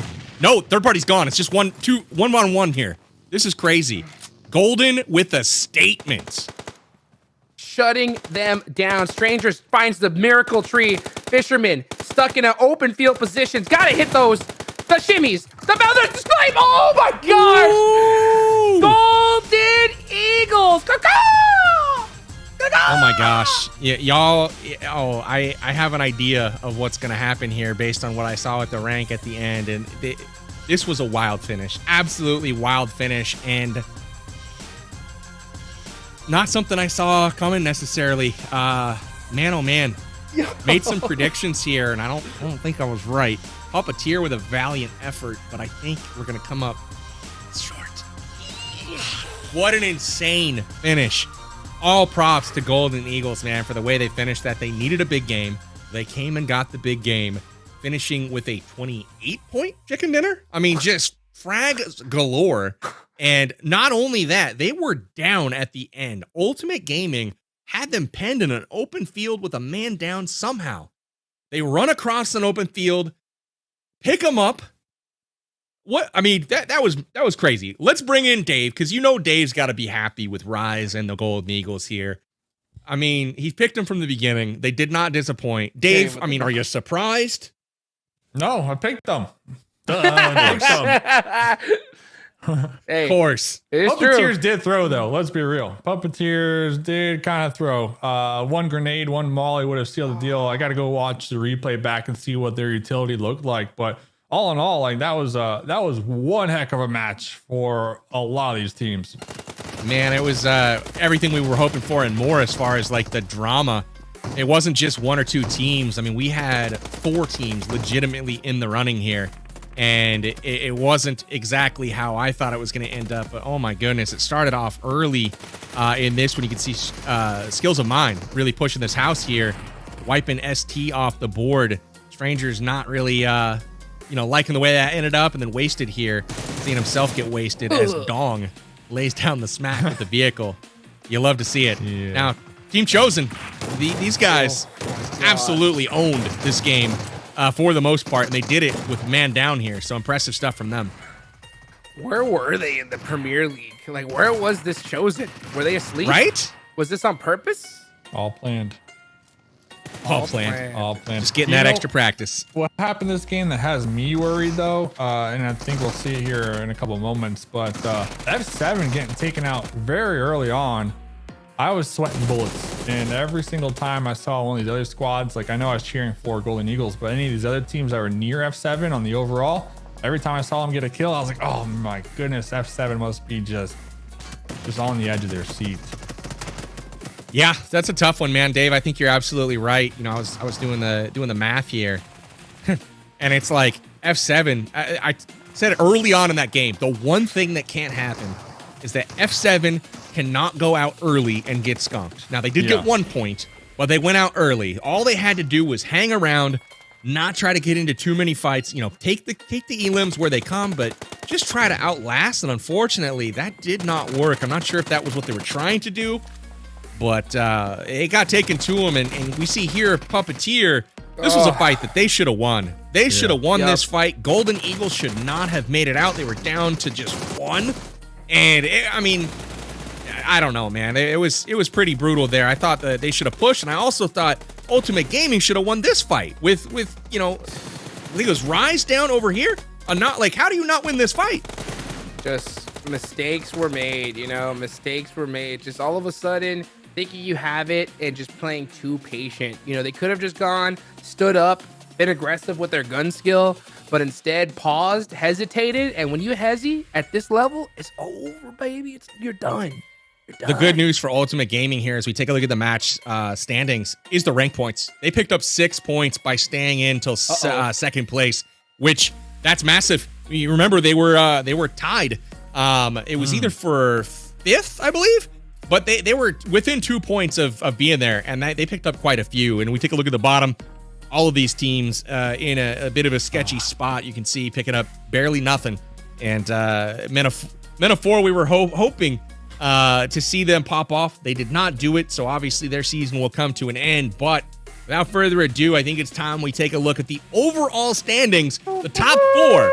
Moving on to the Premier Finals, and F7 doesn't make the cut. They don't make the cut. UG and Golden Eagles having enough that game. Look at the separation from Golden Eagles. They had a 20-point cushion between the 5th place team. That's crazy. Absolutely crazy. So C4, Team Chosen, Golden Eagles, and Ultimate Gaming will be your challenger representatives moving in to the Premier Finals, which go down this Thursday. So only one of the Premier teams making it through. That is the Chosen. Man, Dave, or actually, no, 2. They got the Golden Eagles there. So 2 of them making through. And Dave, you called this, my friend. Talk to me about your picks early on. Go. Who did you call? That's what I was saying. I wanted to bring that back up. I only had the Golden Eagles on my top 4 when you asked. You didn't pick the Chosen? Who else did you pick? No. I Wall had 4 Street Bets. Bros, Puppeteer, Golden Eagles, and Excuse. So I'm only 1 for 4. What about you guys? Wow, I think I'm 4 for 4. I think I picked. I don't even remember what I said. 4 for 4. I think I picked the 4 for 4. I'm pretty sure I got them all. Same. Yeah, 100%. Never no, I think doubted. I got 1. I think did I go with the Chosen? Or did I not? Yeah. You did. Definitely. You did. And I did not. I feel like I did, but if I didn't, let's change it at this point to go with it. You did. Okay. I wrote it down. I like it. I like it too. Oh my gosh, nice though, work, dude! Dave. Could you imagine if you're? I mean, I feel so bad for F7. I felt like they had so much potential, dude. So much potential, but there's just 2 points. 2 points. Oh and man, that's how it's it be, so though. brutal. That's how it be. Ugh, It really is. So, man, if I go, check the Titan series, obviously, go to the challenger section, check the stats, man. You got to look at the player stats. It's crazy. We saw a whole lot of standouts tonight. Got to give a huge shout out to Anying in that last game. Oh my gosh. 1,200 damage that game solo. So that's a massive amount. I think that's the most I've seen by a single player in a game. 8 elims. Gajier picking up 6 that game. So 2 players from the Chosen picking up 14 elims in that last game. It really shows you what they're capable of. Like where were they all season long in the qualifiers? Now I'm excited to see if the Chosen can take this momentum and going into the finals. So here are a look at your map winners for the evening. Interesting stat, not a single duplicate winner. Different winners in every single game. And as you can see, the Premier team's taking 3 of the 6, but Challenger teams stepping up to the plate and getting it done with F7 Ultimate Gaming and C4 Esports. Man, you got to feel for F7. Pretty consistent all night long, winning a map, just missing the cut. Unfortunate. Hot Jukes, you got any final thoughts? Just what a tournament. I mean, I am so excited to see, you know, this Challenger Finals. I've been waiting to see it, and it did not disappoint even in the slightest. I love to see that we had 2 teams from that Challenger division make it on, and they deserved it, right? I mean, when it comes to the Golden Eagles, I've always said this: you can't teach clutch, but they have earned the Hot Jukes clutch badge, okay? I'm pinning it on the Golden Eagles chest. They have it. They can wear it with pride. The Chosen can wear it as well. They both can wear it, but I don't even know if it was clutch or intended, but still they get one. Would love that. I can't wait to see who's on deck this Thursday for the premiere. It's going to be cool to see that lineup. But first, Dave, want to throw to you. Any final thoughts, my friend, after the action that you saw this week? Do you feel like any of the 4 teams that are moving on today, do you feel like any of them are poised to make some noise in that premiere lobby that we're going to see on Thursday? I hope this is a wake-up call, right, for the Golden Eagles. We saw them in premiere. They got bumped down to here, kind of a reality check almost, right? And they clutched it out, got this win here. They qualified back again to the main stage lobby. So hopefully they learned their lesson, I guess you can say. C4 Esports, though, that was one I was sleeping on. Didn't expect that at all. I'm curious to see how they will perform with the other squads that have a little more experience than them. And real quick, I'm happy Golden Eagles got that badge from Hot Jukes, because I do remember game 1, we were talking about one of the players having 9K in their name or something like that. And you were like, yeah, they got 9K in their name. You know what that means. They're not going to qualify. I remember Jukes saying that. So I'm happy they earned the badge at the end of the day. So, you know, they represented here tonight. So GG's to them. Love that. And a special shout out to them as well, given that they started today with 3 players. So finishing the maps on top, 28 points. I mean, really incredible stuff from the Golden Eagles. Well, before we get out of here tonight, I want to thank the fans for tuning in, for watching. Make sure you follow us everywhere. Let's take a look at Thursday, a little preview for the action that's coming up for the Premier Finals. The money is on the line. Thursday, we'll wrap up our first season, which is season 0, while we test everything out here. But these are the teams that will be competing. And C4, the Chosen, Golden Esports, and Ultimate Gaming, they're going to be lining it up with the likes of Nova Esports, Young Kings, Global Mazexis, Execute, so on and so forth. There's been some really strong teams in Premier this season.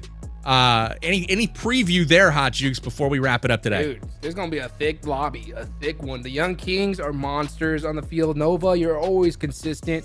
I think that I'm excited to see how C4 and Ultimate Gaming are going to adapt. You know, this is the first time and the only place really where they have gotten this opportunity, have earned it to face these squads for money, right? So if they do well, that shows that, hey, they have come to the NA scene and they're coming in hot. Dave, what do you think? These teams going to be able to hang? I sure hope so. Season 0, Thursday, last day. It's going to be exciting here, PB. Absolutely. Well, with that, thank you so much from the desk. For Hot Jukes, for Mustache Dave, I've been Power Bang, your host. Thank you guys all for tuning in to the Titan Series Season 0. Congratulations again to all of the Challenger Division teams. You guys were fantastic to watch all season long. Suit up, lace up again next season. The signups will be open March 20th for our Season 1 action. Stay tuned to the website at titanseries.gg. Until next time, though, we don't have long to wait. Thursday, 4 p.m. Pacific, the Premier Finals will kick off, and I am excited to jump into that one. Anything that can happen will, and we saw it here today. Until next time, y'all, we're out of here. Take care. Have a good night.